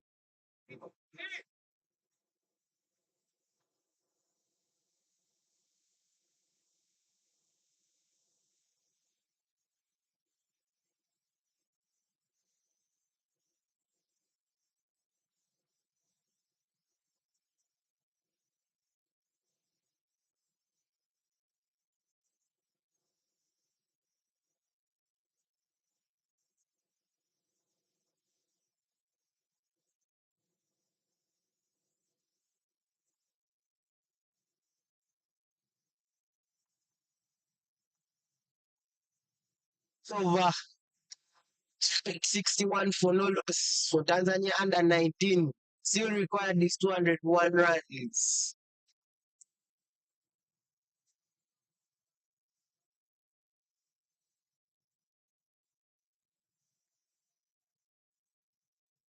But now, the way how they're exposing themselves, you can see they're not scared of going for the risk shots. They look for all the risk shots, but they're not risky.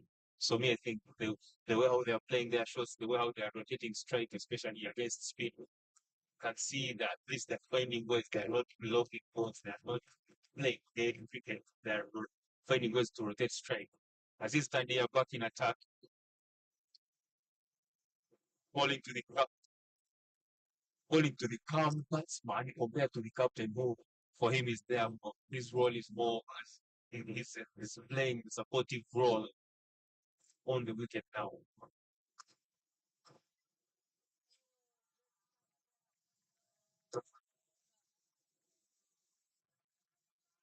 Very, very great cut there. Some 5 yards from on his right side.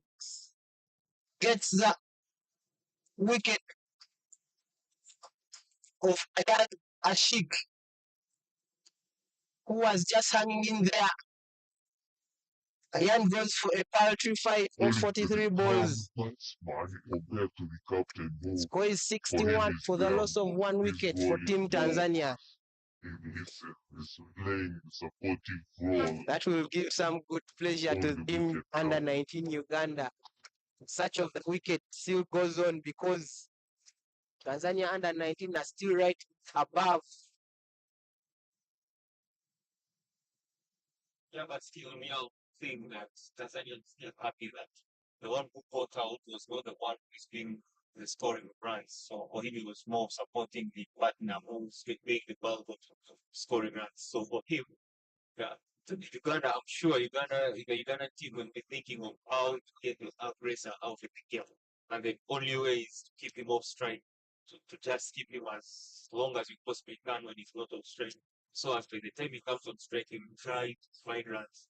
That is the only way of you getting his wicket because you try to stop to attack. And the best way of, when you're attacking, that's when you can lose as many wickets as you can. So the best option is let them keep him off strike and see how to get his wicket. Just dry his run rate. Ain brings in number 3 for Team under 19 Tanzania.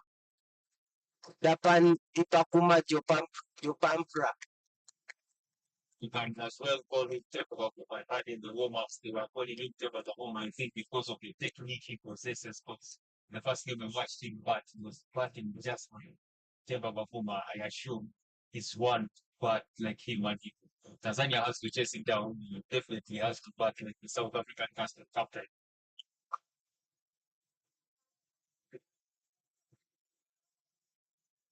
Aziz Tandia breaking in shackles for Team Uganda, getting the first wicket of their innings. Work still needed to be done in the field with both ball in hand and the field. Just drop a man there in deep square leg for the new batter. The rest close in on him inside the 30.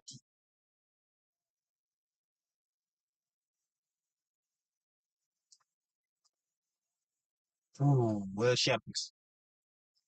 Very well played. Very well bowled from Tanzania. You know, if the batsman is new, you always have to find a way of making him play each and every ball you deliver, which is being done by Aziz Tanzania and he's doing it to perfection. Pressure being built by the Ugandan fielders as Tanzania is finding a way of bringing in the aggressor on strike, which could be the plan for now. But Uganda is in the 30 yards, not allowing the singles, not allowing anything easy. They are finding a way of keeping the new man on strike. Maybe they dry the runs from using that format now. Leonard, what do you think? At the end of the 11th over, Uganda, Tanzania is 61 for 1.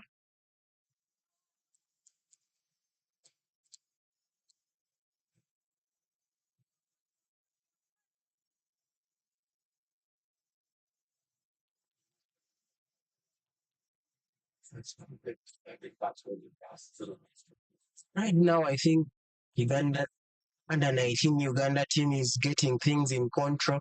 They are dotting more. A wicket has come to break the opening partnership. Probably they will look to get the big man Dylan Manish. Ali Balidawa comes in for his fourth. Shelen. Dylan 2 away from series maiden century. Delicately played there to Gali. No run. Lovely. It's beauty to see. It's very nice when you're watching the youngsters play this kind of cricket. You can see the captain is thinking of how to get a wicket. He's still having the sleep in himself in steps, having short covers, and the bowler is not afraid of tossing it up a little bit, giving him more graves to see how big it turns and how brave the batsman is to go over the fielders at the boundary, which is nice to see, especially at this stage of the game. Goes big and leaves it there. Disappointment and shame for the captain from Tanzania, who departs with a deficit of 2 to make a half century, but gets slip cut there from the skipper, Gerard Olipa.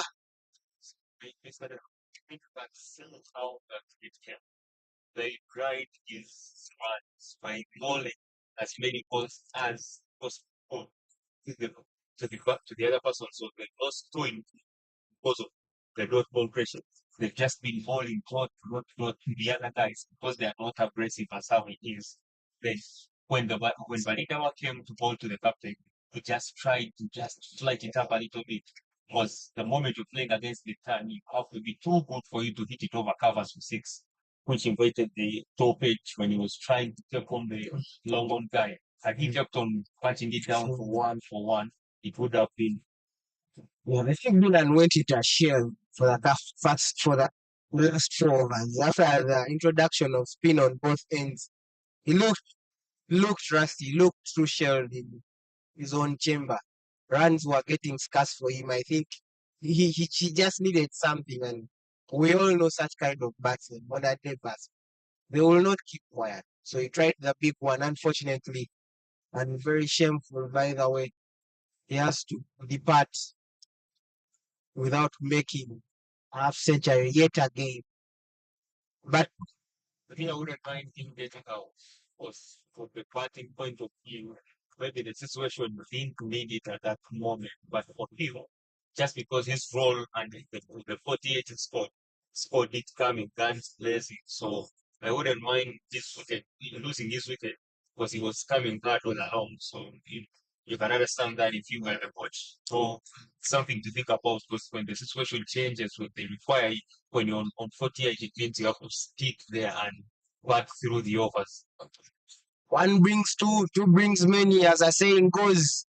Uganda very successful in the last 6 overs, keeping Tanzania under the pump, to complete add more misery. Walidawa Ali very tight and critical bowling.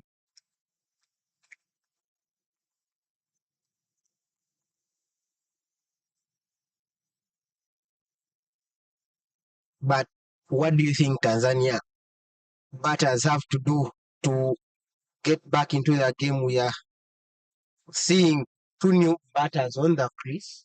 The opening pair has just both departed in two consecutive overs, with the aggressor probably who would have tried to get this game as I think would have taken this game a long, long way. Appeals for caught behind. The umpire says no. Michael Okoth. Back to my question, Pasco. I think it's still too early going for who's winning, who's losing. Basing on how the game is going, they have 16. They need 200 in the coming 34 overs. So the scoreboard is not putting them under pressure in terms of the scoring rate. The only issue is, can they maintain the flow of runs? Can they knock it around? If they can stay here to see how the wicket is behaving, how the ball is scanning, how big is the ball, then that makes it easy for Team Tanzania to chase it down.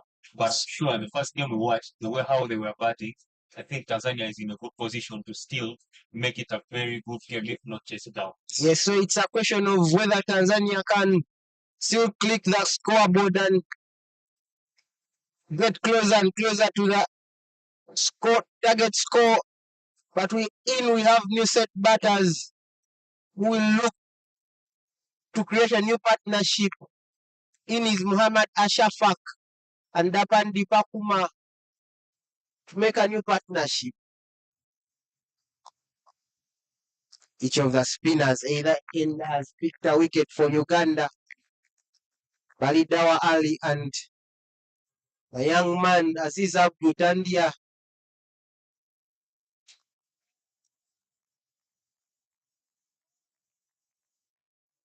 Yeah, you can see what Aziz is doing after them getting the aggressor. He's now not afraid of falling it full. He's making them play every ball. If you, he's playing every ball, playing every ball, playing every ball, and the field setting is for a typical off spinner. You can see, and now for him to make matters worse, he's having mid on. The only person outside the 30-yard circle is the deep mid wickets. So that's good captaincy from the Ugandan captain, because he's showing you that I'm here for your wicket. I'm not here to defend the runs. I'm just here to pick your wicket and then I go home. Very good. Very well done from the captain. They are closing in tight from the Ugandan fielders, closing in on the batters inside the 30-yard circle. Tanzania finding it hard to make ends meet with getting runs. But I like the way Aziz Tandia balls varying his speed. At the end of the 17th over, score is 62 for the loss of 2.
Well, the team following you is by you doing what you require from the team. Leading from the front.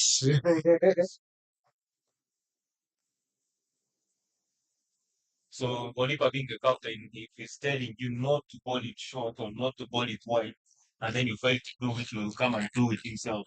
So if he does it, why not you? If me, if the captain, I'm doing it as the captain, why not you? So he's just demonstrating to you like this is how they do things. This is what I want you to be doing whenever giving the ball to ball.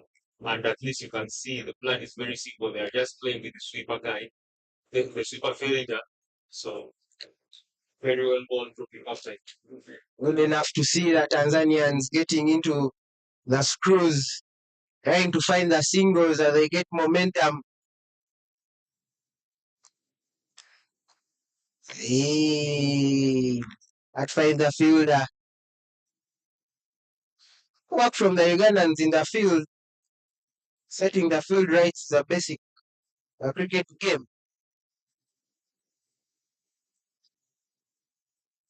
Skipper, unfortunately, I don't understand why there is a fielder in the deep mid wicket area. Find that a wasted resource. But me, I think it makes more sense because if he's bowling leg spin, if he's bowling leg spin and let it be leg spin or off spin, the big wicket has to be covered because in most cases people play the slow sweep or any wingling sweep. In most cases, it goes straight to mid wicket. So it's always a better option for you to have someone covering that zone. End of the 18th over. Score is 65 for 2. Tanzania still require 197 runs from 32 overs. Both and the umpires, both and Norbert Abi have called in the first water break. Shall have a drink spread in the scorching sun of Kampala. Shall be right back after that drink spread.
Tanzania continuing to bowl from the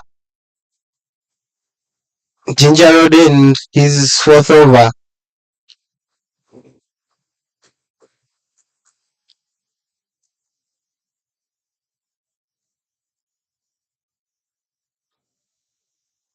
Bowling tidely, no. So far for consecutive dot balls.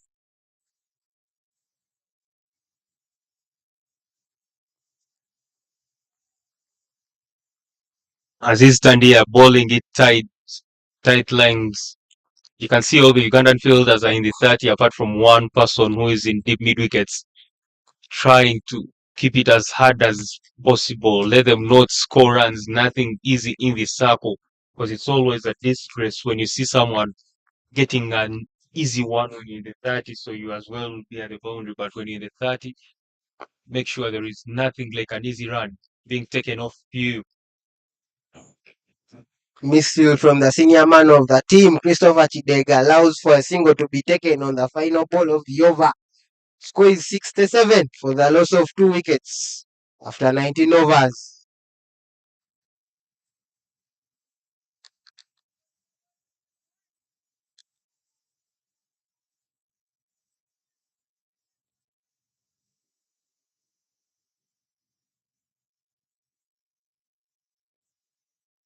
Skipper for under 19 Uganda, Gerard Olipa, will continue for his second over. Looking to bowl a little bit more straighter to the batter. Dapan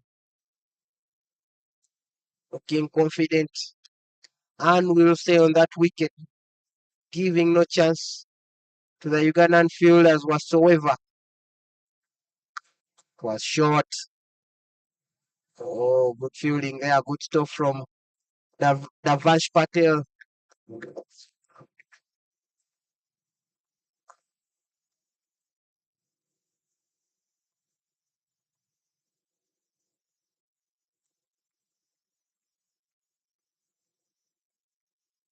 Quick word between the two batsmen in the middle, probably to discuss the way and advise themselves on how to go on with the business.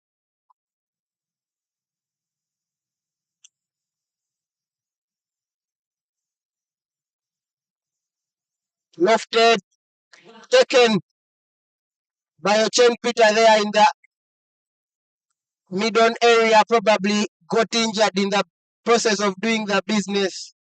But it's smiles for Team Uganda after claiming that third wicket.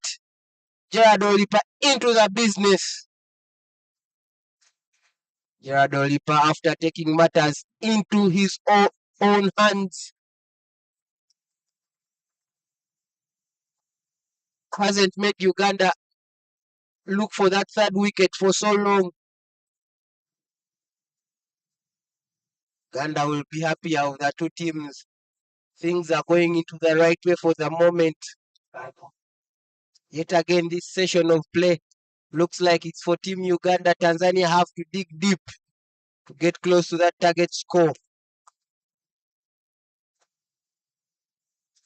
Olipa Gerard previously in the last game ball 6 overs, conceded 31 runs and picked 2 wickets.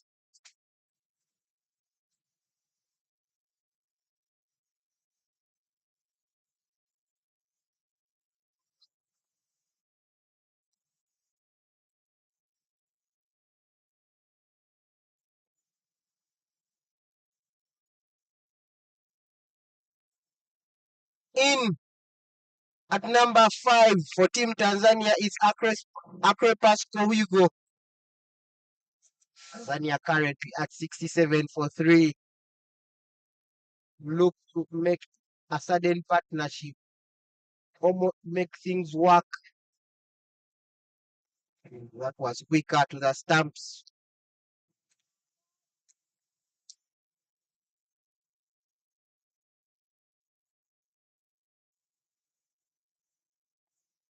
Swept clean. Well fielded in the deep there by Luwama Conrad. And they will settle for only 2 runs. great running, but great fielding there in the deep. Covered almost like 20 yards.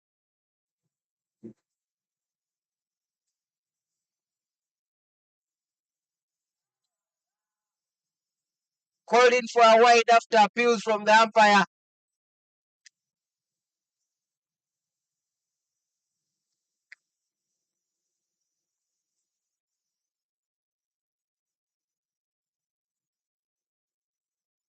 That's Fuller. Beats that man inside the circle. Quick as a bullet for 4 runs. And that leads to the probably that fielder, Christopher Chidega, injuring that right knee. Get some of the teammate bowler, who is the default of a problem.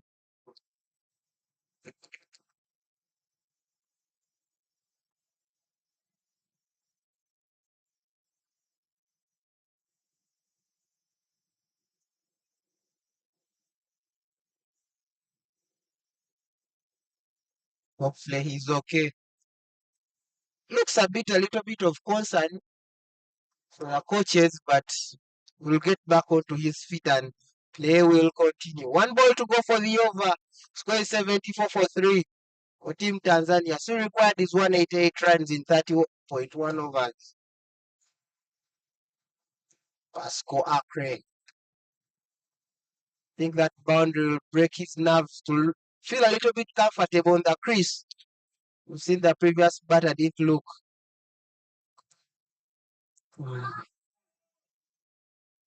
End of the over. Number 20.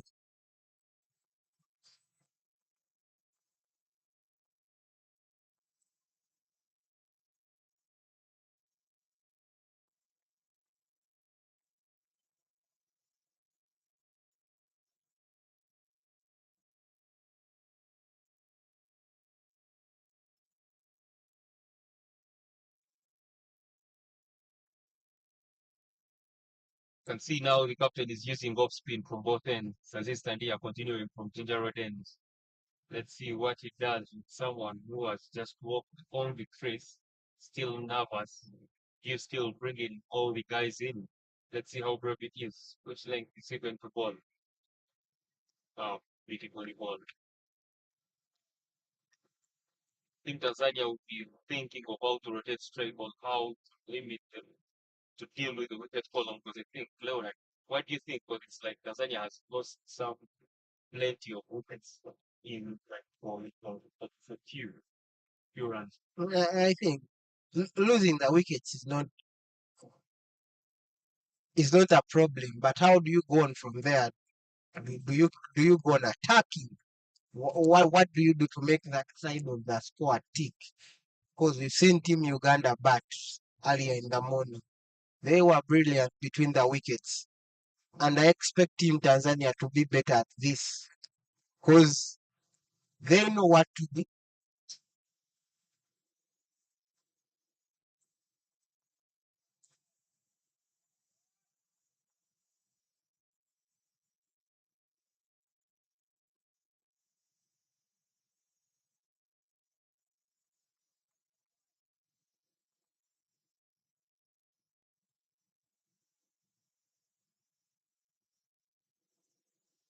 As I was saying, they should be able they should be in a position to be able to do it clearly, because they know what they are up for. They know the task. They know the mountain. Sitting on their butts or hanging around their butts won't help.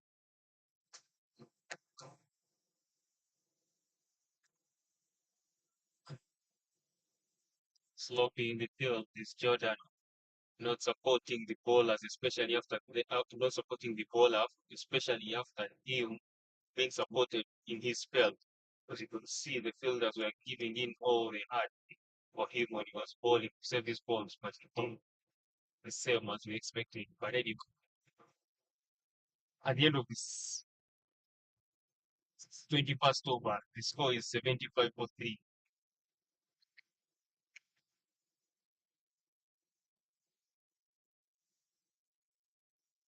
Oliver Gerrard continuing the attack to keep himself on the attack because he's the man to decide if he has to ball or not. So he's the one bowling. Can see when they're bowling to the Pasco, they're always at the boundary compared to when they're bowling to the partner. The partner is not as strong as how Pasco is and he's not playing aggressive shots. What do you think, Mr. Lever? I think it should be more of like a fast partnership. It doesn't matter. If you're up to the task and the team, I think your coaches backed you up for the task and it shouldn't be a problem. So you have to get in yourself in your head in position to be able to hit some runs for your team. Otherwise, the deficit it's becoming larger and larger each dot ball which comes. Quick single, and that they need more of those to keep the pressure back onto Uganda.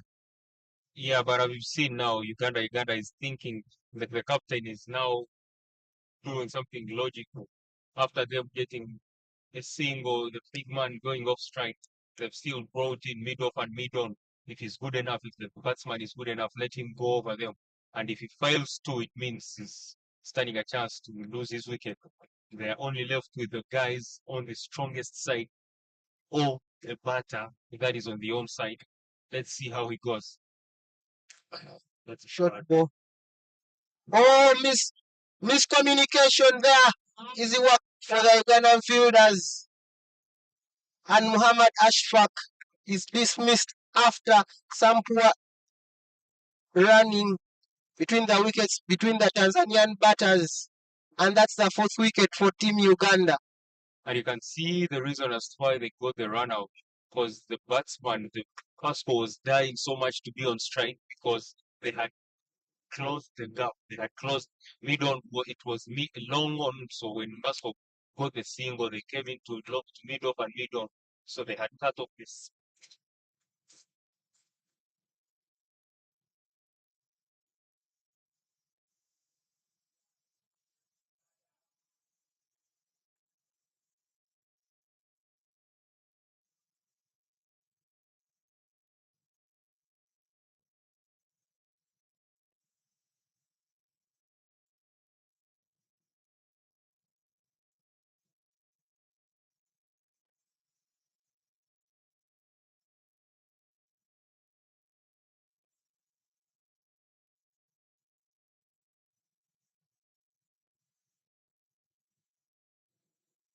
For Team Uganda. In will bring a new batter. Oh, that was quick to the bats. Quick on the defenses. That will be the end of the 22nd over. Score is 77 for 4.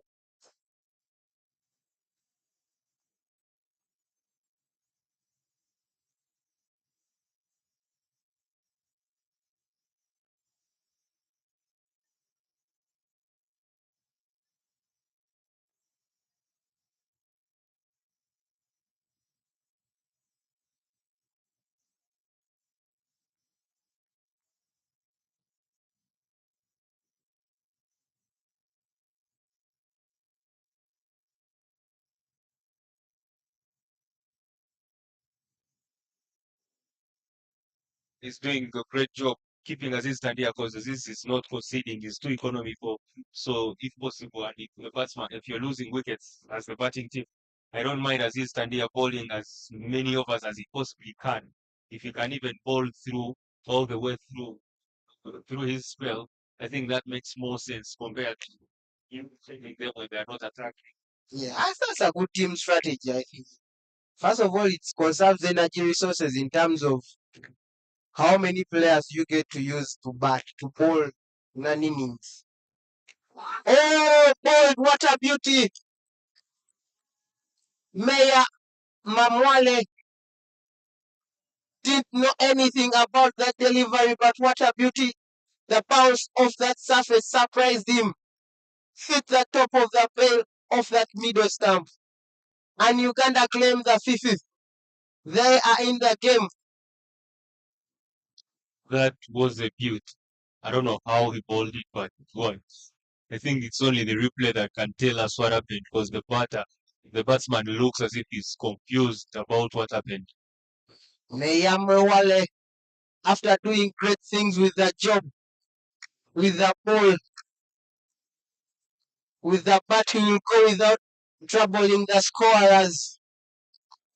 Uganda in sight of the second win now, with half of the squad for Tanzania under 19 back into the dugout. Crazy scenes there, because that was a very good wicket. Actually, that was a good damn batter who just went out.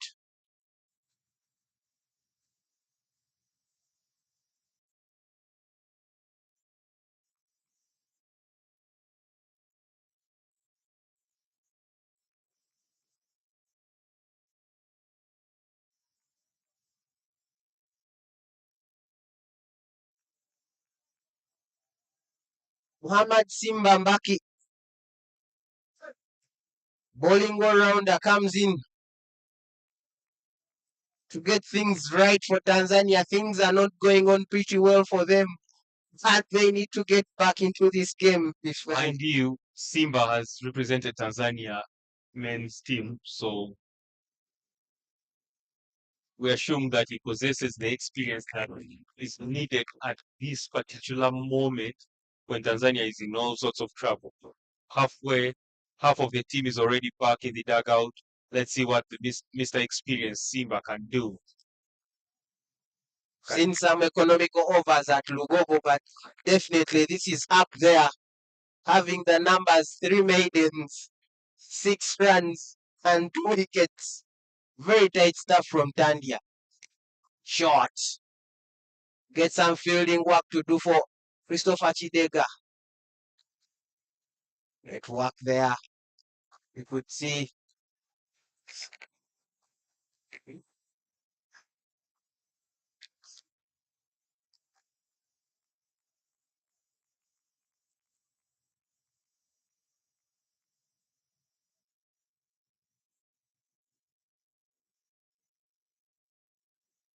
Oh, Tandia Abdulaziz.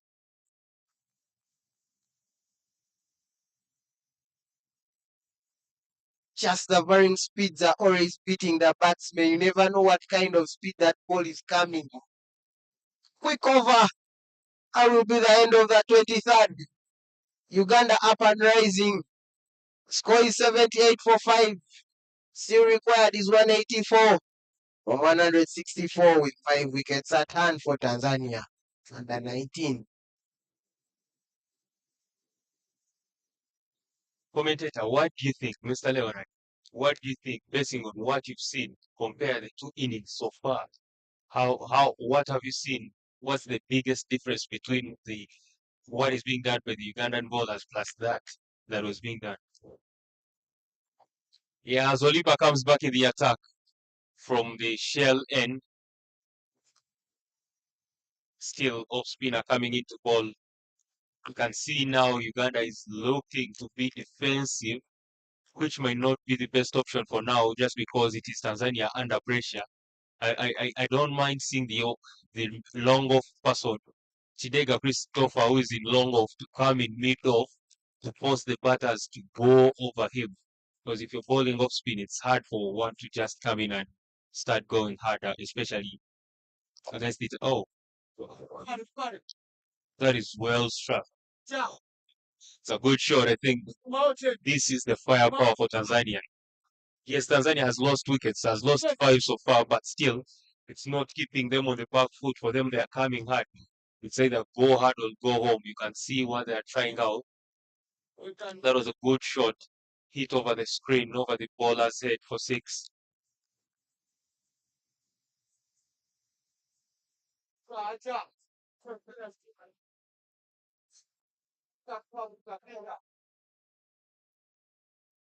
Can see the captain of Uganda adjusting the field, changing the field as I think he's trying to change now the length. Him having that just a square leg and mid wickets, I think he's gonna change. He's going to change something.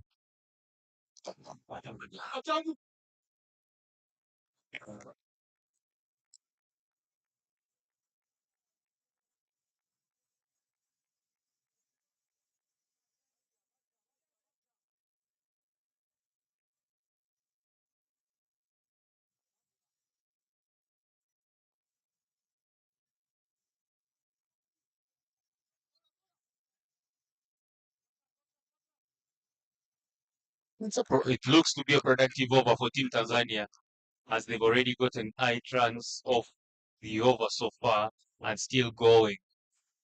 Tanzania looking to press the key and noticing that they're only left with 27 overs and they're already halfway down.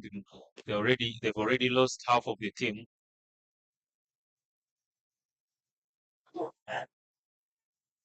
Good bowling from Olipa.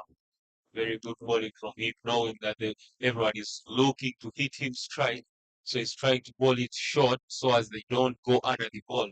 If he's bowling it short and quick, it's not easy for you to go under the ball, which makes it hard for the batters to score runs. Hit straight to long off. They take a single to finish the beautiful over, what they would regard as a good over from Tanzania. It is 87 for 5 at the end of the 24th over.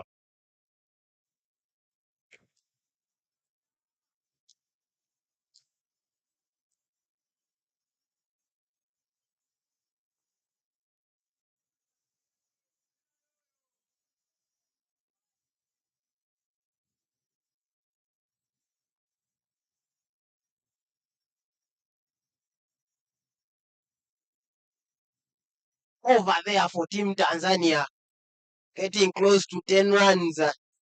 But that won't shift the momentum yet to Team Tanzania. Uganda will continue with Aziz Tandia from the Ginger Road end for his 8th over. Economical as it is, making life hard for Team Tanzania.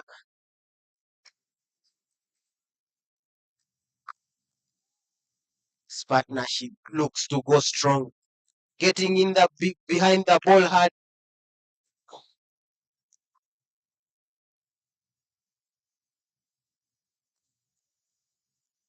My co-commentator earlier asked me the comparisons. Tanzania's just went below the as Uganda was at the 25th over. They are just below as Uganda was at the 25 overs of their innings. But some strong hitting going on in the middle here. Mbaki Simba hitting the ball with a lot of power, trying to create chances to get more boundaries and probably maximums for Team Tanzania.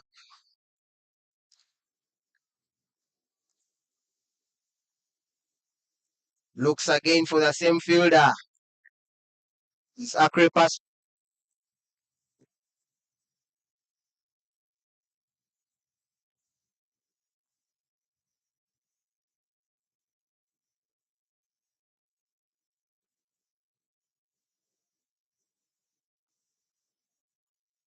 Razor Lee collects that one beautifully. Very good field setup. Also hard fit in between the gaps for the batters. That goes long and out of here.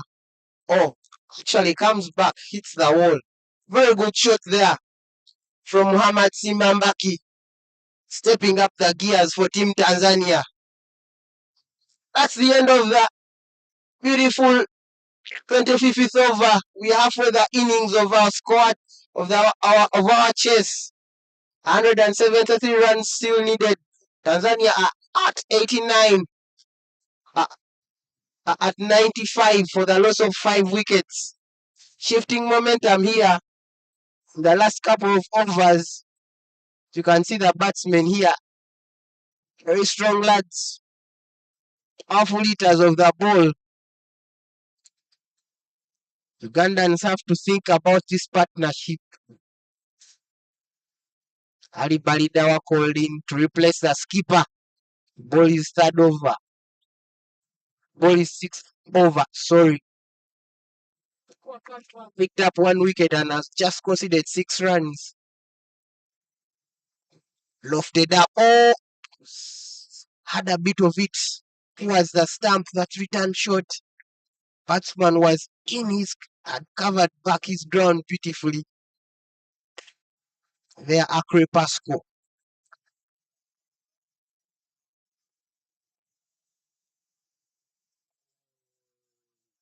It's a single down to extra cover. Tanzania getting the runs flawlessly. The last 3 overs are not looking to back down.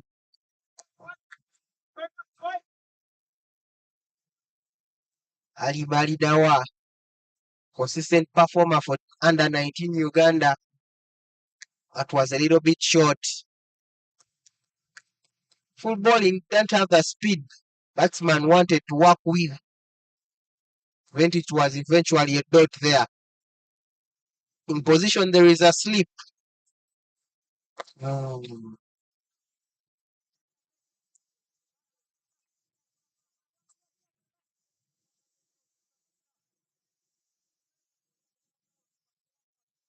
Beautiful Wednesday to watch cricket here at Kampala. So,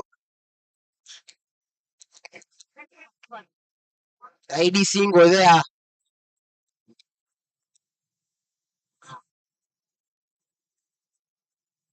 Change of strike there. Good running between the wickets and some boundaries will do that. Definitely do that job. Tanzania need more of that to keep up with the score.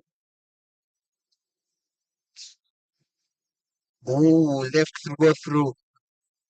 End of the 26th over. Things are running thick and fast.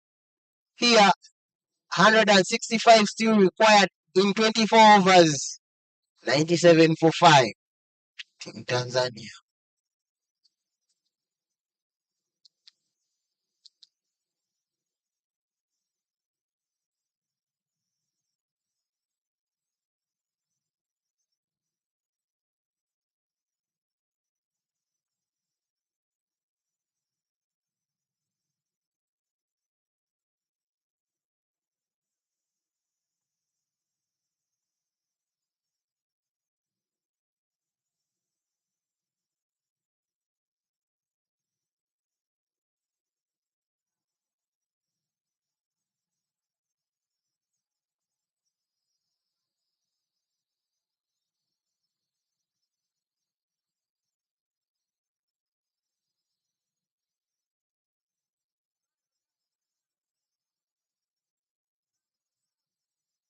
They're really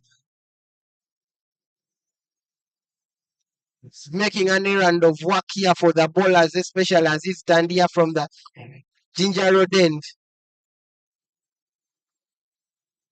Ooh, good bowling, good run, very good cricket. Intelligent cricket from the youngster. Very good batting.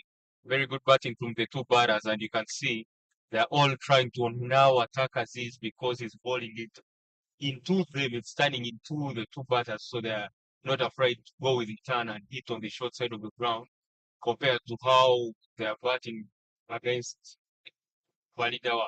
So Validawa is turning it away from him, which is tricky for him to just go back to compared to how it is now being like how they're Delicately played there to get a scamp of a run to those slip region area. Tanzanian batters there reaching the 100 mark, currently at 104. Really keeping the business neatly and tidy for the 6-wicket partnership. sensible cricket from Tanzania. They're getting the boundaries, they're getting the big sixes and rotating strikes. So already 8 without a single risk just because they bowled the volley and it went for 6 plus the 2 singles.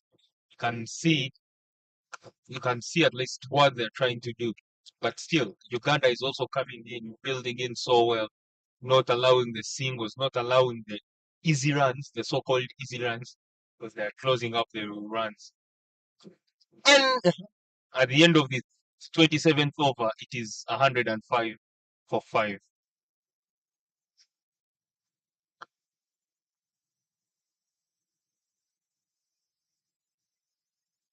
that's currently there will be a change in the commentary box Ivan Sajabi comes in to tidy up the work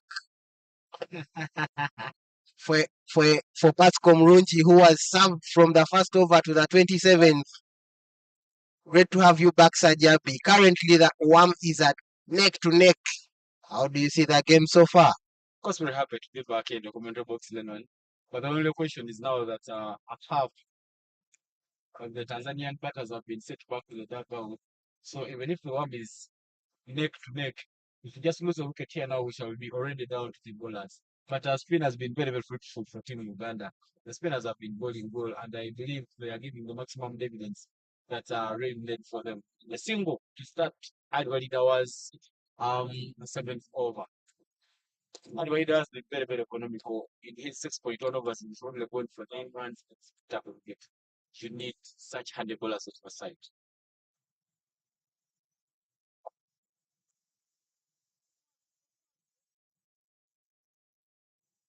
Adwaida, they are still keeping things silent for Team Uganda. Muhammad Simba Mbaki, the first game, he knocked well. Bit of an awkward bounce there from Ali Validawa. Just not letting that batter get off the strike. Cruising not so bad in 24 of 22. Simba Mbaki known for his very, very aggressive approach. Mambaki.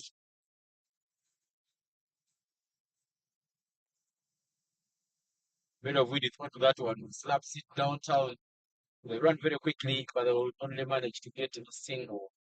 Brilliant work there between these two batters who are in for Team Tanzania. Brilliant work there. Partnership growing steadily.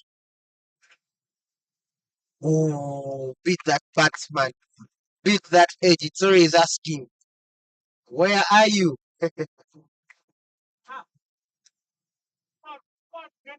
Brilliant bowling there from Ali Validawa.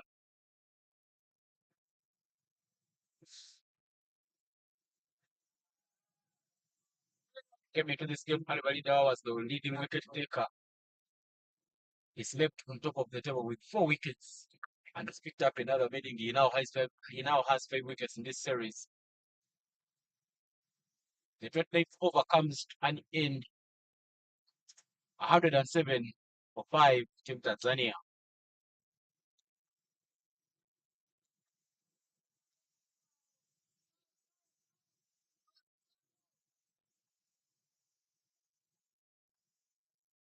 It's the first time for Aziz Talia to play in this series. He's just been given a debut. And of course, he gave in the place with Ivan Singh. The other change in the Ugandan team was the introduction of Pocket and replaced Musama Jitrama. But this man, Assistandia, has proved to be very, very fruitful.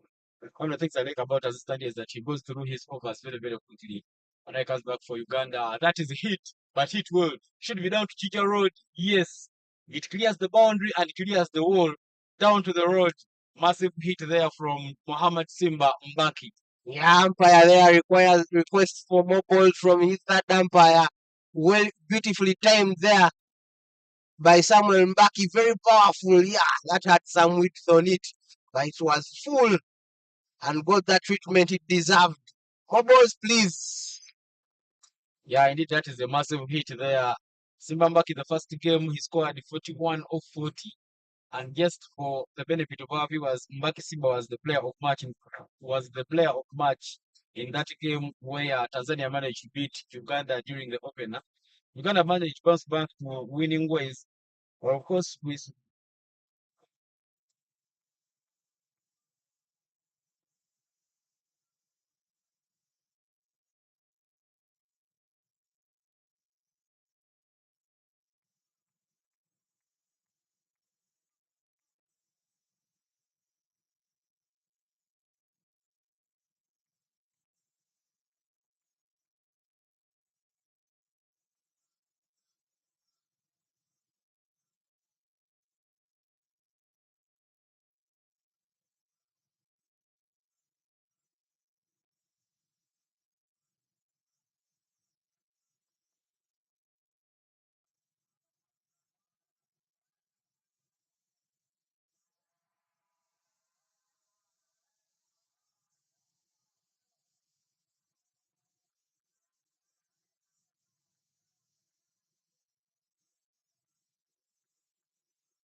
Yeah, right off the screws there. Miss times, and Luwaba Conrad had to make in runs to collect that one. Ugandan fielders pumped up because they know how big of a wicket Muhammad Simba is. Beautifully bowled, short, mistimed, great catch. Look at his feelings. Very pumped up there, Luwama Conrad. Current score is 113 for 6 wickets. Tanzania under 19 still require 149 runs. Production team of not so many people here live on ground. The man on the camera there just getting everything in the moment. That man there, not very, very new in the camera. Jacob Wangeni, he needs his flowers. And also our producer producing the replay in real time. Steven to see me. What does analyst with the national team?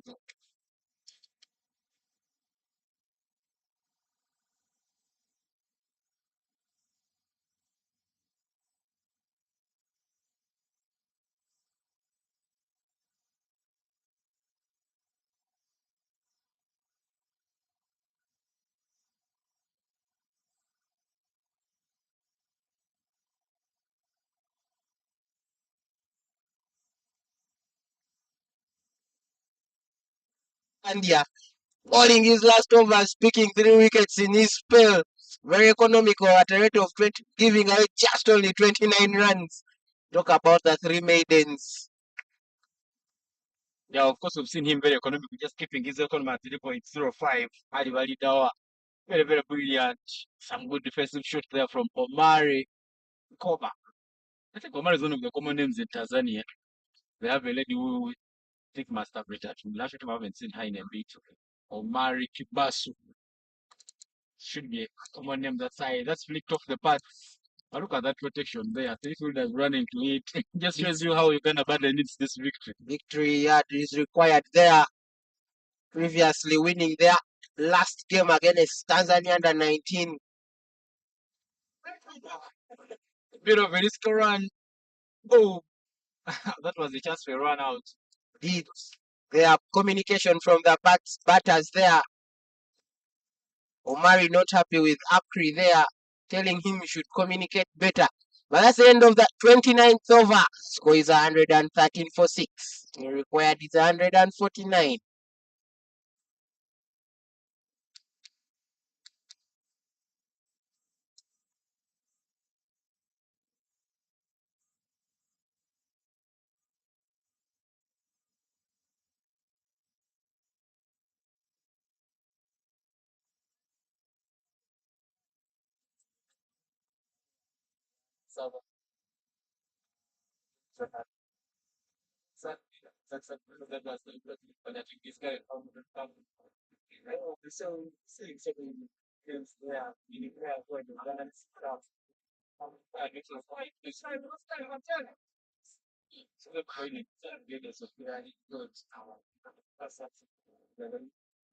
Really fired up.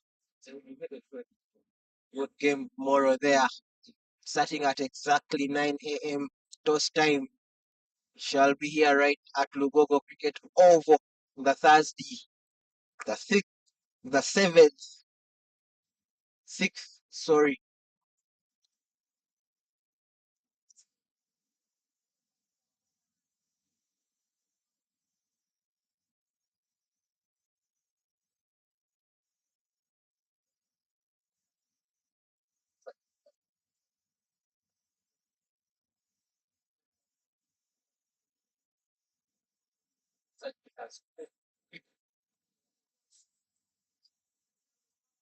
That's the reason why they they lost the opening pair, the Tanzania under 19 team. That there was a dot ball pressure in 4 overs.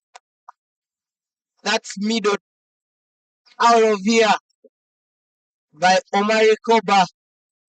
Up. More balls from the umpire. They are not going to get that one. Of course, it was a massive. It's getting down to one knee and emergency. Yeah, that over the screen, where they are raising the screen, and then our it's just a when it was a bit of a deliver that was dropped outside of stuff. Basic injections there that the part marital some muscle from this is what that so the previous part of words to number to go it will also the fact next what you give in the Yeah, make it better. no question. Yeah, exactly. Yeah, Ivan, you are right. No questions about their hitting. They have the power, but what I feel they have failed to do is what can they do? What can they do in between the wickets, the running? How can they do it better? That's what their coach, I think, can implement in this team, and they probably could have be on the 160 mark right now, 150. But because they get the boundaries, but they again gain a lot of dot balls. They concede that pressure. Ali Dawa will come back good enough. The ball has been recovered. Oh,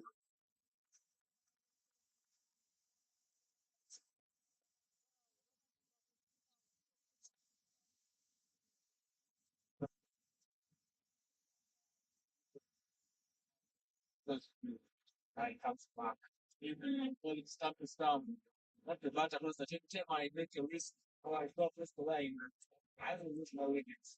And on over number 30, 120 for those of sixes now the score will go for Team Tanzania under 18. We will be now getting down to the last 20 overs of the game.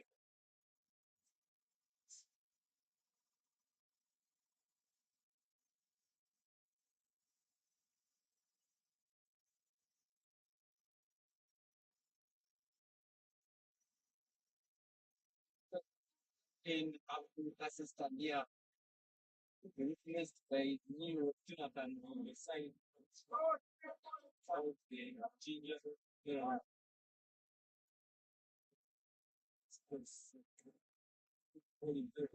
team batting focus is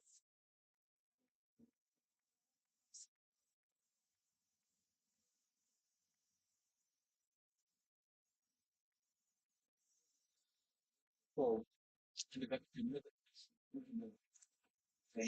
looked like he had lost his strides there for a moment. Captain didn't hesitate for a bowling change, brought in spin on the wicket. But let's see what he can do from the Ginger Road end. So I just like the way he always comes in the middle overs and handles that pressure. Always tries to pick up the wickets, try to pump it and make the batsmen in the middle work.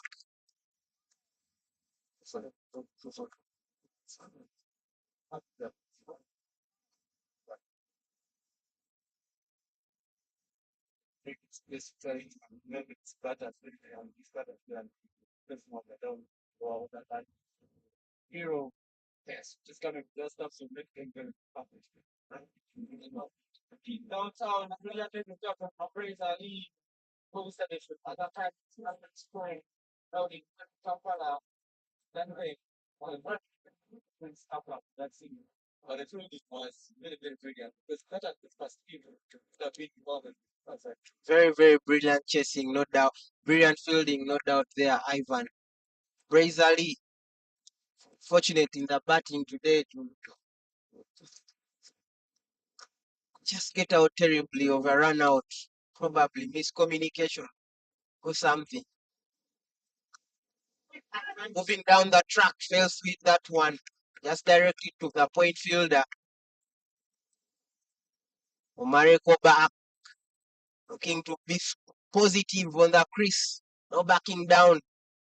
More or less Tanzania close to the halfway mark to the required score, but they need more runs to be still in the game to get the momentum on their side because most of it is on the Uganda under 19 side.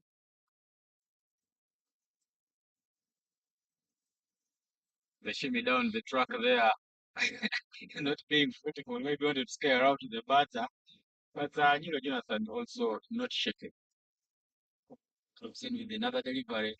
Or that is hit just to the onside. Conrad Amadao there at long on. It's a big picking up there for him. He manages to make things silent and they will only take single. But Tanzania needs to keep rotating straight if they are to get a result into this one, Leon. You see there, the required run rate is 7.7 every over. You need to be upping up your gears because you need a boundary in every over if you're to keep in close contention of winning the game.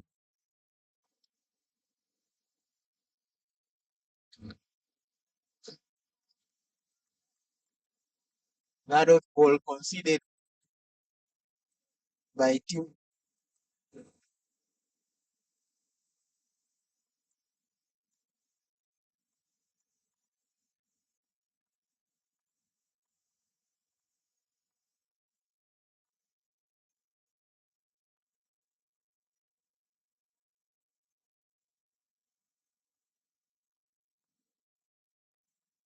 Height should be bowling, support press. Look at that one, ball into the surface. As I told you, Leon, every time it goes past the field, Let it that's go. the boundary. Nobody move, nobody chase. It's a dry season. An electrified field here in Lukogo. just you just have to play second fiddle with the ball. Jonathan Nero there holding it a little. There was a width on the ball. Batsman just had to time that gap. That was some nice placement, Lemon. That's been the problem with Jonathan. He's been going for those. This time round, he goes a bit of a bouncer. The batter knocks down, but there is a no ball call from the umpire. Completely overs. Out of no ball.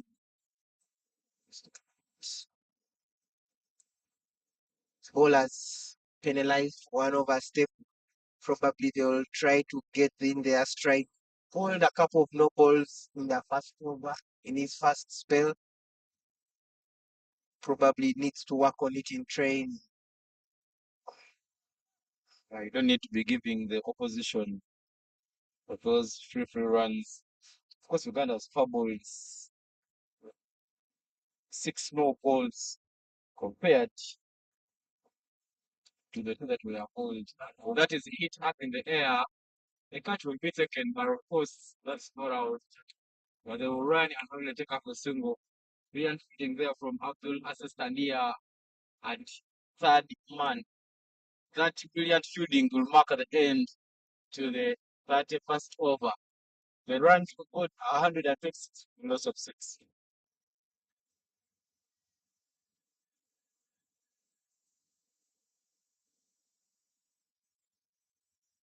So and so many people will be interested in seeing where this affair goes.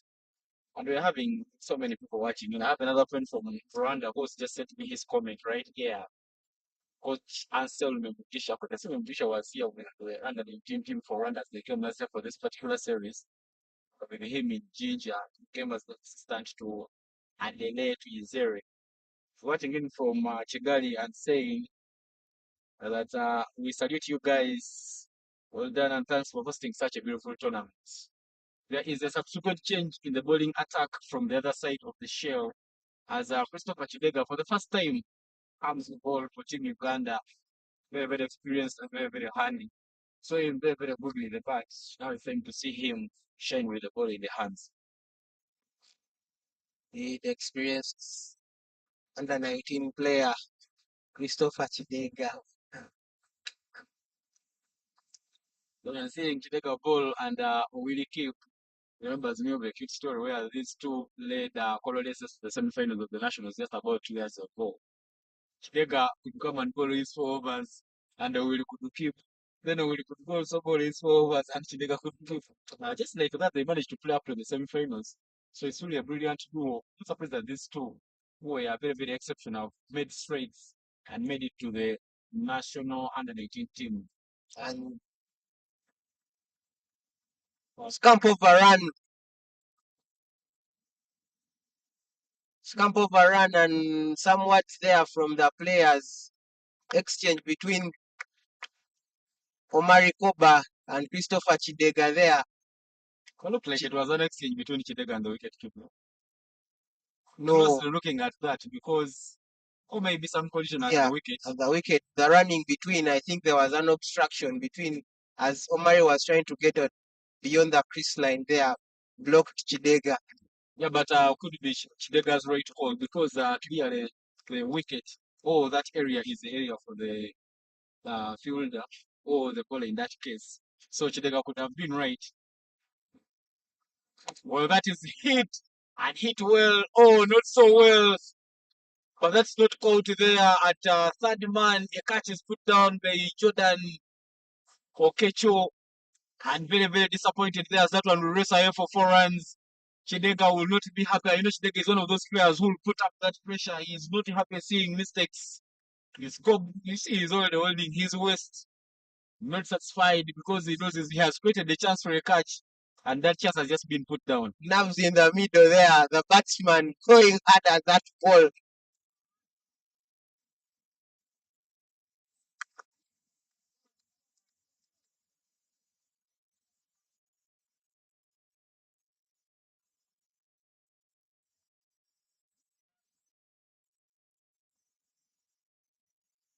But there, Omar Koba trying to go for a flash one. He's just gone down it. Unfortunately, didn't get quite all to it. Very, very disappointing scenes to see there in your frame.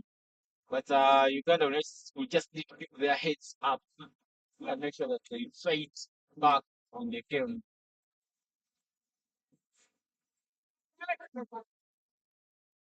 Going for a higher tournament like the qualifier, you need to take those.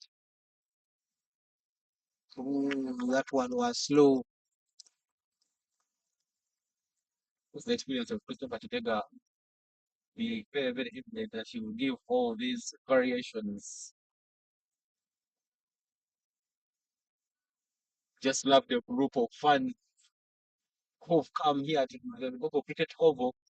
Even from where we are doing the commentary from, you can hear them saying, "Come on, Chidega." We saw them trying to give Aziz Tandia that backup, and Aziz managed to pick up the wickets in his spell. Chidega back again, push me down to the track. But Chidega knows when the batter moves, give him a bit of a slower. Right, make sure he doesn't give him room. Maricopa 11 of 15. Akre Pasco 21 of 28. Christopher Chidega, after bowling 5 deliveries, is going for 5 runs. Was including just it was put down and it went for 4 runs. Could feel maybe that could have been saved by the fielder. Another slower there from Chidega down to the pads. That will be a dot ball in the 32nd over. 133 for 6, Team Tanzania.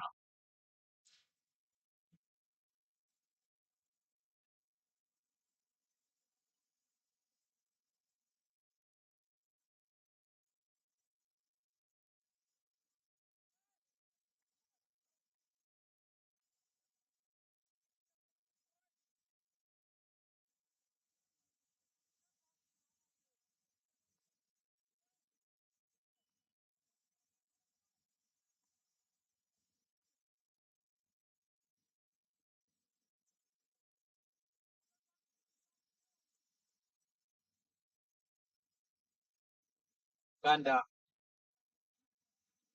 they are real positive for a very busy schedule. Because right after this tournament, or even before it ends, there will be another tournament happening in Etebe, the Laika UCA Women's T20 International Tournament. It's an invitation tournament where Hong Kong, Nepal, and Namibia women's team will be coming. That is flashed straight to the fielder, Reza Ali. Of course, yesterday Uganda announced their squad which will be led by Janet Mbabazi, Kos Aweko, Immaculate Nakisui, Kevin Awino, Rita Msamali, Stephen Napina, Sarah Walaza, Sarah Kiteng, Fiona Egaru Kulume, Prescovia Alapo, Marisa Yokot, Patricia Malemikia, Esther Inoko. And the surprise there was the 17-year-old Erin Mutton, who represented Uganda during the U-19 tournament last year, but now she's set. And she will be ready to make the debut with the senior team. We shall bring all those matches to our viewers. Enjoy Ugandan cricket. Yeah, a beautiful tournament will be happening. 2 games per day starting from 8th March. That is hit down to the scoreboard. Run for your life into the commentary box. There, as displayed by on your screens, that was a belt of a shot.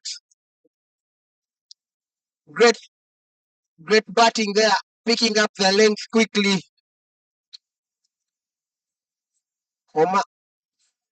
Omari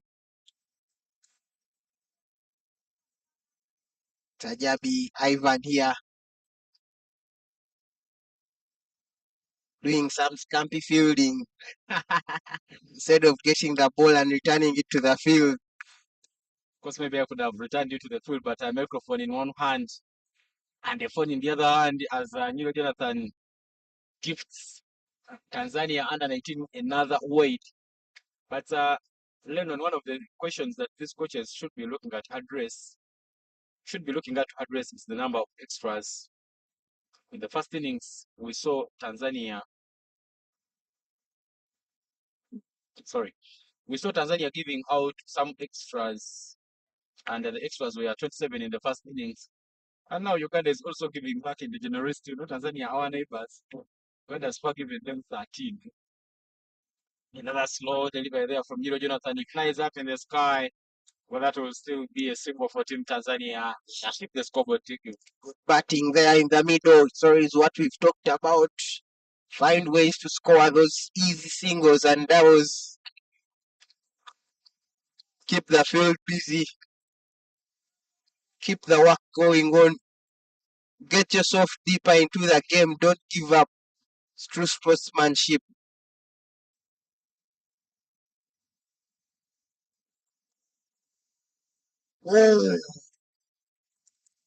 That's the pressure we are talking about. Hit the ball hard. Take the run. Drains in this hot sun. Or see the work done, your fielding efforts are rewarded by a single if you are in the infield. This over proving to be very costly there for Team Uganda.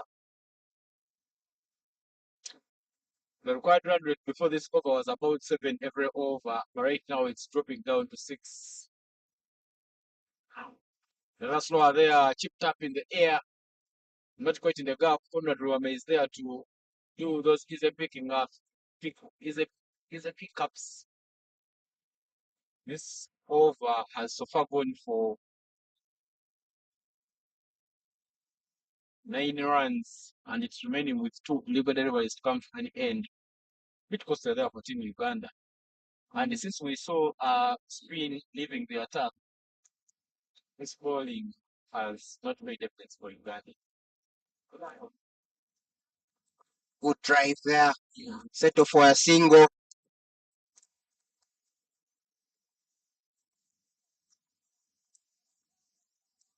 So impressed with the way the Tanzanian team is playing.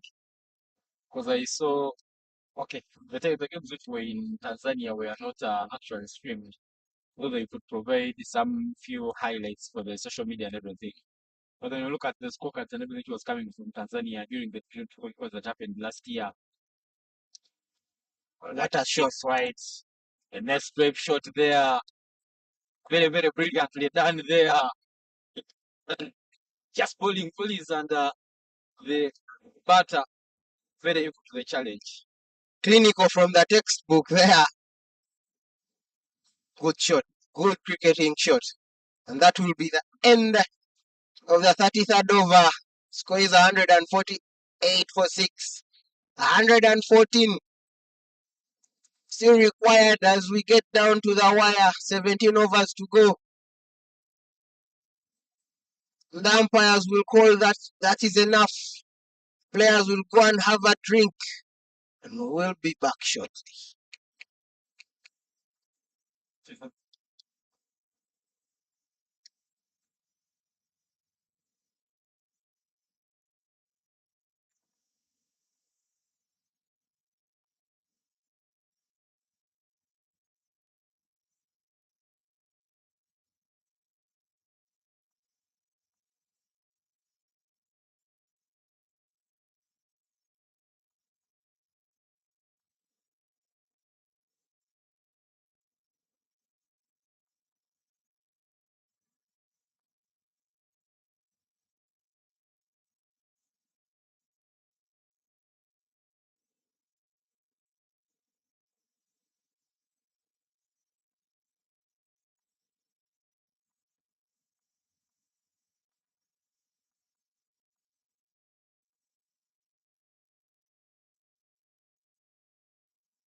fielding. He manages to keep that to only 2 runs. Very brilliant work there. Balidawa surviving to be hit away to a boundary from that poor delivery, which was short. Change of field set. Bring in a man from the onside. Get a mid wicket here. Bring in sort of a short third. More of a gully.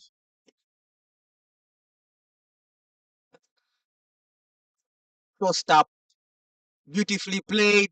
All the way for 6 into the Logogo batting nets from the informed Akri Pasco Hugo, who keeps the scoreboard ticking. Tanzania into the 150 mark. Yeah, that wasn't so tight from Balidawa. I look at that one. Dropped outside off stump with nothing much onto it. A flip delivery, and he receives the treatment. Every time Balidawa bowls a loose delivery, comes back with some good comeback. Some poor throw there from the bench. But as they stand here with the backup. Beautiful cricket there. Hitting the boundary and getting the single. Change of strike. What a sweep shot. Tidied up by the fielder there, Luwama Conrad. They will settle in for 1. Yeah, Luwama Conrad known for his great athleticism. That's why you see he's actually a wicket-keeper batter. He's the other wicket-keeping option on the team. But you would see him working very, very well on the boundaries. So that is hit, but hit straight, a couple of bounces there to the fielder. And Conrad Luwama is not a man that you would think of taking to when you see a ball go to him. Tanzanian batters getting it right this time. Ticking on every ball. 159 is the score. Over 33.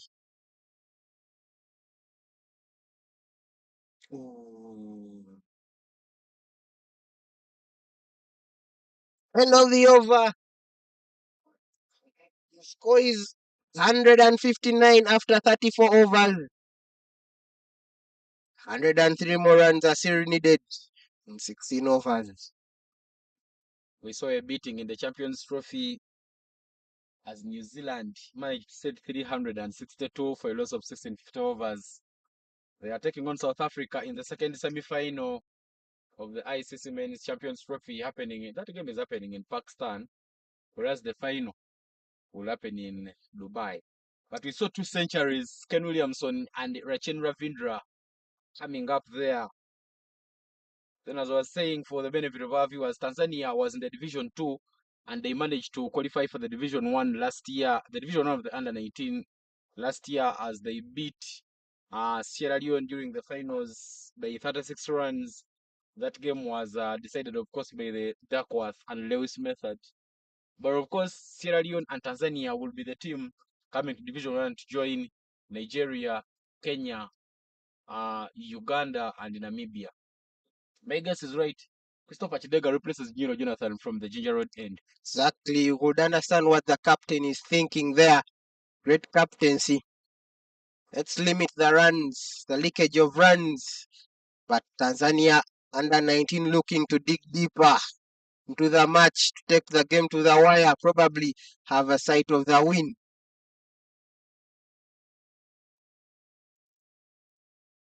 Looking for a scamp of a run. No run there. Great fielding.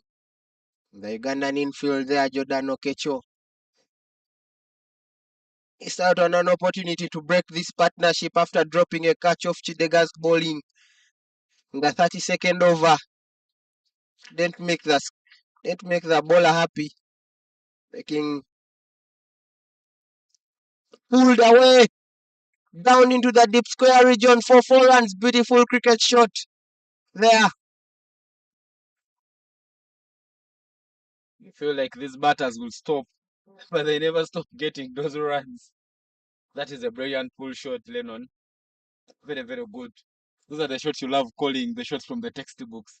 Yes, exactly. But you know this aspect that this is a great batting side, and I mean, under 19, Tanzania has a great batting depth.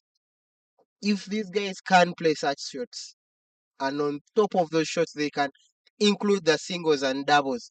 How to get them, how to manage an innings, that all cricketing batting brain. I think they can be tremendous in the Under-19 World Cup qualifier.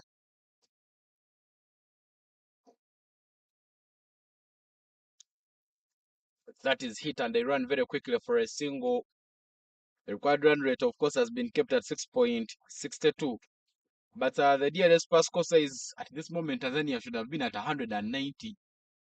But if a boundary keeps coming in every over, I believe this Tanzania under-19 team maybe has a chance of getting close or even snatching away the victory. It's now to double digits, 99 runs required in 94 balls. Very, very close things there. Another half track there from Christopher Chidega. A bit of an inside edge. Brilliant ball there from Chidega. Christopher Chidega also plays in the domestic league for Avengers Cricket Club which earned their promotion to Division 1, having beaten Jack in the Division 2, but both teams actually got the promotion. After two spots being viable. Bit of a full ball there from Christopher Chidega, but not hit away. Something I like about Christopher Chidega, despite whatever happens, he will always try to bowl to the stumps. Fighting personnel in him. Look at his body agility. His intentions are very clear. Fight.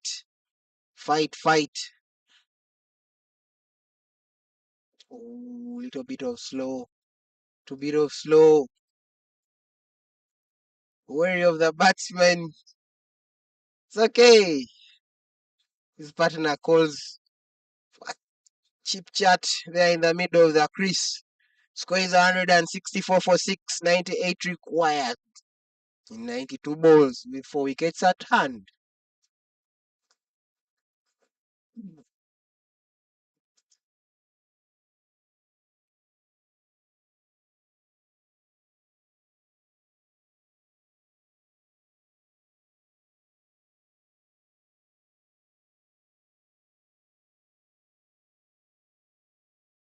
Alibali Dawa comes back into the attack.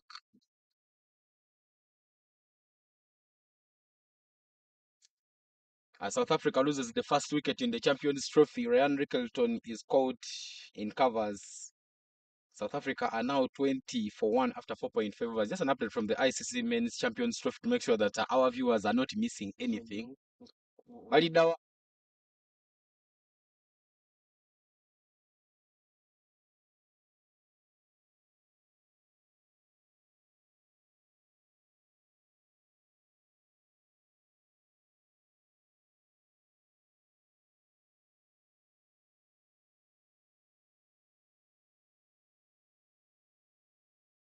assistant head coach Robinson Torinawe with Jordan Okecho trying to give him a bit of instructions. A good ball there from Ali Dawa. He doesn't be his friend. He can't field his ball. And Tanzania pick up a single.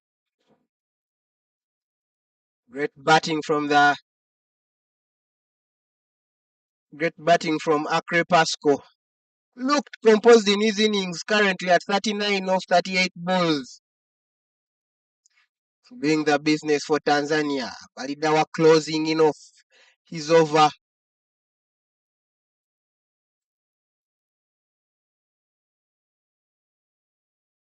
This time round, that's just hit straight to Abrez Ali at covers. Very, very brilliant bowling there from Balidawa Ali. He's a handy bowler. Just his figures say it well. Goes down for a slog. Misses it. A stamping.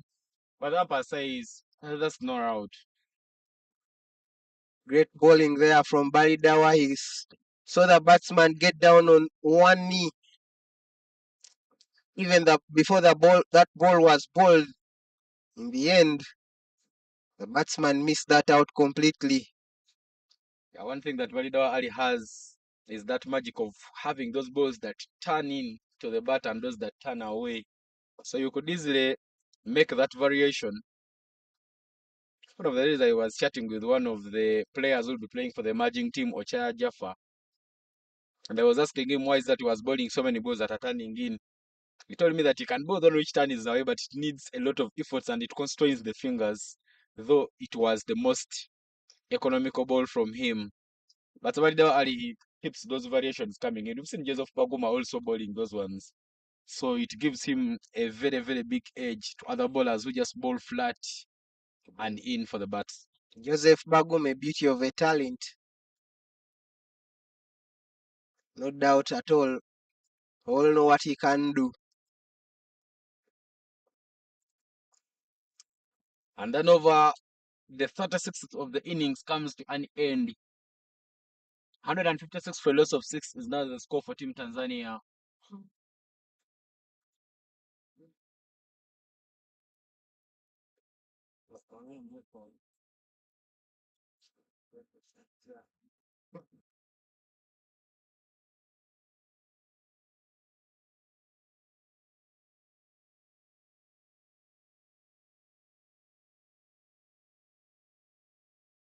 Christopher Chideka will continue his spell from the Ginger Road end.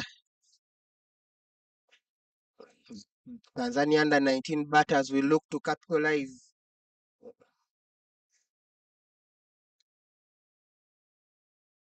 So that is hit well, beats all the fielders in the inner field, and a boundary there for the Tanzania under 19. Akre Pasco very, very good with the pull shot. And he is now getting close to the half-century mark. Just 6 runs shy at this moment. But what a shot of aggression and intention there from him. Yeah. Tanzanian batters looking comfortable. The partnership growing in steadily.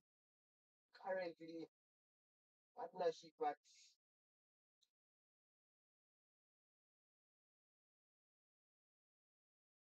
the partnership at 56 of 49 balls. Too much what is required at the time. To dig deep into this game for Tanzania under 19 lads. Get this much deeper and deeper. Till they give themselves a chance to see the sunshine at the end of the tunnel. Still required is 93 of 83.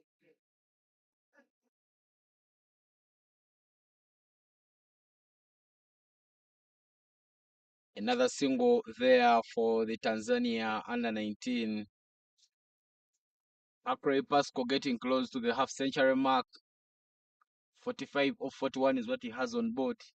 But early in the innings, we saw the captain for the Tanzania under 19 team, Dylan Manish Takar. He scored 48 of 51 before he was caught by Olipa off Balidawa Ali's bowling. So they understand what he's doing, varying the speeds of his ball, trying to make the batsman work. Jeff, maybe should be the time for us to speak some Kiswahili. Sorry for calling you Jeff. You try usual suspects.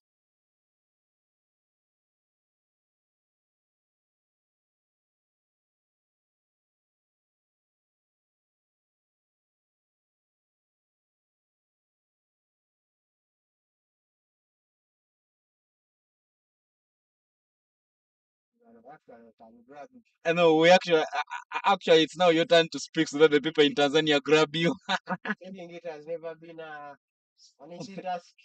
I remember as I was coming from Burundi, I crossed the Rwanda Tanzania border called Rusumo. Then when I saw one of the immigration officers, I said, "Hey, you're not talking Uganda? You're from Uganda?" I'm like, "Yeah, I'm talking Uganda." Then he said, when Salimia Museveni, like when you reach there, greet Museveni. So as I was coming in the bus in my head, I was asking myself, does this migration officer mean that I meet Museveni or it's just that statement would make out of fun? But our friends who are watching in from Tanzania, tunawasalimie lakini tunawashukuru. Asante kutufollow kwa hii mchezo ya cricket.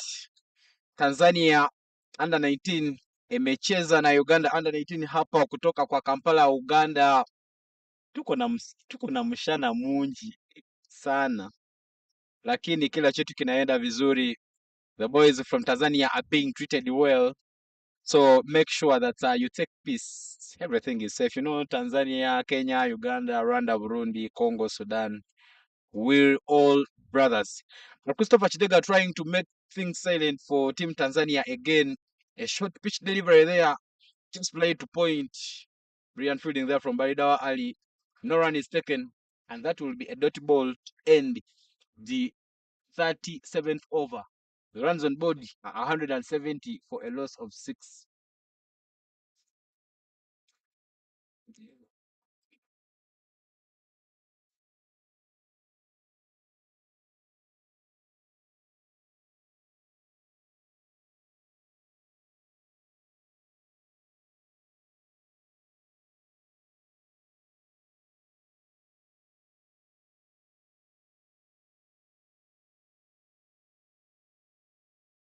The skipper making inroads right now to replace Ali Balidawa on the shell end, who has actually completed all his 10 allotted overs, picking 1 wicket and conceding 29 runs with 1 wicket only at an economy of 2.9.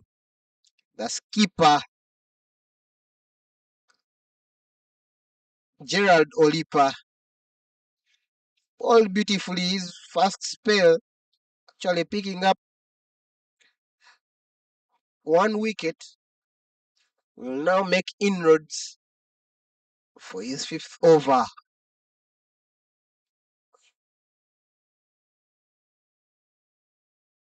Very, very good all-round cricket there from the skipper of the side.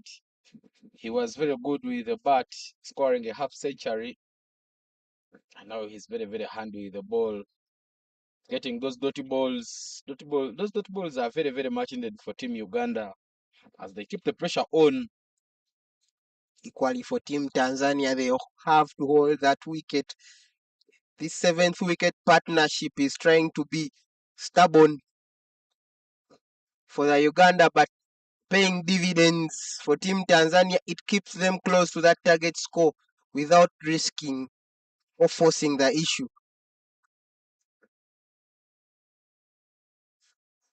Shot, missed it. Was quick.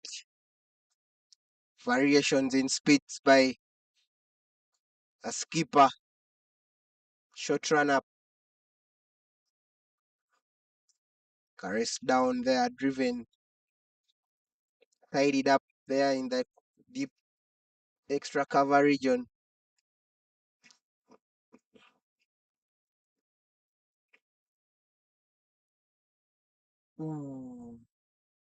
And that's the end of the 38th over. The score is 173 for 73 for the loss of 73 for the loss of 6. 89 runs still required in 72 balls less to set 12 overs. Tanzania still have 4 wickets at hand. At some moment, cameos will start coming out because they need to break those shackles. Start getting closer to those balls. Christopher Chidega back there to bowl for Team Uganda.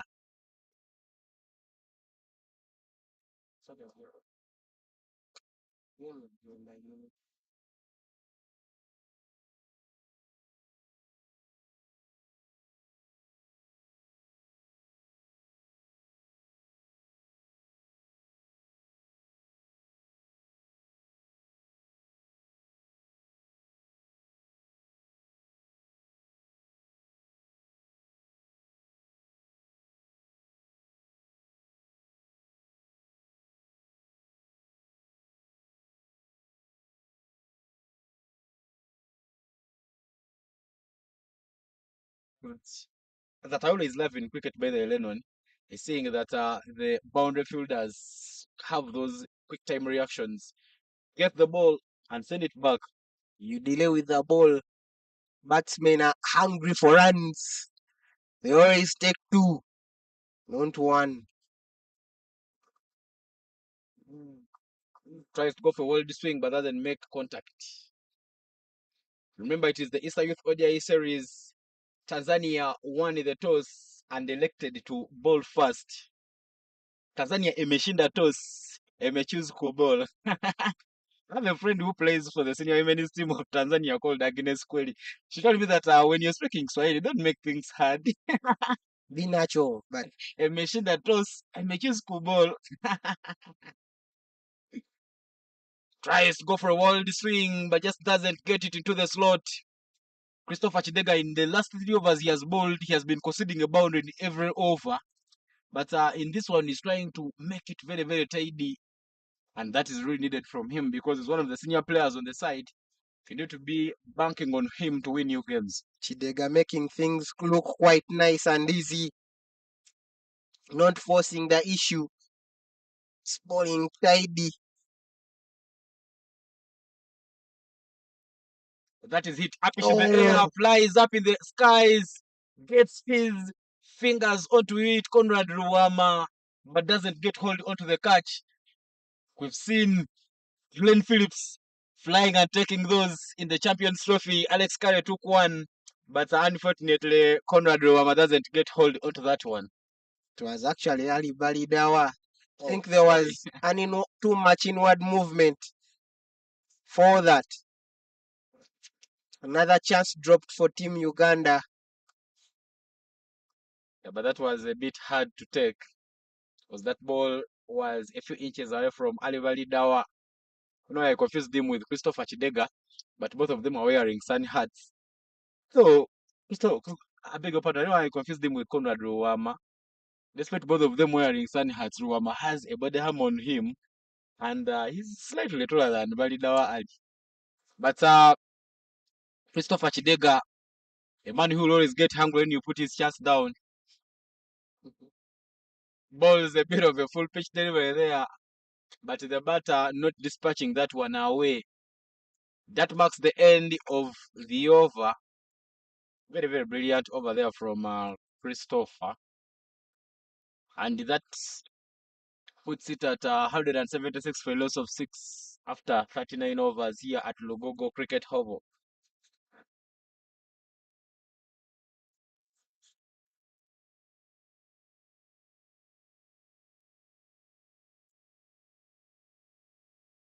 Partnership currently at 63 of 66 balls between Akri and Omari.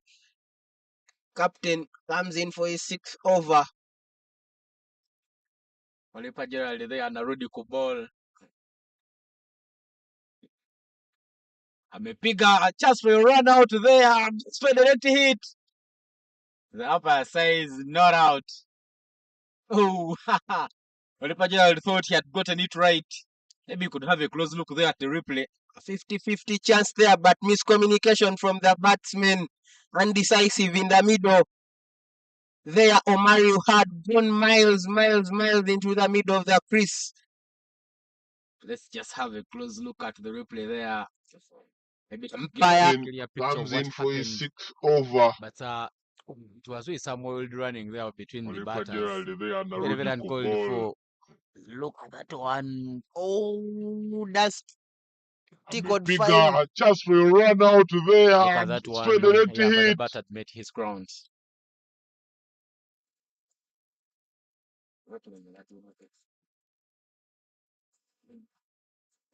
Looks like a wicket is coming for Uganda. Sometimes the signs show. Tension. And there will be a mid-wicket conference there between the two batters. They'll have to talk to each other because it's becoming tense and tense, Lennon. Yeah, tensions everywhere. But you can understand why. They need the runs. Pretty ugly calls in the previous 2 balls, probably miss hits even the first ball. Need to get there. They seem to organize their batting. It was so tight. Skipper bowling, giving no room to free your arms. Omari finding it hard. Those boundaries Tanzania requires badly. Uganda making inroads for the win. The momentum is on their side right now. but a long partnership which has survived almost 10 overs. It's very dangerous. And that's the end of the over, the 40th over. Still remaining 10 overs. Score is 179 for 6. 83 needed.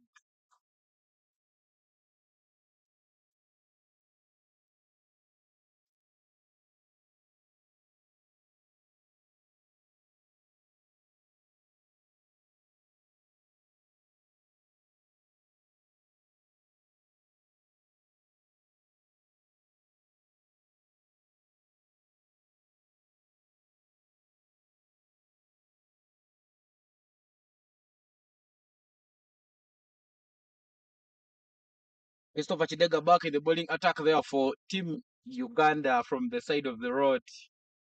Starts it with a half tracker, not hit quite well, but they'll run very quickly and pick up that single. Runs coming in thick and fast here for Team Tanzania. They think now they can go for everything. They can run at everything. Shim is down the wicket. Want to create the best opportunity, scoring opportunity for themselves, getting their bodies in the right position. Want to be purpless and caught. Ooh, left roll to the keeper. Chidega asks for the ball quickly.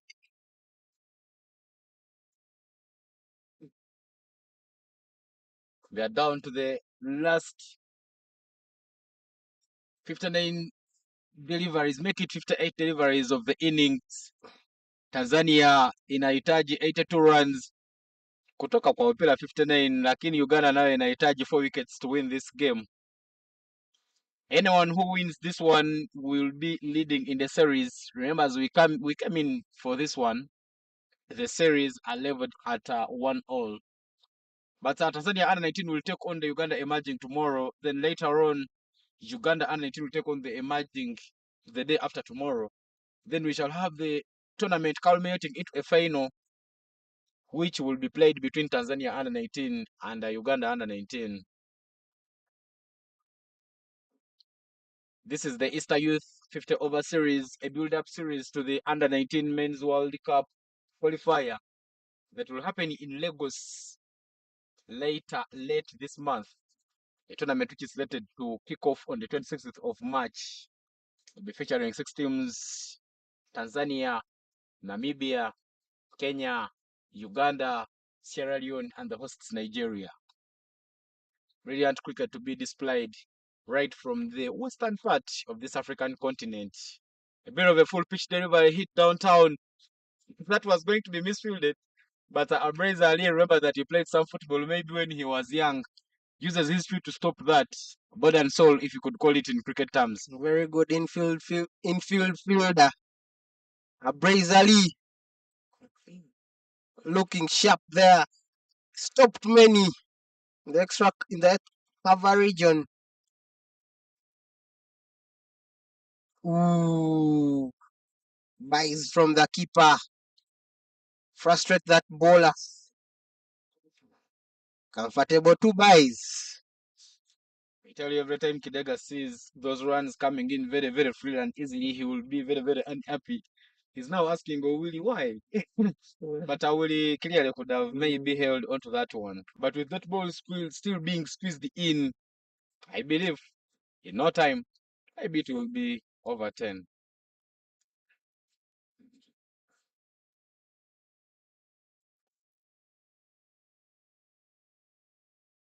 End of over number 41. 182 for 6 is now the score for Tanzania under 19.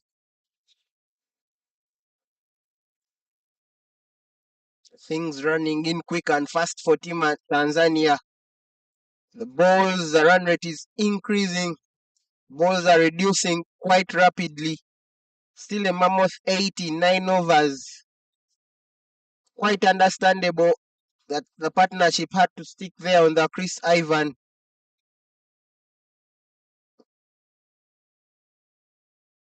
Oh, misfield there from Abreza Ali. Fortunately, good backup there from Nero Jonathan in the deep extra cover region. collect.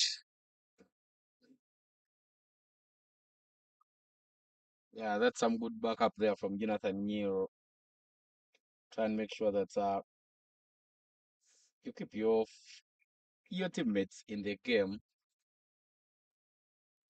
These two batters for Team Tanzania, Omari Koba and Akrey Pasco, are now the go-to people.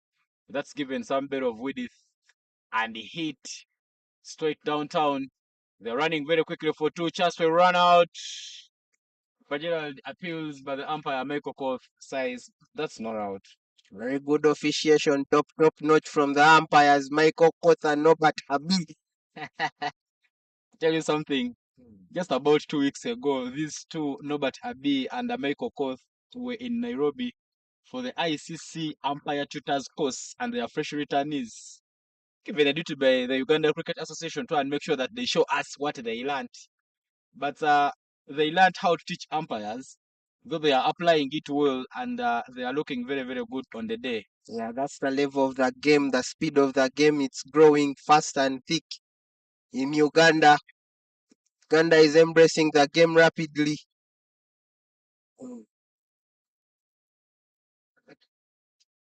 Some good that's there from Olipa Gerald. Has a smooth run up, smooth action, doesn't do a lot. He knows his areas, he knows his channels. That is hit straight to Devanshi Patel. Not the best of fielders on the pitch. It goes for a direct hit, but clearly that's not out because the batter had made his ground.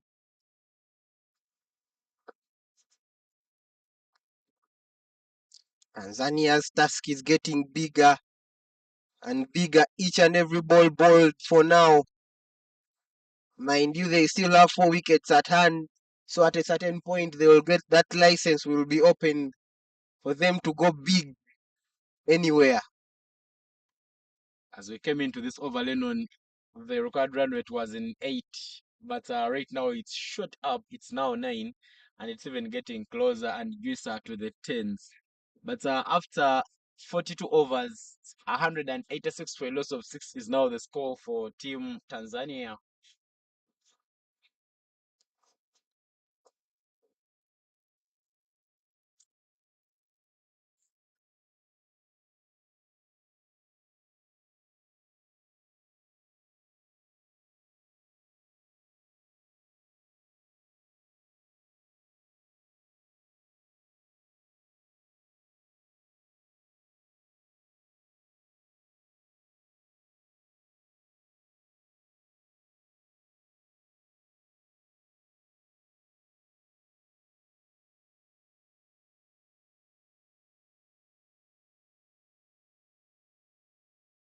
Some bit of windy movement around Lugogo, dislodging the bales easily.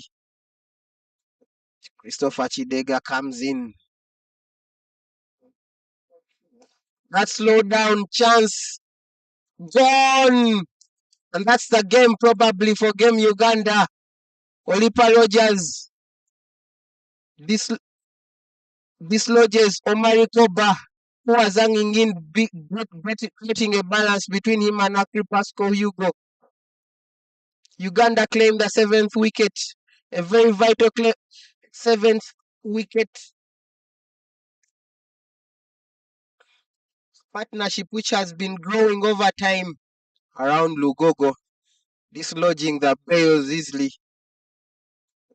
Christopher Chidega comes in. Probably that's game for Uganda.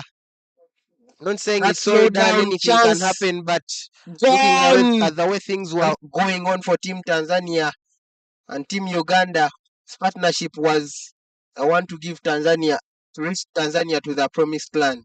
Yeah, Lennon, as I earlier told you, every time that required run rate shoots up, a lot of pressure gets to the shoulders of these batters. And the instruction from the dugout would be very clear. Try and go for the hits. Try and go for those big hits and make sure that you get some runs for the side. But now we are down to the bowlers, Lennon. And as you clearly said, it will be now a game for Uganda to throw away. Raymond Francis comes in at number 9 in for Team Under 19 Tanzania. He knows that he has to get massive for his team to have a chance to have a sight for a win in this game. I tell you something about that Raymond Francis Emmanuel boy. He was very, very handy with the ball, bowling turnovers, and he considered 37 and picked up no wickets. But he was very economical. Loud appeal on the first delivery, he's first, and the umpire makes no hesitation. Umpire Nobert Abi says, yes, that hit the parts, but it was hitting stumps, and gives him out. Very, very beautiful bowling game. I tell you something about that Raymond Francis Emmanuel boy. He was very, very handy with the ball, bowling turnovers, and he considered 37 and picked up no wickets. But he was very economical.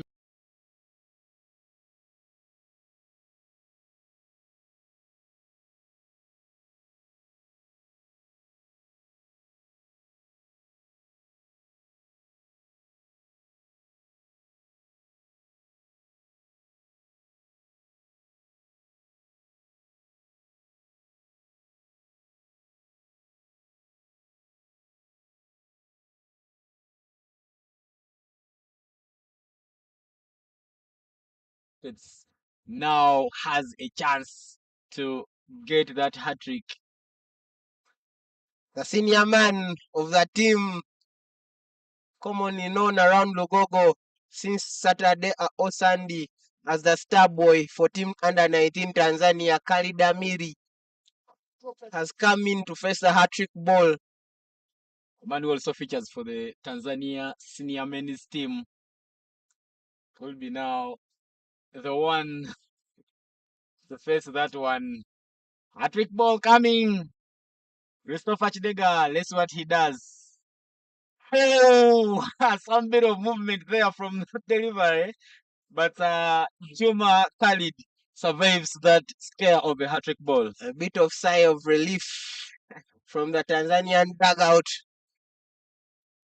and a sigh of humor from the fielders of Under 19 Uganda team as that ball passes that wicket.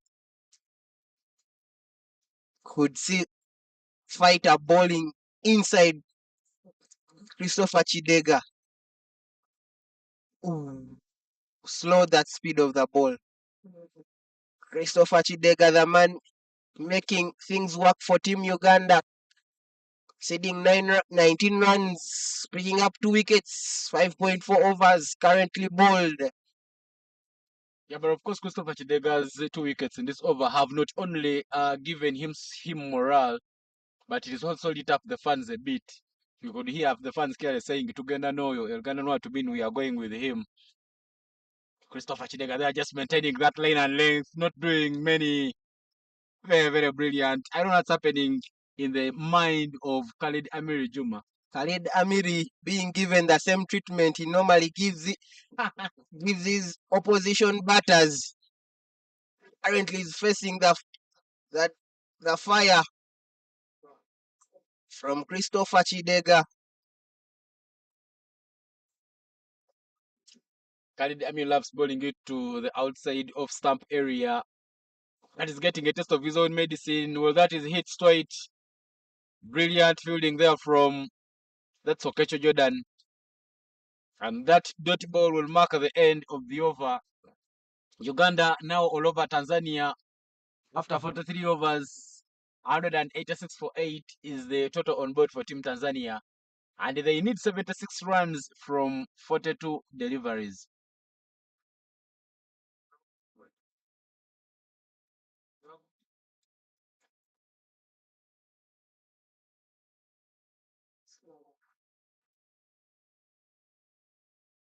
The captain for the Uganda under-19 team, Gerald Olipa, does no mistake. He keeps himself in the attack, and he will be bowling from the side of the shell. Of course, this bowling partnership has kept things very, very silent. Look at Olipa's figures. He so far bowled 7 overs and considered 31.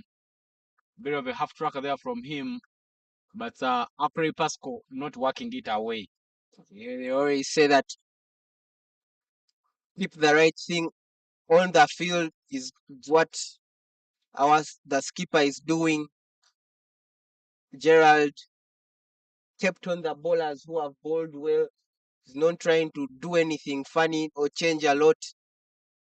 That's short or a bit of a misfield there. But the Tanzanian batters won't take any run. Yeah, but then we've clearly seen so many captains lose games because of the bowling changes or because of the decisions they make. Olipa Giral doesn't want to learn from the older mistakes that's placed in the gap down to long off, and they'll take a single. No pressure whatsoever there for Team Uganda because they know from here they'll need to score boundaries if they are to walk out with the victory in this one.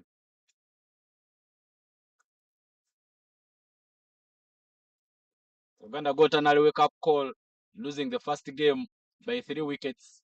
They made a comeback in the second game, won it by 8 wickets. And now, I want to say that Uganda has already won this one, but clearly they are all over Tanzania. Massive hit. Well, that will just get one bounce to the boundary, 4 runs to end the over. This boy is very, very good at displaying those muscles. Very good hit there from the batter in that over. The short deal.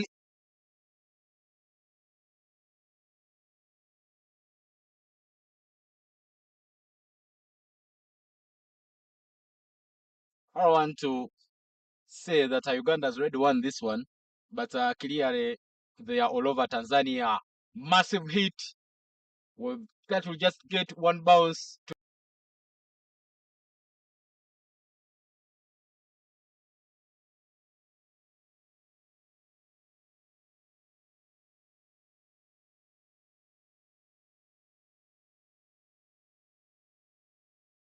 and he's picked up 2 wickets. Both his wickets came in the previous over, but Christopher Chidega, they are very, very brilliant. Look at that one. He's just taking away the fielder. He's just taking a fielder to the cow corner area because he knows that these gentlemen are very, very good at taking those massive hits.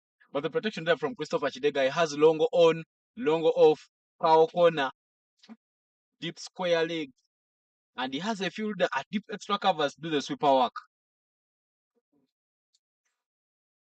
But the deeper square leg fielder standing very, very wide. Catch Jordan there clapping and saying, "Walk, walk, walk, walk, walk, walk." I think the license has been given. You can see that beats the keeper, passes everything for 4 byes. Willie Robert there raising up very, very early. That ball just kept a bit low. And anytime, any day, that could easily be missed and could go for 4 runs. Thank God it didn't hit the helmet because the story would have been a bit different. Translates into 5 penalty runs, and you would not want to give the opposition runs. You'd love to keep getting those dot balls and squeezing a little more pressure. So that's how a wicket will be created. Mind you, a set batter is still on crease. Akre Pascal Hugo already scored his half century, currently at 55 or 57 balls. He's looking to go big in this one, probably to keep his team.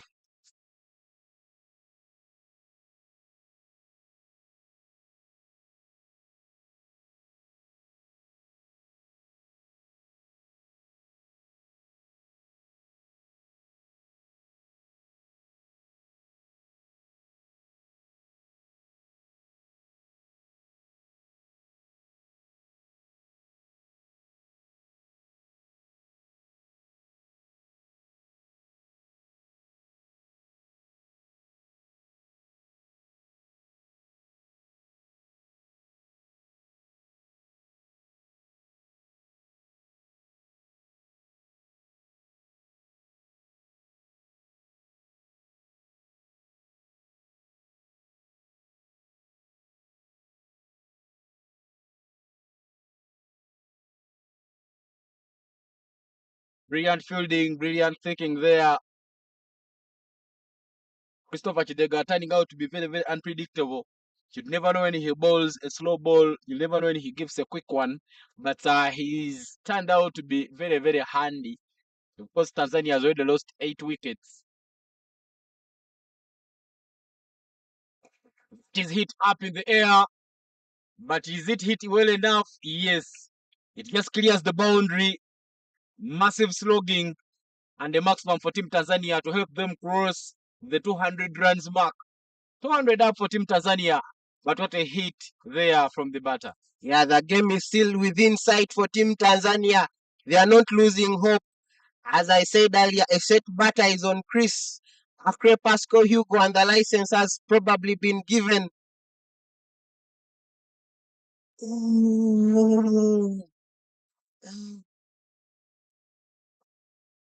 Miss that one. Miss that one. You can hear the fans for Team Tanzania, Team Uganda. The dugouts are all cheering for their squads. Game online. 61 still required from 32 balls. Well, Lennon, that is another edge, but it is a quick one.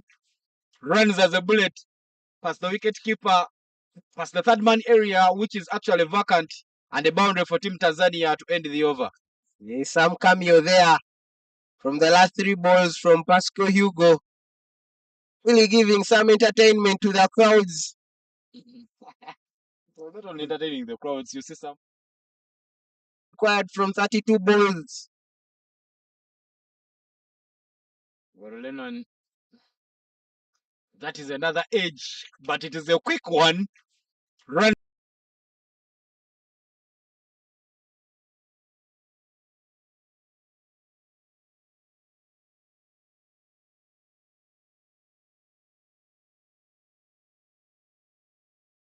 Never say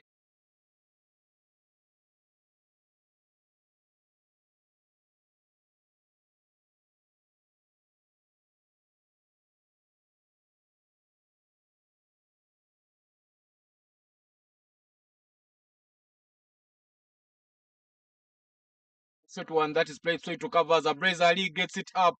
There was the wicket keeper's side, but the reaction, not a quick one, and Tanzania manages to go away with it. Yeah, that's the plan, getting Hugo on strike to hit them out of the park. You understand, that's the game plan.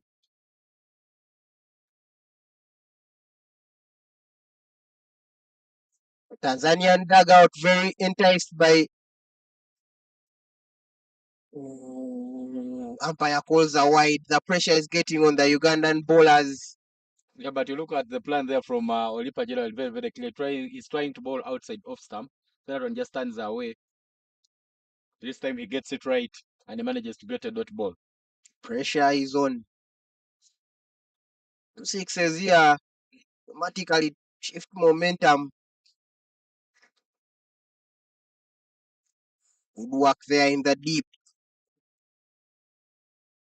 by Nyiro Jonathan. Looks like it may get late for them as the required run rate is 11 every over. A short ball hit upish, but still Jonathan doing the sweeper work. He's not late any doubles.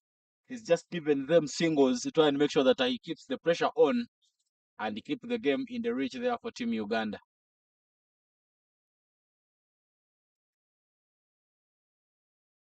That is hit down to long off for yet another single. Uganda not really bothered and worried of those singles because they know if Tanzania is chase this total, they need to go for some massive hits. That is flicked up in the air. Gerard Olipalen is got down it and he takes a very, very easy catch to pick up his second wicket in the innings. And that is the 9th wicket for Team Tanzania. 208 for 9 as Tanzania loses the 9th. Khalid stays on the crease. Omari departs with a well-constructed 59, probably bringing his team closer, giving his team hope. Tanzania is at 211, 51 runs needed with a wicket in hand, with only 1 wicket at hand. 24 balls to be bowled currently, but it's all smiles in from Team Uganda, and the game goes down to the close. Team Tanzania knows that could have probably been a touch shorter, Yeah, but of course, now the game, Lennon, is in the hands of Uganda. You see that the Tanzanian side needs 51 runs with only 1 wicket at hand. So really see that 51 from 24, whereas Uganda just needs a wicket to win this game. It really shows you that the pressure is on the other side. But the last man will make his way out of the dugout. Azar Amin Premji. He bowled in the first innings and he 7 overs went for 51 runs. He picked up a wicket and completed with an economy of 7.71. But those are just the stories that we talk about because right now we'll be doing some work with the bat. End of the over, and Christopher Chidega will come to bowl the 47th over. Nails him, cleans him up through his gates. Wicket stumble, and Tanzania is all out for 211 runs. That's a very great game we have had here at Lugogo Cricket Oval. Very competitive. Both teams crossing the 261, 200 run mark. Very, very good game. Christopher Chidega there putting in an athletic performance there, claiming 3 wickets. And Christopher probably Chidega bowling will come one to of the better bowl bowlers of the side. the 47th over. Very handshakes all around the team as the series are now 2-1. Uganda ahead.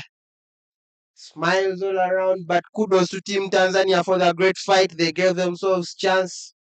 Probably, like I said earlier, they were a touch short. Probably.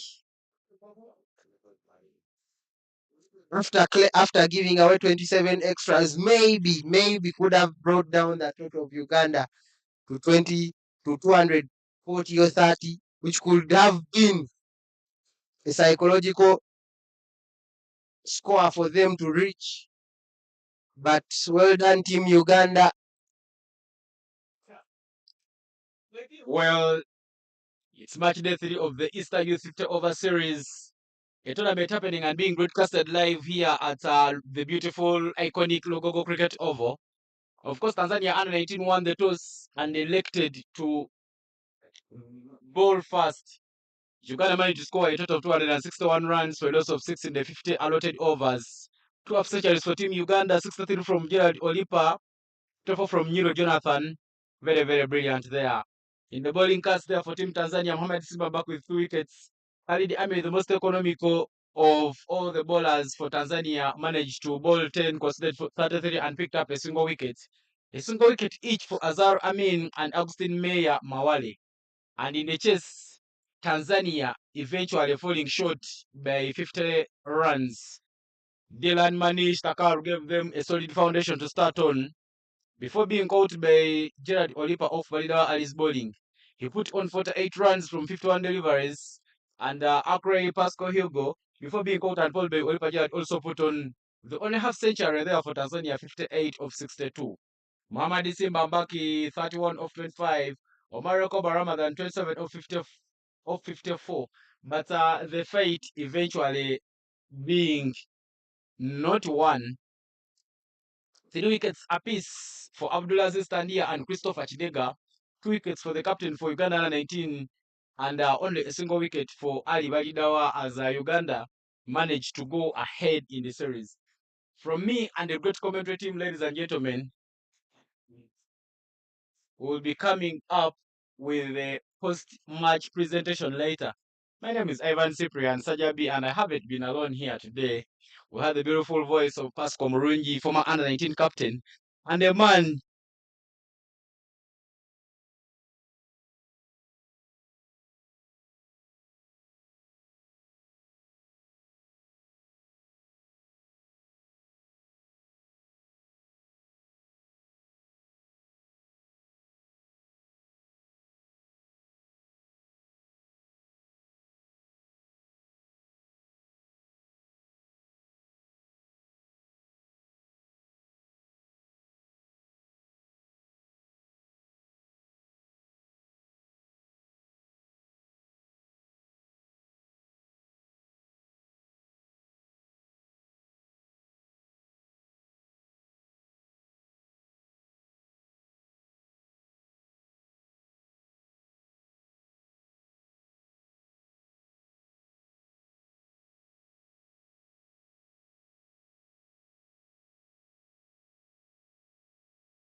Just come the way you had it.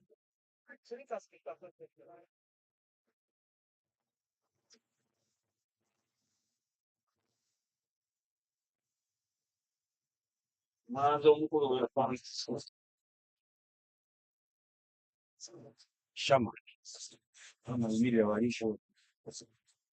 Kila let's stand beside them. Let's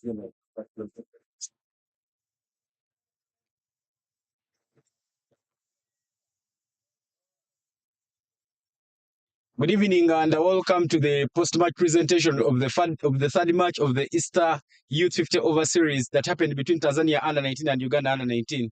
Of course, Uganda under 19 managed to win the game by 50 runs, but I'll be joined in by the captain for Tanzania under 19, Dylan Tahur, to have a chat with me. Dylan, you wanted to limit Uganda to 250 runs at the toss. What happened? What went wrong? I think we were very sloppy in the field, gave away at least 40 extra runs just off the buys and misfielding and drop catches here and there. We dropped lots of catches in the start, especially the batsmen who scored over 50 runs. We dropped them a few times here and there, and that just shows if we drop catches on these type of games, we're gonna have to suffer the consequences. And they got us a good score of 267 there. Yeah, the start in the chase was so good. I would love to know, did you feel that with your first partnership when you were batting, did you feel like it was a chaseable score for the Tanzanian under 19 team? I mean, the way we started, we looked good, but it was about carrying forward because getting out over there, myself as well, getting out over there was not enough because there's a long score left and we should just stay down and around because we knew our men at the back can strike the ball, and so we need to leave a platform for them to go out there and hit the ball and make sure to get that 100 and 120 runs, not leave them with 150, 170 runs out there. So I think we got off to a good start, but then the way we lost our wickets in the middle very quickly, our 3, 4, 5, 6, they were all losing their wickets very quickly and not playing enough. The men at the back tried to do their job, but we came up short today. Tomorrow we take on the Uganda emerging side. What's the plan? I mean, from today's game, we've learned a lot, and now we know that we can put in our 100 efforts because tomorrow, the emerging side, we know they're also a very competitive side, and for us, it'll be a very good challenge preparing for the final game as well as the qualifiers that are coming soon. So it'll be a very good challenge for us to show our expertise against the men as well and show what we can do for this tournament. Yeah. All the best in your next game and go well. Thank you so much, and congratulations to Uganda for today's win. Thank you. Well, the spirit of the brotherhood of the Tanzanian, of the East African brothers there. Congratulations the brothers. We'll be joining with the captain for the Uganda under 19, Gerald Olipa, to tell me, Gerald, runs kept flowing for you, 2 half centuries, back half centuries. What do you make of your performance and the boys? I'll start off with the boys. For today, I think we started off very well. Then we lost a few quick wickets. We tried to pick up me and Christopher Kidega. We built a strong partnership, and then we carried on the momentum to the mid order. Though we lost quick wickets, I think we had to rotate more, strike, and play in the game, concentrate more. Yeah, I think that basically was the plan. Yeah, there were some partnerships during the chase for Team Tanzania. Was there some pressure because we made a few mistakes and Uganda made a few mistakes and dropped catches? What was going on in the pitch during the fielding? Yeah, I think there's always pressure in the game, but it's all about how you control the pressure. You try to stop the boundaries, cut off the boundaries, and let them play the singles. And we try to bowl more of dot balls and try to bring the game closer to our side. Thank you so much. Well, the player of match scored 68 off 93 balls, bowled 9 overs and picked up 2 wickets, conceding 41 runs. And to present the player of match is the third umpire of the game, Shama Mukaya Uzama. And the player of match is Gerald Olipa.